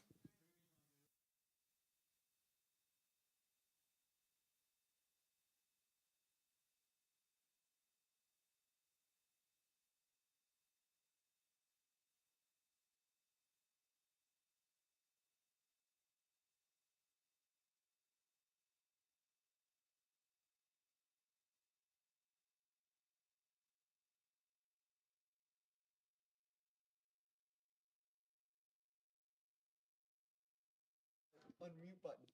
There it is. You gotta figure it out. Unmute button was so far away from me. As far away as possible from me. But we are ready to go. We've got one more series on the day, everybody. I mean, you've seen me here all day. You know me. I mean, it's been a grind. It's been a lot of rewind. It's been a lot of red card. We're tossing out all the names out here. And we have pretty interesting one ahead of us. Nwosu taking on Nickel State. Yeah, Nickel State coming right off of a loss to UTC in the upper bracket. I do not remember. Oh, Nwosu lost to LSU Yes. to be put game in lower 5. bracket. And yeah. then, yeah, I believe they won a round in lower bracket as well. They did. They took, oh, yeah. They 3-0'd Southern Miss, and now they are here. Now, on the other side of the venue, we have Syracuse taking on GMU, that is George Mason University. These are the last two matches of the night, everybody. It's been a long Saturday. We've been here for about 12 hours. Well, by the time the series is done, we will have been here for 12 hours. And, I mean, man, it's been a good time. I have energy, man. I feel great. I feel like I've just casted a normal day. Yeah, I feel awesome. I'm excited to be behind the caster's desk. Not mad that I wasn't casting. Watching Toast cast, you just never see that. No, I know before, like years ago, he used to cast a good bit. Getting in the booth with him was really interesting. It was a different dynamic. Like obviously, I'm used to casting with you a lot. I cast with Emily every so often. I cast with Dragon a decent bit too. But like that dynamic is so much different. Like the insight he's able to give is obviously way different than what you would get with almost anybody else because obviously he has a lot more experience. He's also, just older than us two. Like I'm 22, man. Like I'm not that old. I mean, I say back in my day all the time because, back in my day, Call of Duty was not slipping, sliding, dipping, dashing, diving across the entire map to find a half a kill, not even get the full thing. But, this game has been certainly a watch. I don't know how to describe it. It's Call of Duty, obviously, but it's a different type of Call of Duty that we're seeing. Yeah, it's definitely a lot faster pace now. Popular opinion, these maps are atrocious, every single one. But not all of them. Some of them are fine, honestly. yeah, like Skyline is a decently okay map. Because you don't have 50 spots for people to shoot you at. Yeah. AKA Vault P1. Dude, I'm done with Vault, man. I mean, I'm done with half these maps. Like Red Card and Rewind can get out of my screen. Like I'm getting pulled to play COD later tonight, and I am just going to melt watching myself play Rewind over and over, man. Like, it is. Wait, I'm sorry. This is unrelated. Georgia is losing 10-0 to Tennessee. Sorry, had to mention that. Anyways, I mean, dude, it's just been like. I don't know why every team is playing Red Card. I actually haven't looked at the map set for this series yet, so let's open it. Let's take a look and see what these teams are up to. We should be able to get them in the lobby in just a second. Hopefully those intros were good for the time. I mean, man, I am going to apologize in advance. I really ran out of material at the end of the day because, like, we've done, I think this is about the same as what we did for the Halo Land, but I was a little more creative that day and those days because I was in a different state of mind, I guess. But it will be Wosu and Nichols, it is going to be a Skyline map 1, baby. No red card, no rewind at all in this series. It is a good day of Call of Duty. Yeah, we will see both Protocol and Vault though, which are I maps don't that no, I've seen Vault, all day. Vault is fine. Like Vault isn't that bad. Vault S&D is annoying because like the A bomb site is just in a horrible spot. Like the attacking team just gets there before defense, and it's like, what's even the point, man? Like, why? But for the rest of the series, you have Protocol on map 2, Protocol on map 4. So you have an S&D, which we haven't seen a Protocol S&D, I don't think, at all today. I've seen a Protocol S&D on B stream, but I guess not on A stream. Protocol S&D is weird. They did rework the bomb sites. Oh, they did? Yeah, I'm pretty sure in the last patch for season 1 they reworked some of the bomb sites. It's weird seeing where these bomb sites are and how unfair of an advantage it gives some teams, some sides. Yeah, and that kind of goes back to the conversation about a map like Vault, at least in Search and Destroy. I mean, the attacking team gets to the A bomb so fast. It's like Toast even mentioned it earlier. Like, what is even the point of having a B bomb on that map? Just have an A bomb. Like, that's it. It's the only site that makes sense to go to. So, like, there's still some reworking that needs to be done. We do have Challengers Cups in a couple weeks, if I remember. Next weekend is when the Challengers Cup starts. So, oof, sorry for anyone playing in those, but they hopefully will fix these maps a little bit better up, at least in terms of Search and Destroy, by the time we get to CDL, which is in 3 weeks or so. I mean, we are doing a great job so far. I have an idea of these maps being. I think these maps can be good. I think these maps absolutely can be good, but they need some work done to them. Yeah, no, 100%. And then when you have teams like UT Chattanooga, which who cares if you plant A? They're gonna rush in there immediately. Dude, I have never seen a Call of Duty team 4-stack that crazily. Like, I'm just watching them fall 4-drop down into the A bomb site from the top middle, and I'm like, yo, like, it just everyone is in there at one time. The whole lobby was in one little tiny box. So like, oh man. Also, the game I think got an update. So apologies for the delay here. It's not being kind to our game, unfortunately. Update requires restart, and then you have to reopen the launcher, and then the update for the launcher also requires a restart. So you got to restart like 6 or 7 times before you can actually play the game. It's very unfortunate, but we will hop into this series pretty soon. And hey, I mean, we're probably getting out of here on time, actually, which is really nice. I mean, this LAN is ran very smoothly. I say smoothly, but look at me. I've been sitting behind a desk and standing in front of a TV all day. I mean, look at my job compared to everyone else's. We've But definitely had some bumps, but we are still making it out ahead of time in some spots. Yeah. We're still making it out like this ahead of match time. was slated to start at 7:30, and we did the introduction at 7:30.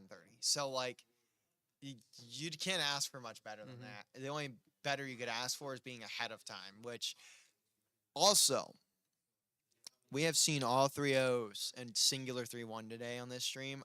I need I mean, maybe not. I don't know. Maybe tonight, maybe not tonight. I need a game 5 somewhere on A stream, man. Because like, if I'm gonna be casting all day tomorrow too, and everything's a 3-0, and then you get to grand finals, it's a 4-0. Like 4, 5. I think you have to win 5. 5-0. Yeah, If 5-0. it's a 5-0, bro, I'm checked, man. I'm checked. But these series still a lot of 3-0s, but some of those 3-0s have been quite close. Some of them haven't been, but we'll see what ends up going there. And it looks like we are now able to load into the game. So for everyone joining, one, thank you for watching all day long. We had to shut the stream off 3 separate times, and we are finally getting to the end of it. And we've also had a B stream going this entire time, so huge shout outs to all of our staff. They are all obviously all very incredible people, and they have gotten this thing done. Not that I didn't do much, but I'll be real, I did significantly less than most people. So I mean, you get to enjoy I got to enjoy a lot of Call of Duty. You guys got to enjoy a lot of fixing power outlets today. I enjoy. I'll be honest. That was the most fun I've had today. Was I fixing would hope things. the part where you have to like fix like the breaker just crashing Twice. twice. I hope that was not the fun part of your day, but we are ready to kick it off. Best of 5. Now we got one more series ahead, and we have one more team to send home. Will it be Northwestern Oklahoma State, or will it be Nicholls State? I have predictions. I think it's 3-0 Northwestern Oklahoma State, and we are seeing Wosu get into the first initial bit of time. Aggro trying to get some shots down range, and we see a little bit of snaking activity. Not going to call that a snake because I would get into a lot of trouble, but something of the nature. And it's T-Bird now having to fly on through, finds second, and he will go and look for a fourth, actually, in his little spree. Still, Nwosu, the only team getting time. Can Nicholls State at least pick something up? They've already given out about 30 seconds on the P1, and that's not something you see very, very often. Yeah, Nuwosu absolutely smothering Nicholls State right now. Tore through their entire team, and I'll be honest, Craze is also on his own little solo tear for Nicholls State. 4-1 right now, absolutely shredding, but as I say that, gets shredded by Stewie. However, Nicholls State still has that point. It's Caster's Curse. It's Biggie Cheese coming in with a big-time kill, now big-time time, and maybe even a big-time rush if they decide to start running down the field. And we'll have to see, though. Piano going to be clambering, climbing. C-Mac in the hill, going to get cut down. I mean, didn't even give him a chance. Stu, T, Bird, Aggro, the whole squad, again, slaying on out. It's going to be about double the score, and there is another one for Stu. He's getting loud, and our game has crashed, so unfortunately, there is map number 1 for you, ladies and gentlemen. Welcome to Call of Duty. Of course, this is how our COD works. How many times is this? How many times has this been? This is like the 5th time today, right? Yeah.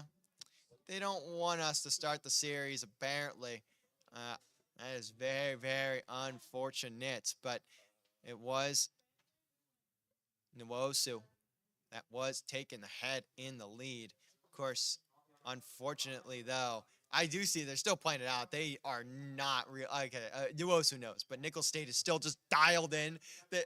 I don't think they know that we were pausing.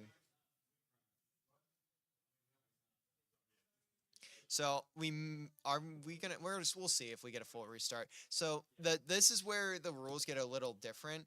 Sometimes you'll see it be a full restart, and then sometimes you'll see it be the score that it was, and then we got to do some little math, a little equation or two ahead of us. But that is not a whole huge issue. And I am looking at the B stream. It is 1-1 GMU Syracuse currently dueling it out. And I'm honestly surprised because I thought Syracuse was going to 3-0 that series. Yeah, I agree, but I mean, we've seen upsets today. You know, maybe Syracuse was not playing the game that they needed to be playing against LSU, so it should be good. GMU has played a really good game today, I will say, taking down some teams that I didn't even think that they had the ability to take out. But I mean, Syracuse too. I'm a little surprised. I mean, I think they have some of the most play time today, definitely in our lobbies. They have been around for most of these matches. They've been around for a while. I think they've been playing the most amount of matches at this point, 3 or 4, and they are just trying to make a run to the losers bracket. And if they are at least able to make it to Sunday, you can say you made it Sunday. But at the current time, I mean, they're trying to bring this one back, and it looks like they have taken a lead too in game number 3. So we'll keep checking in on that. And if that one ends before we are done here, which probably will be the case considering they're in map 3 already, but you never know because sometimes these ones can be mighty quick. Now I'm interested to see. It looks as if we're still restarting on our end. Obviously, none of the players crashed. So yeah, if I go back home and my game crashes this much, my PC might be out the window, and it's not the PC's fault. It's really not. It's Activision's fault. I might bill them for the comp for my PC if that happens, but we'll see. Hopefully, this game can stop crashing after this. We literally just needed to get through maybe 5 games, and we are fine. Like we even got through half of that. Not half. We got through a third of that map. Like how man? How is the game crashing then? Like. I feel bad too. I don't want to do this to the teams, but as far as I'm aware, it's in our rules that we have to we have to at least restart the lobby if our stream game crashes. So ideally, I don't think ideally that wouldn't be the case, but since we don't have extra observers in there, they can't really see the stats and all that. So just how it has to be. But that game over in Syracuse GMU, getting pretty close in the hard point. It's a rewind. And I'm seeing some different weapons being used too. I've been seeing the same things, obviously. I mean, that's Call of Duty meta for you. And typically see the same weapons, but I mean, now you're getting a little variety. I've seen a little bit of the CPR today. Or is that what it's called? CQR? Whatever that, the AR that's not the AIMS. I don't know, remember The what it's Model called. L? No, that's G8. I think it's like the CPR or something like that, or CQR or something like whatever. I'm like pulling through. Ow. Pulling, CPQ maybe? I don't know.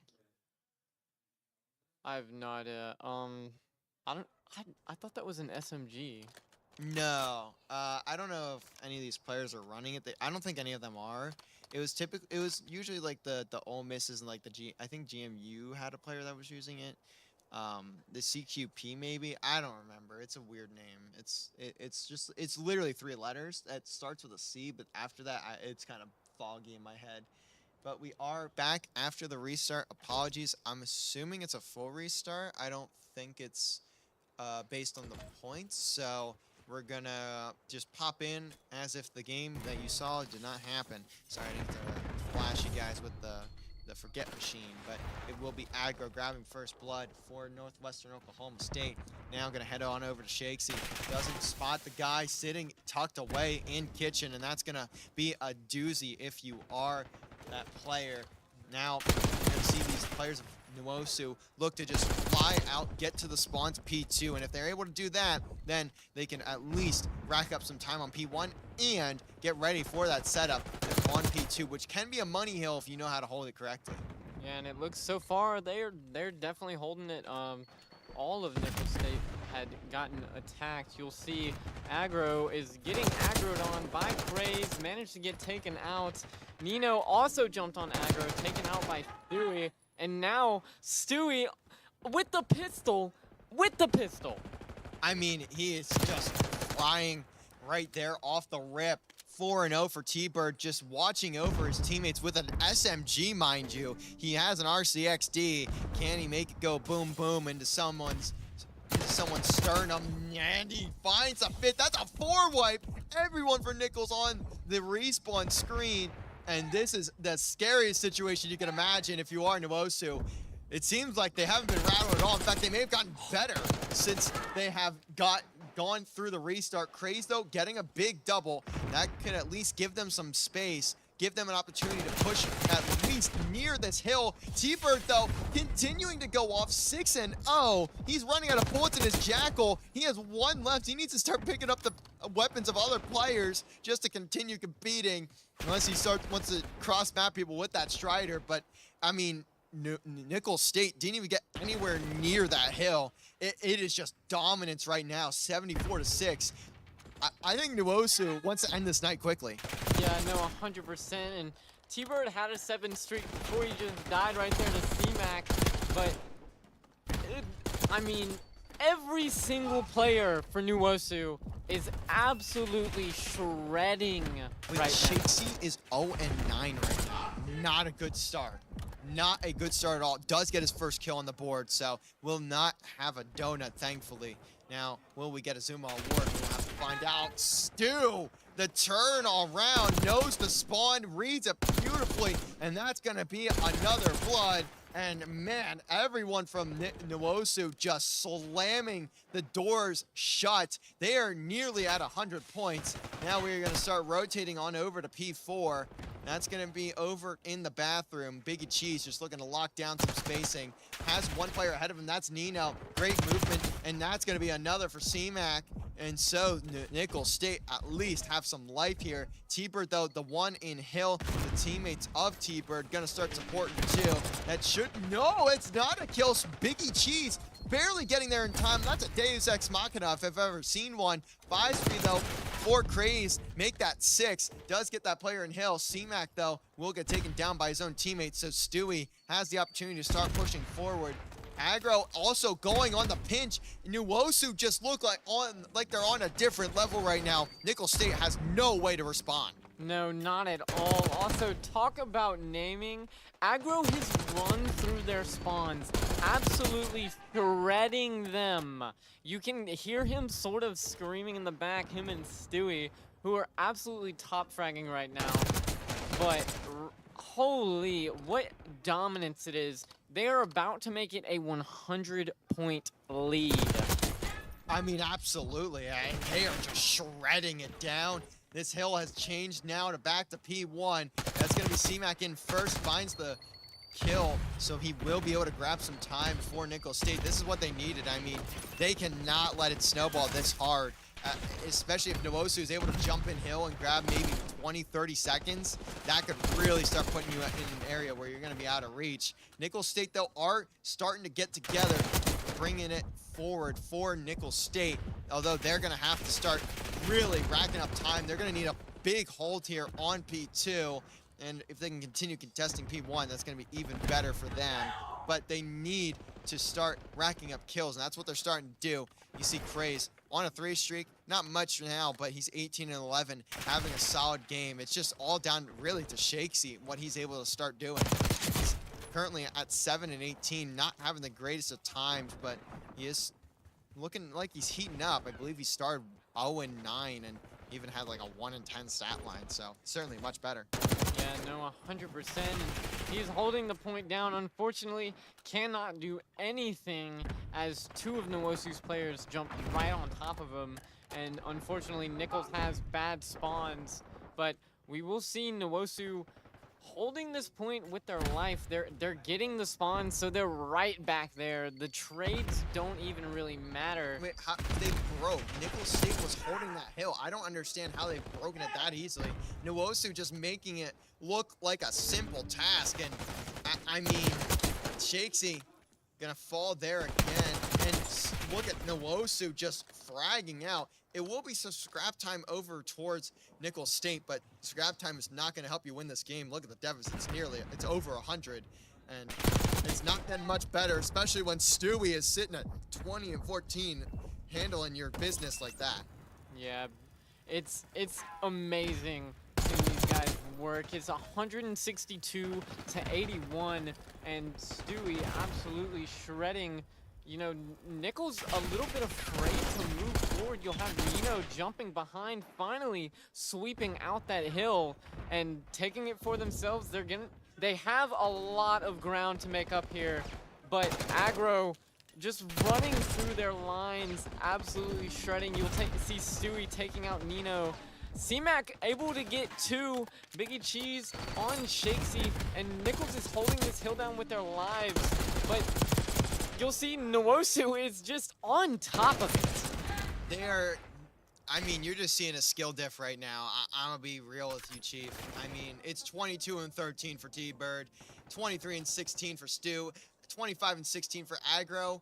When you give these guys an ample amount of time to warm up, you're seeing the difference right here. And that's with both teams having about 30 minutes to 45 minutes to warm up. So you're really seeing what this Nuwosu squad can do when not only they are warmed up, but also when they're a bit pissed off, to be honest with you.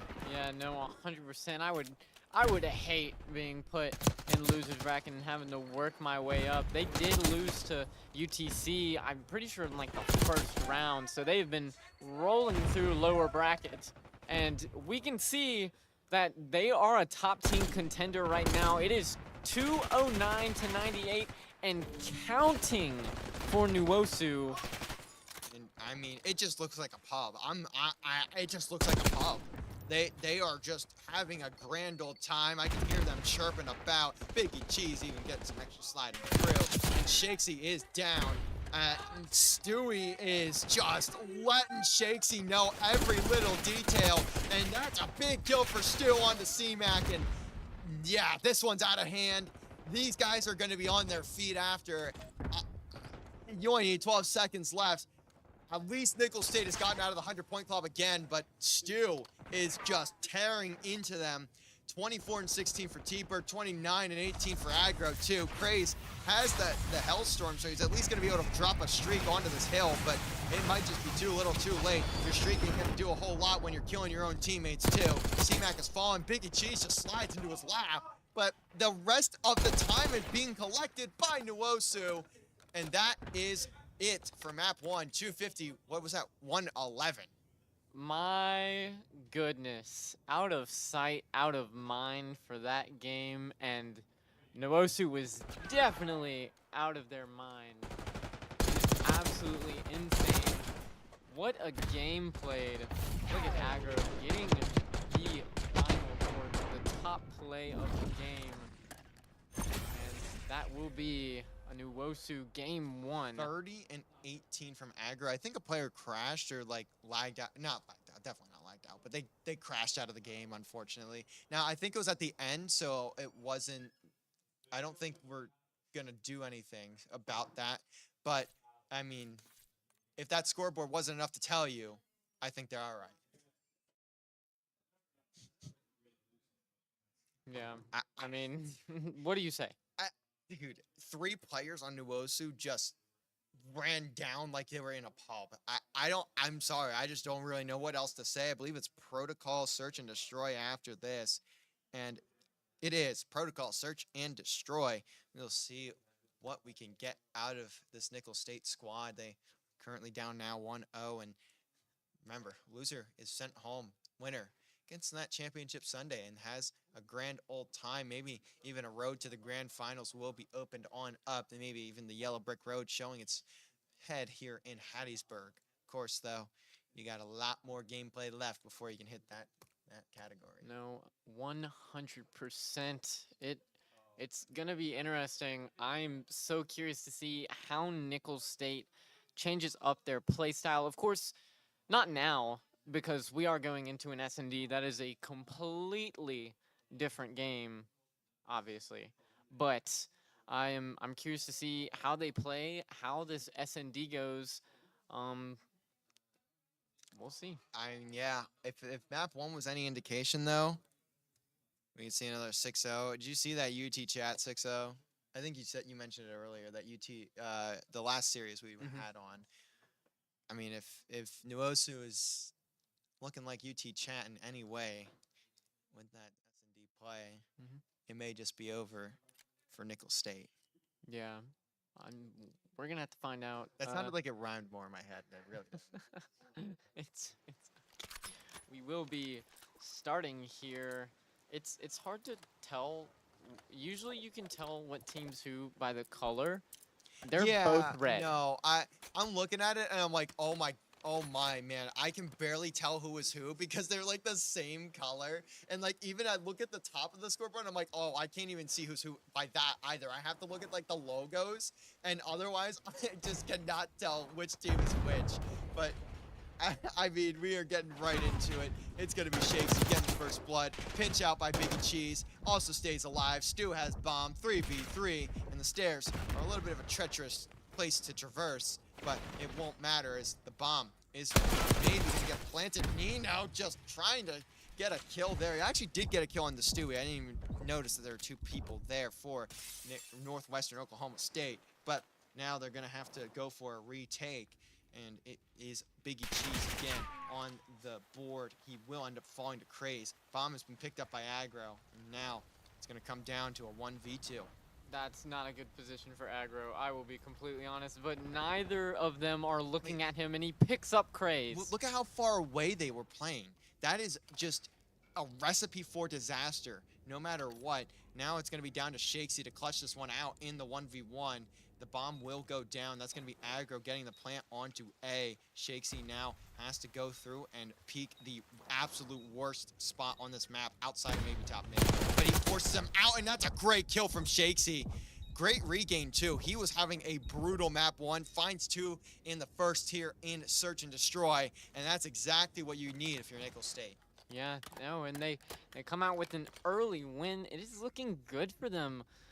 You'll see Shakesy immediately picks up 2 kills. And he did a great job baiting out Aggro with that stun. It would have gave the intel away that he was there, so, and it also would have stunned him, so Aggro would have gotten pushed. He just needed to get out of the way, and it just doesn't end up working out for him, and Nicholls State will get the first on the board. But Nwosu certainly in a decent position as well. That would have been a 1v2 anyways. Yeah, and we will see now. Nicholls State is on the attack. You have Shakesy with the bomb. I'm pretty sure they're trying to go B. You'll see Craze just kind of sitting there. Sees aggro, ends up getting him off. Stewie immediately taking out Shakesy. Shakesy the one with the bomb, so bomb not picked up by any of Nicholls State players. It's just sitting on that bottom side of A. And I mean, now you're sitting at a 3v3, 50 seconds on the clock, and man, it feels like we have just come to a standstill in the round. Bomb is at Stu, though, getting into an engagement there with, it's going to be C-Mac.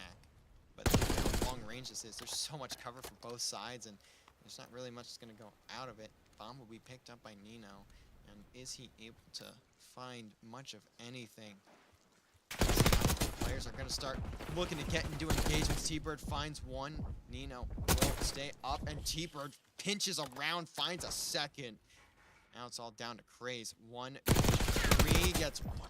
It's a TK. It's a TK. Now it's a 1v1.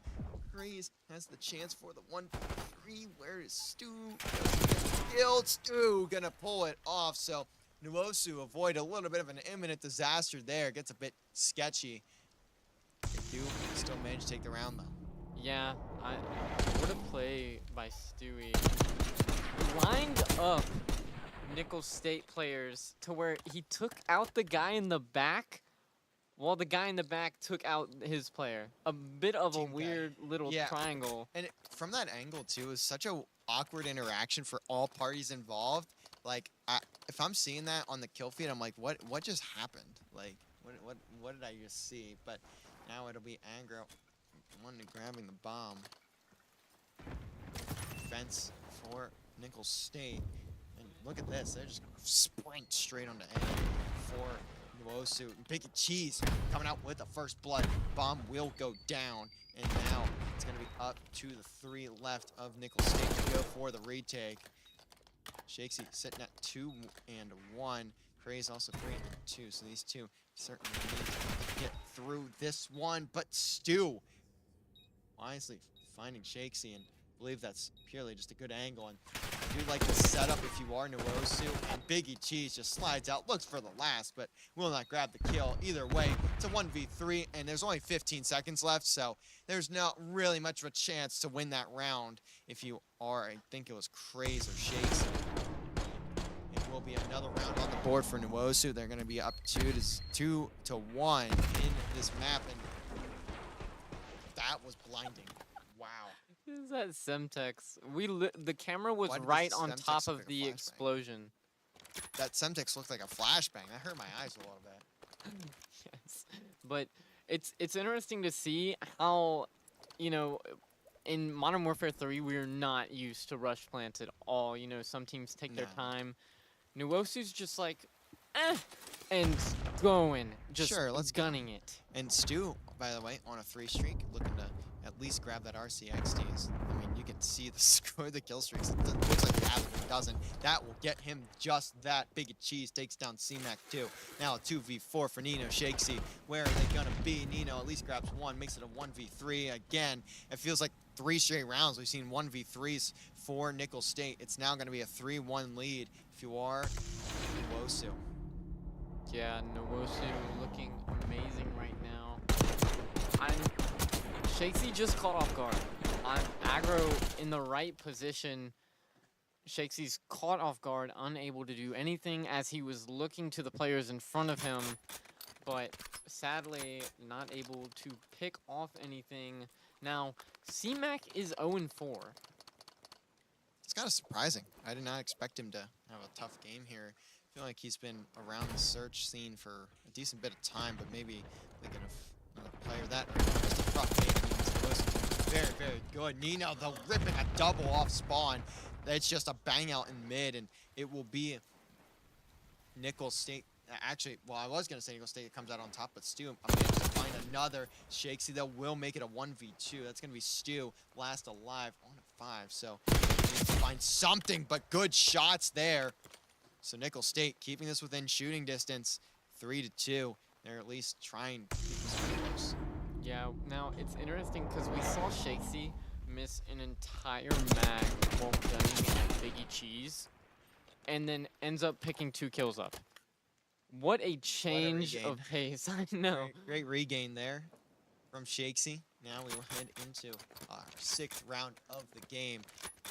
C-Mac still without a kill, but on the other side, you got a pretty even stat line across the board. 2 and 3 for aggro is mainly, I would say, probably the only weird one, just because there hasn't been a lot of interaction for him. But outside of that, it's just been simple, normal Call of Duty. C-Mac is going to be patrolling over towards P2. Gonna have to be very careful, though. That's not a great place to stand. Now, where he's at now is fine, but you have to be careful pushing all the way up there without any information on what the other team could be doing. I also see a trophy out for him. On the other side, though, of Nwosu, I mean, look at number 3. Stewie's covering, I feel like he's just covering B site. He is. That's what that sight line is, but he's just so far back on the map. Now, though, pressure is starting to mount moving towards A, and it'll be C-Mac dying, Craze dying too. Stu finds that one, and it's going to be a 2v4 again for Nickel State. They are just unable to get anything going. Aggro will take down Nino. Shakesy, last alive. Spots the first, gets good timing. There goes Stewie, but you still got 3 more kills to go, and you got to also plant the bomb or get these 3 kills in the next 15. And he's going to at least find a second. Good shots from Shakesy. He looks much better than what we were seeing in that hard point, but not going to win the round. Still, though, taking some players off shooters while going on a streak of his own. That's a 5 spree now, as players from Nwosu are just kind of running at him, or running at where they think he is, and then he's just shooting them in the back. But regardless of that result, Nwosu will take the round. Again, a 2-round lead once more, and it's 4-2 on the scoreboard. Yeah, Shakesy knew that he didn't have enough time to plant the bomb, so he was just looking for those players. And T-Bird just hanging out, just chilling. Didn't need to rush into a fight that he probably could have won, but still, you never know. Yeah. And it's going to be everyone in the middle of the map, but it's going to be underneath. Big Cheese with the first blood. C-Mac does get spotted, but doesn't matter. Finds a double out of it. What a way to have the first 2 kills of the game. Make it 3. C-Mac coming to life. That's a 3-piece for him. Now it's down to Stewie in a 1v2. That's insane. Yeah, C-Mac getting the 3, making him 3 and 6. The revive on that, and they know where the bomb is, and there's only Stewie left. Now we have seen Stewie gun. He is 7 and 3. Yeah, he's having an incredible game, but the way these 2 Nickel State players are playing, it's a lot more disciplined. They're not really over-channeling or anything like that. They're being a lot more calm. They know they don't have to do much of anything to stay alive here, and that's going to be a nice little bait and switch for Nickel State. They will, again, put themselves within 1, but putting yourself within 1 is not as helpful as having a lead, and especially now that we're getting to the later stages of the game, you're going to have to start putting something on the board. You're going to have to start stringing together a few rounds in a row if you really want to have a chance here. But at the moment, it's still Nwosu in the driver's seat. Yeah, I mean, still anyone's game, though. You'll see Nickel State picking it up a little bit. C-Mac had that 3-piece. He's doing really well. Shakesy 7 and 4, a big jump from what that hard point was last game. Craze is 4 and 5, with Nino being 5 and 7. Not too terrible. However, across the board, Nwosu, yeah, are doing amazing. You'll see T-Bird's 5 and 4, Biggie Cheese 7 and 6, Stewie 8 and 4 now as he picks off a Craze. And then Aggro is 3 and 5, and it's going to dramatically halt this push towards the A site. Now, they could maybe look to rotate to B here, but it's going to be a tough bid regardless of where they go. Biggie Cheese has the jump, but gets bodied by Shakesy. C-Mac also going to find Stewie, so what seemed like it was almost unwinnable for Nickel State, they have just managed to give themselves a man advantage. Only 30 on the clock. They're going to have to go for a plant. Looks like that's exactly what they're going to do. That will go down at A, 2v3 for Nuosu, make it a 2v2, and now it's going to be a actually T-Bird and Aggro looking to push into this bomb site. Get eyes on Shakesy, so that is at least one, and seeing both of those get thrown out at the same time, I think they're at least aware that both these players are in here. T-Bird, though, trying to take the first Chow, needs to win it, can't do so. Aggro gets the trade, though with just 18 seconds left. It's going to be Nino, needs to get this kill, and does just that. Little sketchy at the end, but not too terrible. 4-4 scoreline. Now we have ourselves a ball game here. Yeah, I mean, what a game. You'll see Nino hop up on that heady. Aggro basically had no chance at all to win that gunfight, and it'll be tied up. Yeah, now you've got yourselves 4-4, and I mean, I still have the belief that Nuosu will likely win this map, but if Nickel State has anything to say about it, maybe not. They're now back on the defensive side of the map. We'll see how Nuosu decides to go for this round, and it's just really been a great set of first bloods from, oh, C-Mac gonna get a double with the RC and one with the Gunny. Actually, it wasn't C-Mac, that was Shakesy that got the first blood. He's now 10-5. I mean, this is looking like it's going to be a round for Nickel State. It's off the rip. It just 2 kills with the RCXD. You can't get much better than that. No, not at all. And that immediately puts Nickel State at the advantages. Only Stewie's left. And Nickel State has literally every bomb site covered to a T. Like, you cannot, it doesn't get much better than this. Yeah, it's a 1v4, but look at the angle from Stewie. He at least finds the first. Only 34 on the clock, but he's going to start making his move if he wants to win this round. And it's a 1v4, so not the easiest job to do, especially with just 20 now remaining on that game clock. And it's definitely going to be a round for Nickel State at this point.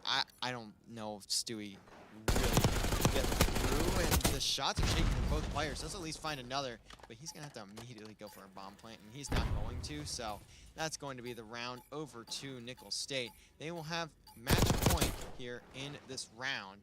Nickel State getting the win. I'm a little confused on why he didn't go for the bomb plant. Probably didn't want to give up a streak. That would be my guess.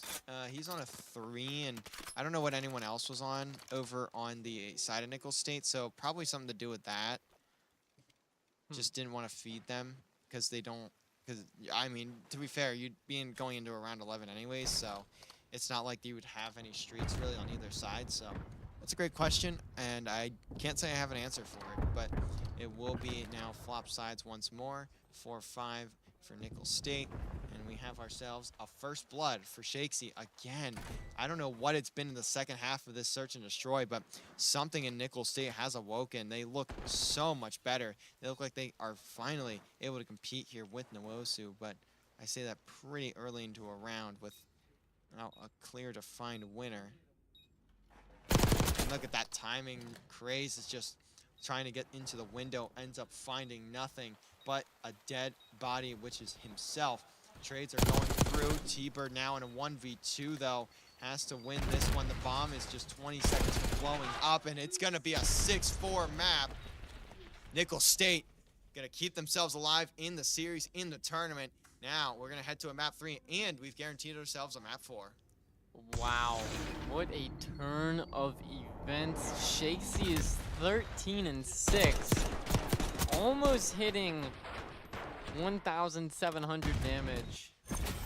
I mean, amazing. T-Bird 6-7, Biggie Cheese 7-9, Stewie 12-6, Aggro 5-8, and for Nickel State, C-Mac 7-9, Shakesy 13-6, Craze 4-7, and Nino 6-8. They're over there. But But we are going to head into a little intermission. We're going to have a 5-minute break in between maps before we get into the second hard point of this series. So we will take a little intermission, then we'll be back in a few minutes when we're ready to start map number 3. Hey, y'all, I missed the lap. What was the final score? I missed it. I'm sorry. 5 minutes between. Oh, Nichols said no.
All right, and hello, welcome in everybody. We are ready to hop into the next game. They originally wanted to take a bigger break, but they decided, you know what? Nah, let's just keep going as we hopefully head into a vault hardpoint pretty quickly here. And I mean, we've seen this map 100 times today. It's simply a mix fest. That's what you're gonna get out of a vault hardpoint. yeah, it'd be interesting to see a dominant team on this. Uh, We saw I'm- UT chat on it earlier. I mean, that was some pure gameplay. when is UT Chat not dominant?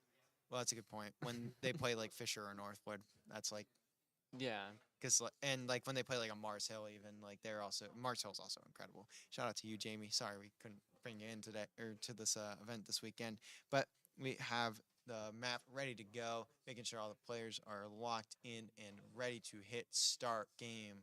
And once we get there, we can keep coasting through this series. Again, the last series on the night. Thank you for everyone for joining us. Nice thing is, it's not even too late of a night. It's only 8:30 right now, and yeah, we are good to go. So, and again, thank you all for watching. This has been a probably 12-hour stream. I mean, not consistent, not straight through because we had to restart it a few times, but it's been a long day here. I mean, we've been here for about 12 hours. Going to be roughly 12 to 13, depending on how this game ends, when this game ends. If it hits 9, that'll be about 12 on the dot because we start at 9. So big day-to-day of Call of Duty. Last series, and I believe the series with Syracuse GMU is also wrapped on up. So this is absolutely the last thing going on here for the night. And then we will be able to head on out and get ready for Championship Sunday, which will take place starting at 10 a.m. tomorrow. Now, we've got ourselves a hard point right ahead of us. Yep. Now last hard point that we saw was Skyline, and Nuosu had a dominant performance. So we'll see. Obviously, this Volt map works a little differently. There's a lot of spots you can get shot from, but I mean, right off the bat, already Nuosu not alive. Destroyed, absolutely destroyed. Nino taking the point, getting some hill time down. Now it looks like Nuosu is trying to get into that point, trying to find a way to beat Nino, and aggro jumping in. Stewie taking out Craze, and we'll see C-Mac rush 2 and almost takes out the second one, but unable to. T-Bird taking him out. But it looks as if Nicholls State has taken the hard point. Just for a couple of seconds there, and now they will look to rotate to the back spawn, and it's going to be Stewie again shutting it down. Where is his next engagement going to come, though? He's getting pinched now. Biggie Cheese gets taken down by C-Mac as well. Good shots from him. Going to look to rotate into the hard point. Now he's got 3 friends along with him. Nino takes out aggro, and that's going to be the hill captured for Nicholls State. Just for the time being, though, T-Bird looking to make some noise and does just that. Biggie Cheese getting involved on the opposite end, and that should be even more time for Nuosu. And it's the one problem I have with playing hardpoints against, or at least in this series, if you are Nicholls State, you have to find a way to keep up. It is going to be immensely challenging, but you have to find a way to keep up with the guns of Nuosu. Otherwise, Stewie, T-Bird are just going to keep killing you in your own spawn. And finally, you can get out of it. That's only because the hardpoint goes across the entire map. Oh my goodness. The entire Nuosu team is shredding, and they're so fast. They back up each other immediately. You'll see like someone like Stewie go for a kill, end up almost losing it, but then T-Bird comes right in and swoops in and saves the day. It's just amazing seeing these players work. And you'll have, what, is C-Mac behind a pillar? Yes, and he's going to jump into the hard point, actually jump into the sightline of T-Bird, and T-Bird will take him down. That is a good chow, though, from C-Mac. You just have to contest the point at that rate, and he just ends up losing the gunfight, especially when you have players watching over you. I mean, it also just almost feels like Nicholls State is slowly starting to run out of whatever's left in the tank, and it's also partially just a testament to how good Nuosu is in hardpoint. I mean, look at the scoreboard. It's 104 to 17, and it's still counting upwards. 6th streak for T-Bird. Kid has not died in at least a minute and a half, and there he goes. Finally going to get taken down by Shakesy. Rotate, though, now to that 4th hardpoint, and that's just going to be a brutality for T-Bird. Finds 2, Stu finds another. And that's, again, going to be a significant amount of time for Nuosu. And honestly, they're looking like they want to make this a 20-point club. Is it going to be? I hope not. But if it ends up being that, you are not looking great heading into Protocol Hardpoint in Map 4. Oh my gosh. This is Nuosu's world, and we're all just living in it. And I'll be real, like, some of the comms that I'm hearing from Nuosu, it's, oh my God, please kill me. Like, as in, kill me in the game, because he is going off so hard, man. It's crazy what these players are doing. 16-8 if you are Stu, 14-4 if you are T-Bird. I mean, they are just slamming it down. It doesn't get much crazier than this. If you are Northwestern Oklahoma State, they are just perpetually putting Nicholls State into the respawn screen. They've learned how the spawns work. They've learned how to get the gunnies flowing, and now they're hitting the flow state. But look at these kills out from Nicholls State. They finally have stopped the bleeding, but I mean, it's not really bleeding anymore. It's just perpetual brain damage. You can stop the bleeding, but the second someone scratches your cut, it's just coming in worse. And that's exactly what Nwosu is doing right now. Now we'll see a little bit of a bite back here from Nickel State, but Stewie, it doesn't even matter. Stewie is going off.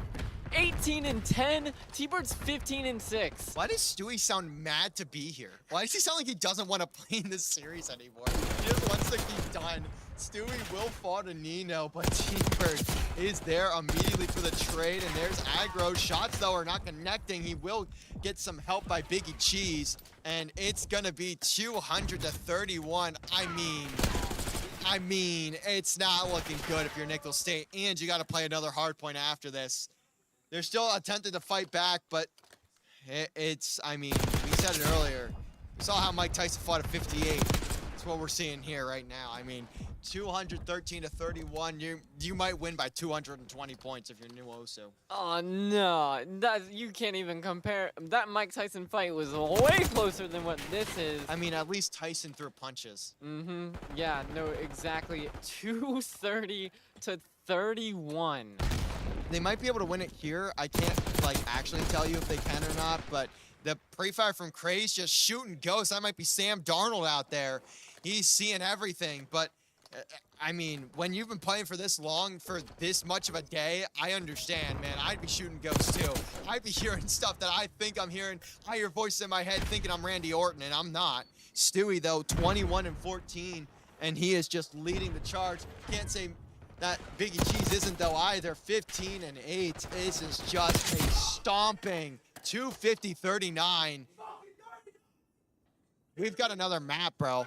We've got another map. Did Stewie turn on his monitor or something? What just happened? Oh my goodness. I mean, there's not much else we can say about that. I think it was summed up pretty well by Nwosu themselves.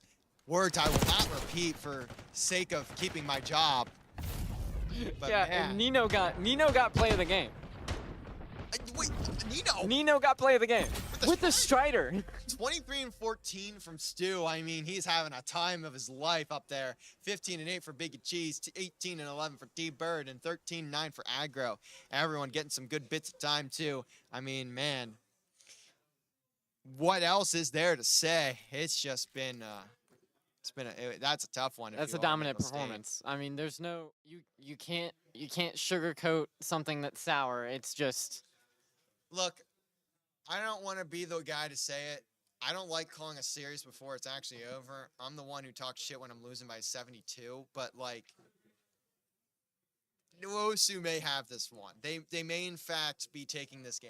Yeah, well, Thoughts? I mean, I told you earlier, a team that can win a hard point by a good margin, it doesn't matter if you're an S&D team. You're going to lose the next two hard points. Yeah, and that's really the benefit, too, of a format like this. Because Control is currently broken still, too, we couldn't use it for the event, and that just benefits teams like Nwosu, who can frag out in hardpoint, and you're seeing it. You're seeing why it's a problem. Yeah. At least for other teams, not necessarily for them. Yeah, no. I can mean, imagine they're happy with it. Yeah, I mean, they have to be happy with it. Stewie is literally screaming, kill me in game because he cannot die. He's like, please, get a kill, get a trade. I heard after the map, oh my God, words I will not repeat.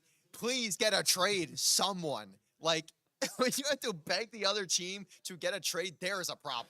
Dude turned on God mode and is testing all the ways that he can get himself killed. I mean, I'm just waiting for someone to speak in Spanish just so we can get a different type of insult. Like, I'm waiting for someone to pull that out. Now, Nickel State does have one on the board at least, so we'll see if they're able to bring it back here. If they can force them at 5, they might have a chance, but if last map was an indication of what's going to go down here, I don't know if I want to see that post-game reaction from the side of Nwosu. I want to see it. I mean, you might not. I guess I have no affiliation, so that's a good point. I don't care. Yeah, true, but it's gonna be awesome. I mean, at the end of the day, all love, but I know they're so chill. They're like, oh yeah, you guys get circle time. like the second after screaming their heads off. They're like, oh yeah, you guys.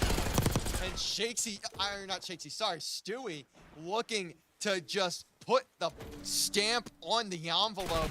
And for now, it will be bad postage.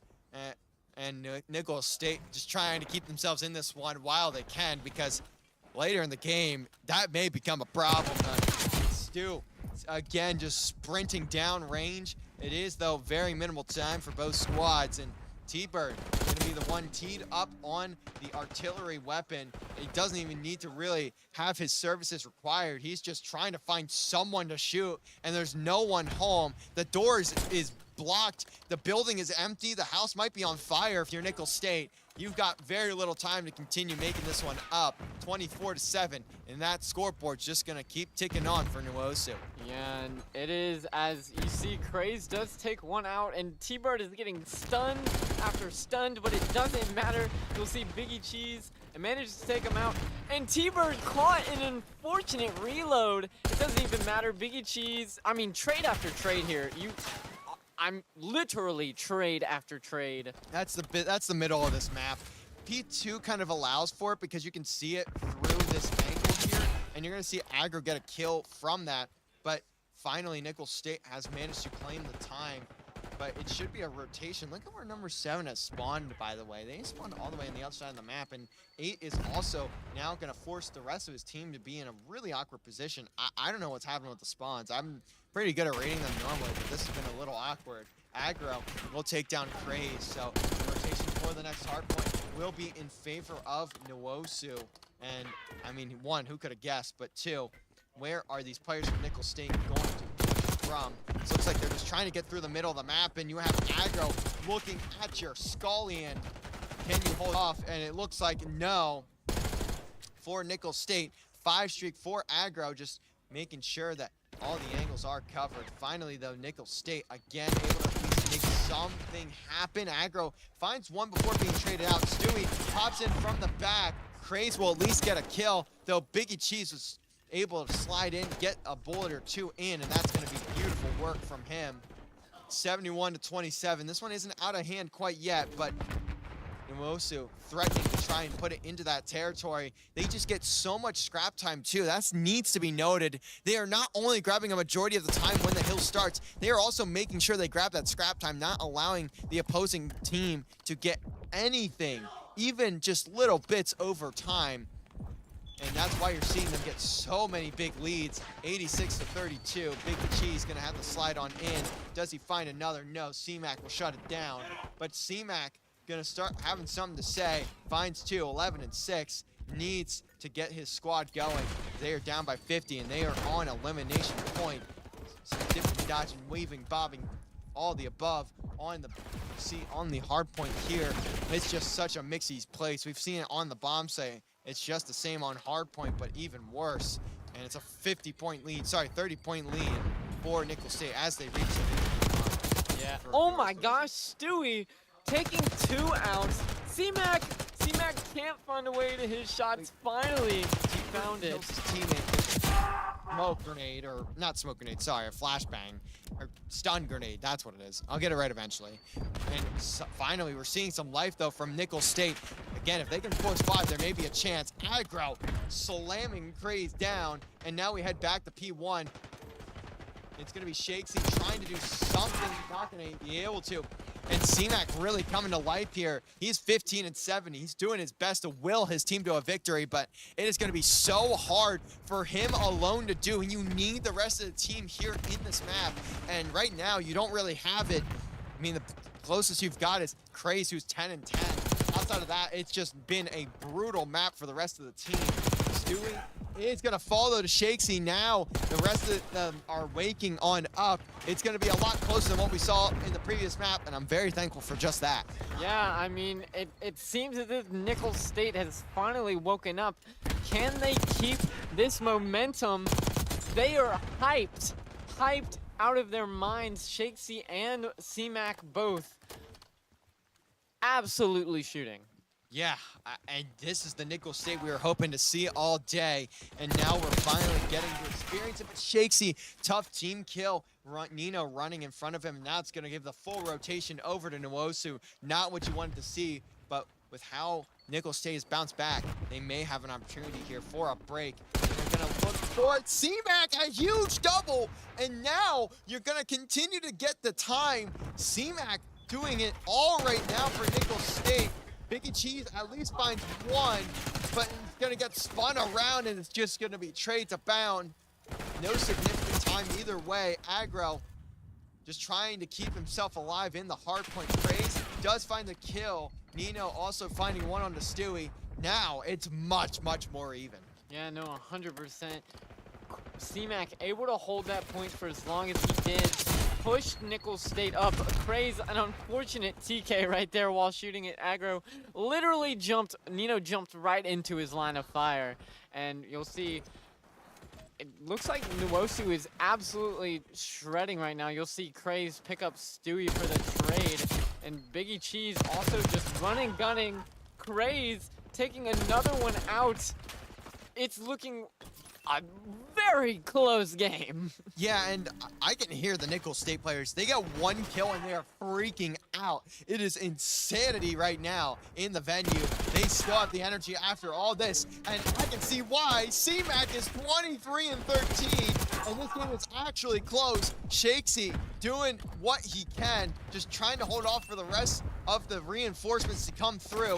129, 123, and now they have Nwosu stuck in the back spawns. Can Nwosu get through? T-Bird has managed to break on in. Craze, though, is looking to make a statement, and huge kills from Craze. That's a 3 streak, 18 and 14.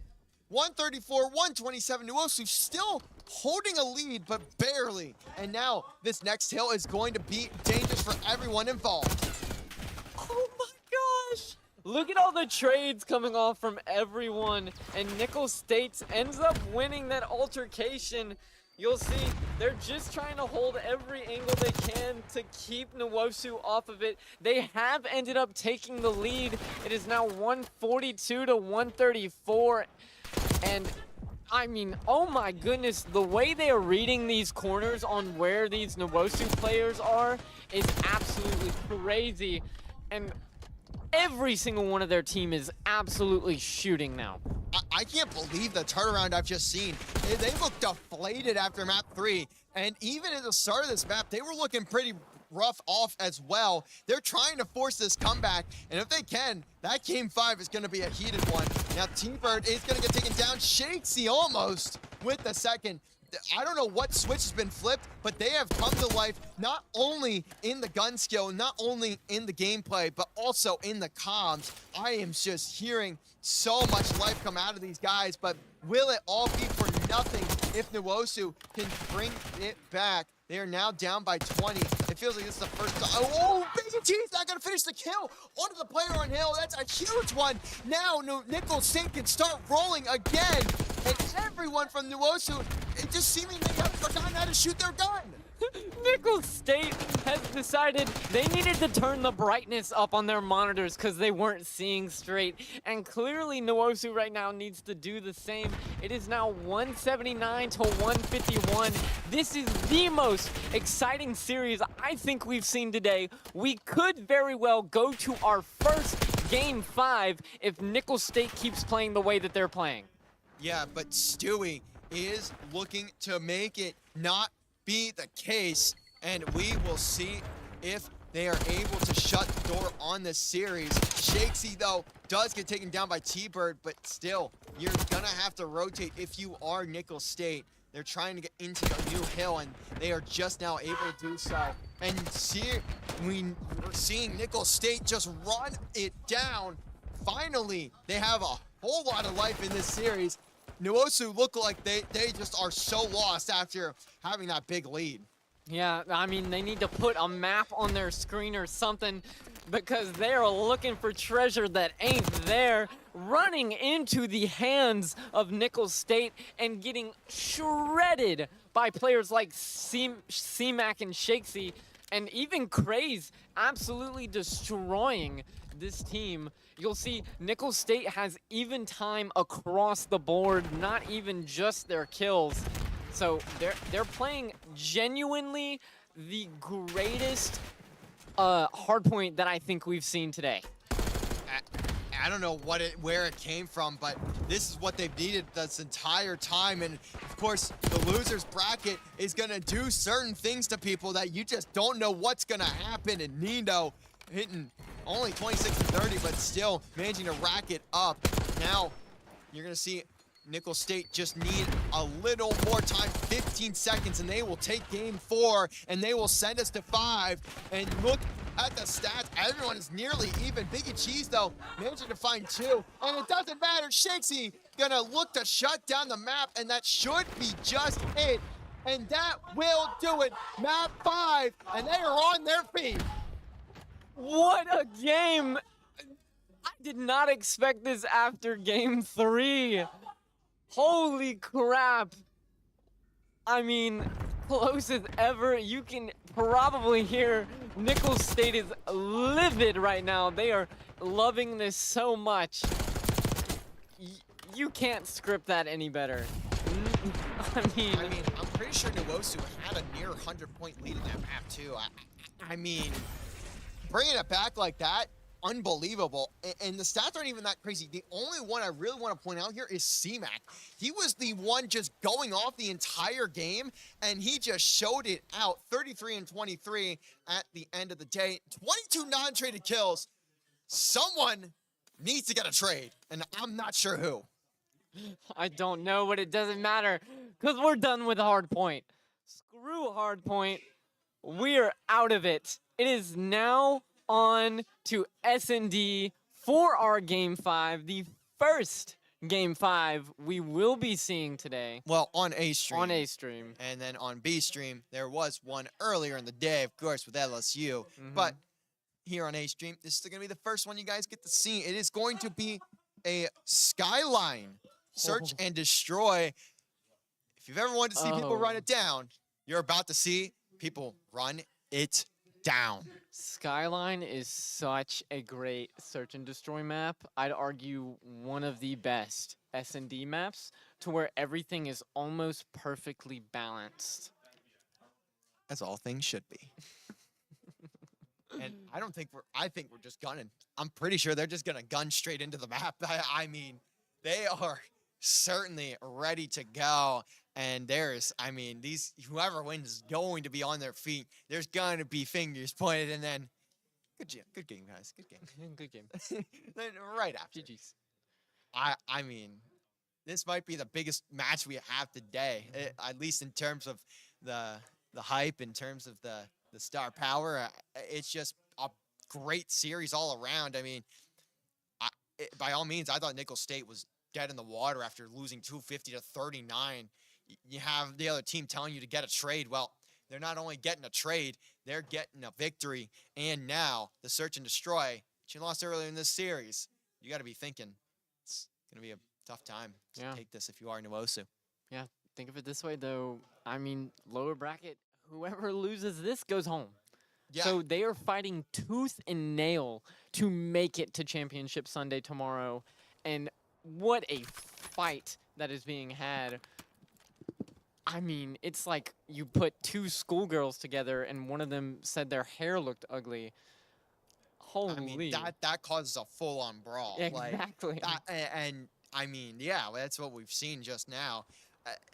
I don't even, man, we just need to see the gameplay at this point. Map 5, everybody, closing out the night, of course, with a banger series. It's going to be a rundown on the kitchen. Big Cheese on the pinch, going to get C-Mac down. T-Bird just used as a little bit of bait. Shakesy, though, on the other side, going to have an opportunity to go for a pinch of his own. Will just stay home, though, and that's what you're taught in good football technique. Aggro will find Shakesy on the side of Piano. Bomb goes down, and this is looking like it's going to be a first round for Nuosu. But Craze, Nino have the opportunity to do something special here for V2. Just 35 on the clock. Yeah, now Nuosu took out Nickel State's top frags, except for Craze. Craze is still a gunner, takes out one. He has 24 seconds to make something happen as Nino takes out T-Bird. there's only one. Stewie's the only one near A-bomb. Stewie taking out Craze. Only Nino left, and Nino ends up getting aggro, but it doesn't matter because Stewie turns around to pick up the Nino kill. Those shots onto Anger were gross. I don't know how he got that kill. I mean, that was 30. Doesn't really matter, but Nino certainly ready for round 5.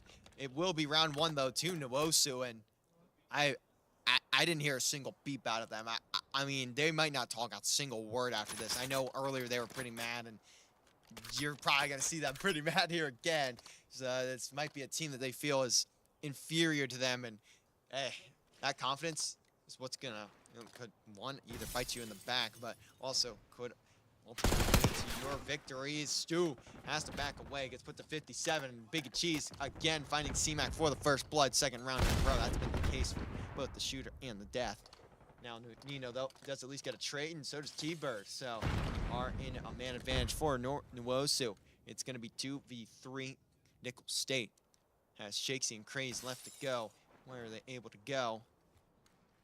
I am surprised no one is rotating the ventilation system. I mean, that perfect play scenario right now. Bomb is down. Shakesy has to pick it up. He does end up picking up that bomb. We will see they are looking an A push. Does T-Bird see them? I'm pretty sure he does. Tough, but he also, wait, he didn't get stunned there. It didn't matter as T-Bird does fall. Craze at least finding the kill. Shakesy also going to take out Aggro, so they've just made this a 1v2. They flipped the script immediately. Plant going to go down, and it's going to be at least one for Stewie. Now makes it a 1v1, and this is a huge point in this game. I know it's only 1-0, but trust me when I say it, this is very, very big. Yeah, this could make or break a team's mentality. Craze just sitting there, waiting for the footsteps, and will Stewie go for it? I mean, Ninja Plant, question mark. You'll see T-Bird or Craze is looking for Stewie anywhere he can. Stewie only 10 seconds, and look at that. Does he get the kill? Picks the kill up, but it doesn't matter. It doesn't matter. No.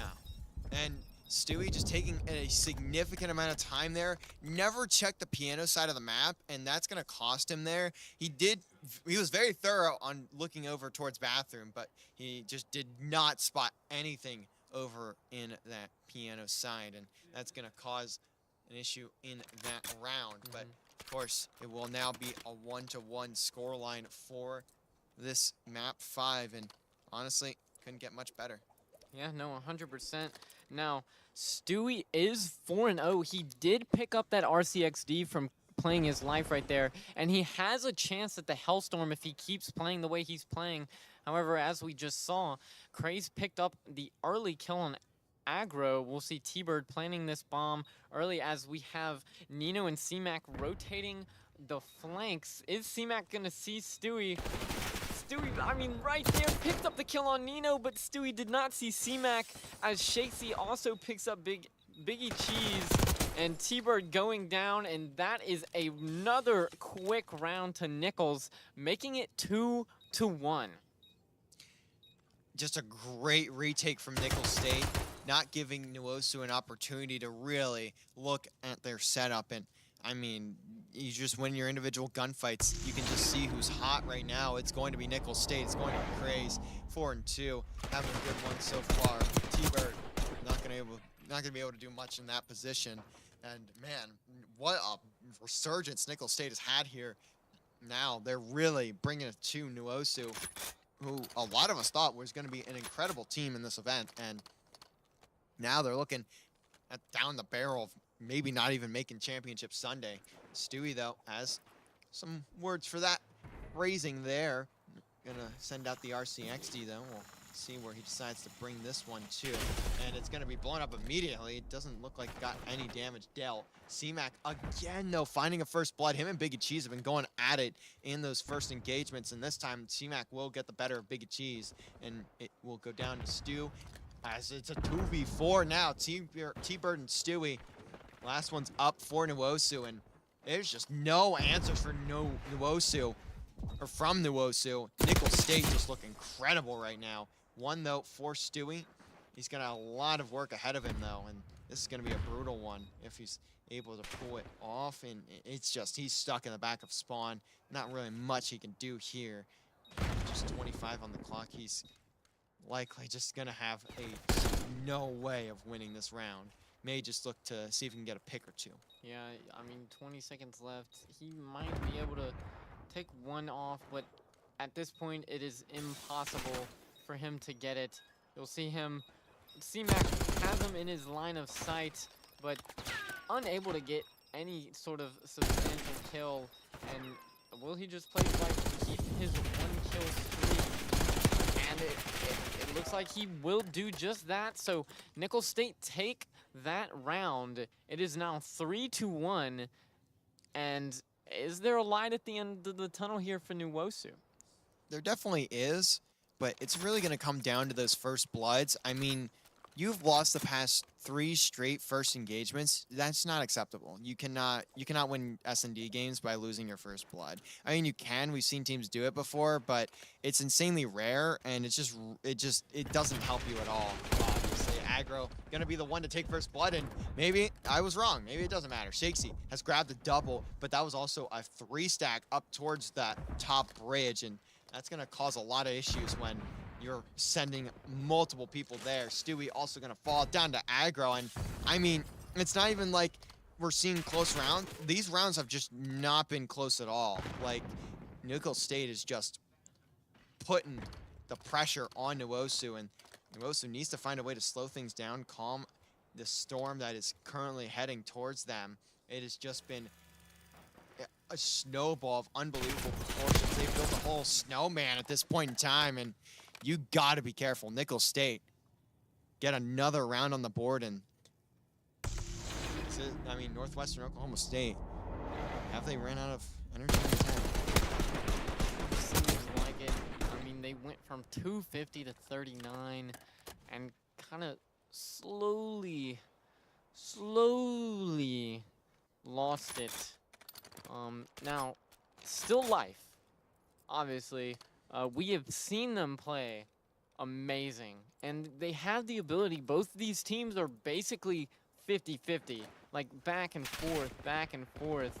But this S&D it's looking like a Nickel State S&D right now. And I wonder who picked this map. C-Mac again gonna get the better of Biggie Cheese. I mean, it's been the same story for the past like 4 rounds. What is happening in that engagement? C-Mac is just taking out Biggie Cheese every single round now. And it's really just not helping anyone's case on Nuwosu. Craze is going to go on a killing spree. That's his 5th in a row.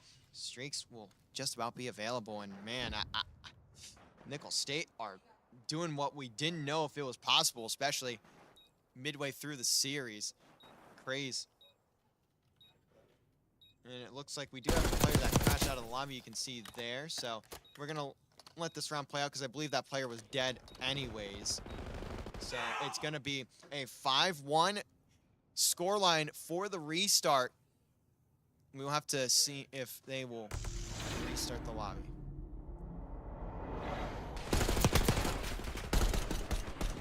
And it looks like we are going to be just popping the lobby, so We are currently figuring out what we want to do. yeah.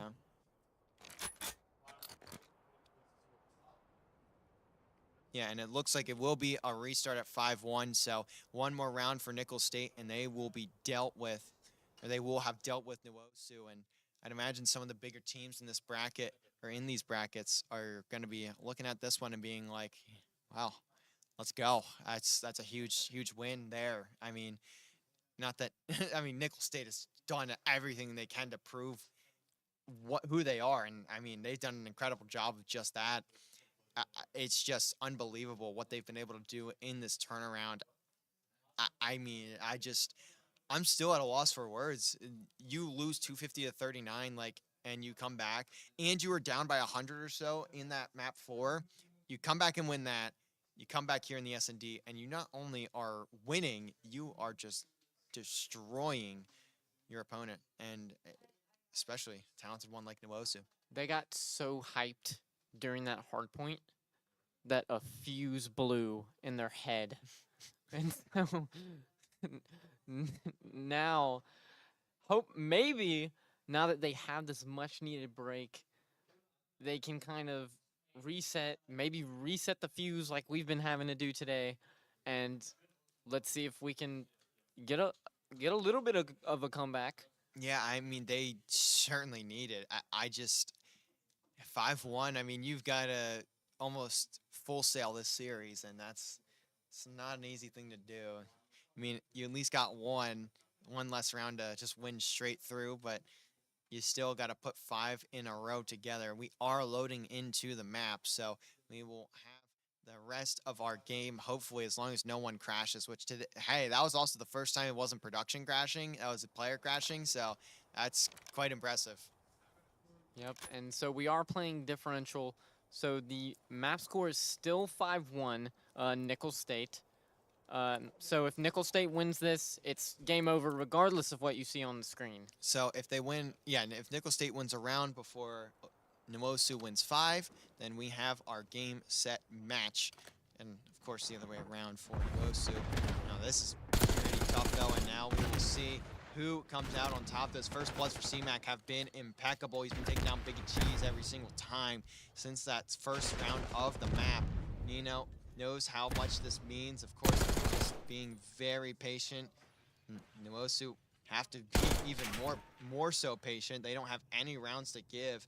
They are out of the tournament if that ends up being the case. And you can see the tension in this kitchen just with how little these players are moving. CMAC Nino not moving a muscle. Stu, also Big Cheese, going to be hanging out towards those angles, and it is just so, like, you can cut the tension with a large pair of scissors, like a comically large pair of scissors that they use at ribbon cuttings. And it will be CMAC getting first blood, but that's a great trade from T-Bird. Smart play. They finally have adjusted. Now, what does Nino do in this case? Just tries to sprint away, pulls out the knife. Wise decision, gets out, now has a 3v3. It's going to have to come through a retake. Just 20 seconds, though. Oh, no. On the bomb, and Shakesy gonna take down aggro. Oh, Nuoso just now getting the bomb down. Apologies for miscomming that. T-Bird, though, now 2v3. Him and Stu. A lot of work to do, and it's gonna be a full wipe. That is Nickel State. 6-1, map 5. Statement made by Nickel State. Was that an upset? That was an upset. Absolutely. Oh my goodness. I mean, wow. That's and not just an upset. That is a statement right there. 6-1 in map 5. The hype is there, and Nickel State, first time they get on the main stage, they show out. Actually, this is the second time. I think it's, oh yeah, and then we gotta leave match and all that, but don't worry about all that. yeah, I will say my heart dropped whenever I saw aggro running to the back of the map, because I just knew he was gonna get shot in the back and it would be over. Yeah. But we are gonna pull one more interview for the day, so we will head on over as we're ready to get going. So after everything's done, follow me. I'm gonna show you how to get out. All right. Which one of you wants an interview? I'll take it. Player name? What time does it start? Okay, gotcha. Yeah. Oh. There you go. No, we can turn that off. So they hear it on stream though. All right, so finally, our last series of the day is done. We are done for the night.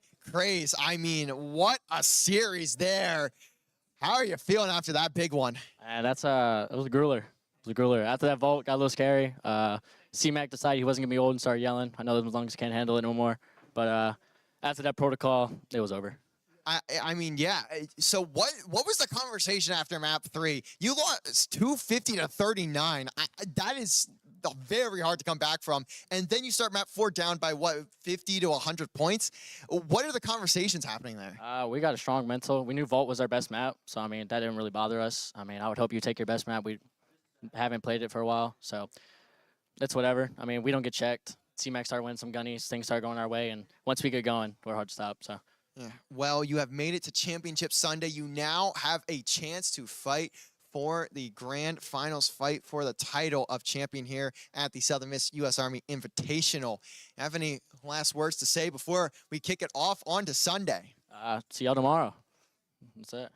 All right, thank you guys all for joining us. It's been a long day, about 12 straight hours of Call of Duty, but we are ready to get back at it tomorrow as we get ready to close out the stream for the day. Again, thank you all for watching. Go follow us on social media. That is going to be at Southern Miss Esports on every single platform except for Twitter. You're going to have to go at USM Esports. Don't know how that one happened, but I didn't make the accounts. Sorry. Now, thank you all for watching again. We'll catch you all tomorrow morning, though, 9 a.m. for the players to get here, 10 a.m. for matches starting. We'll see you guys then.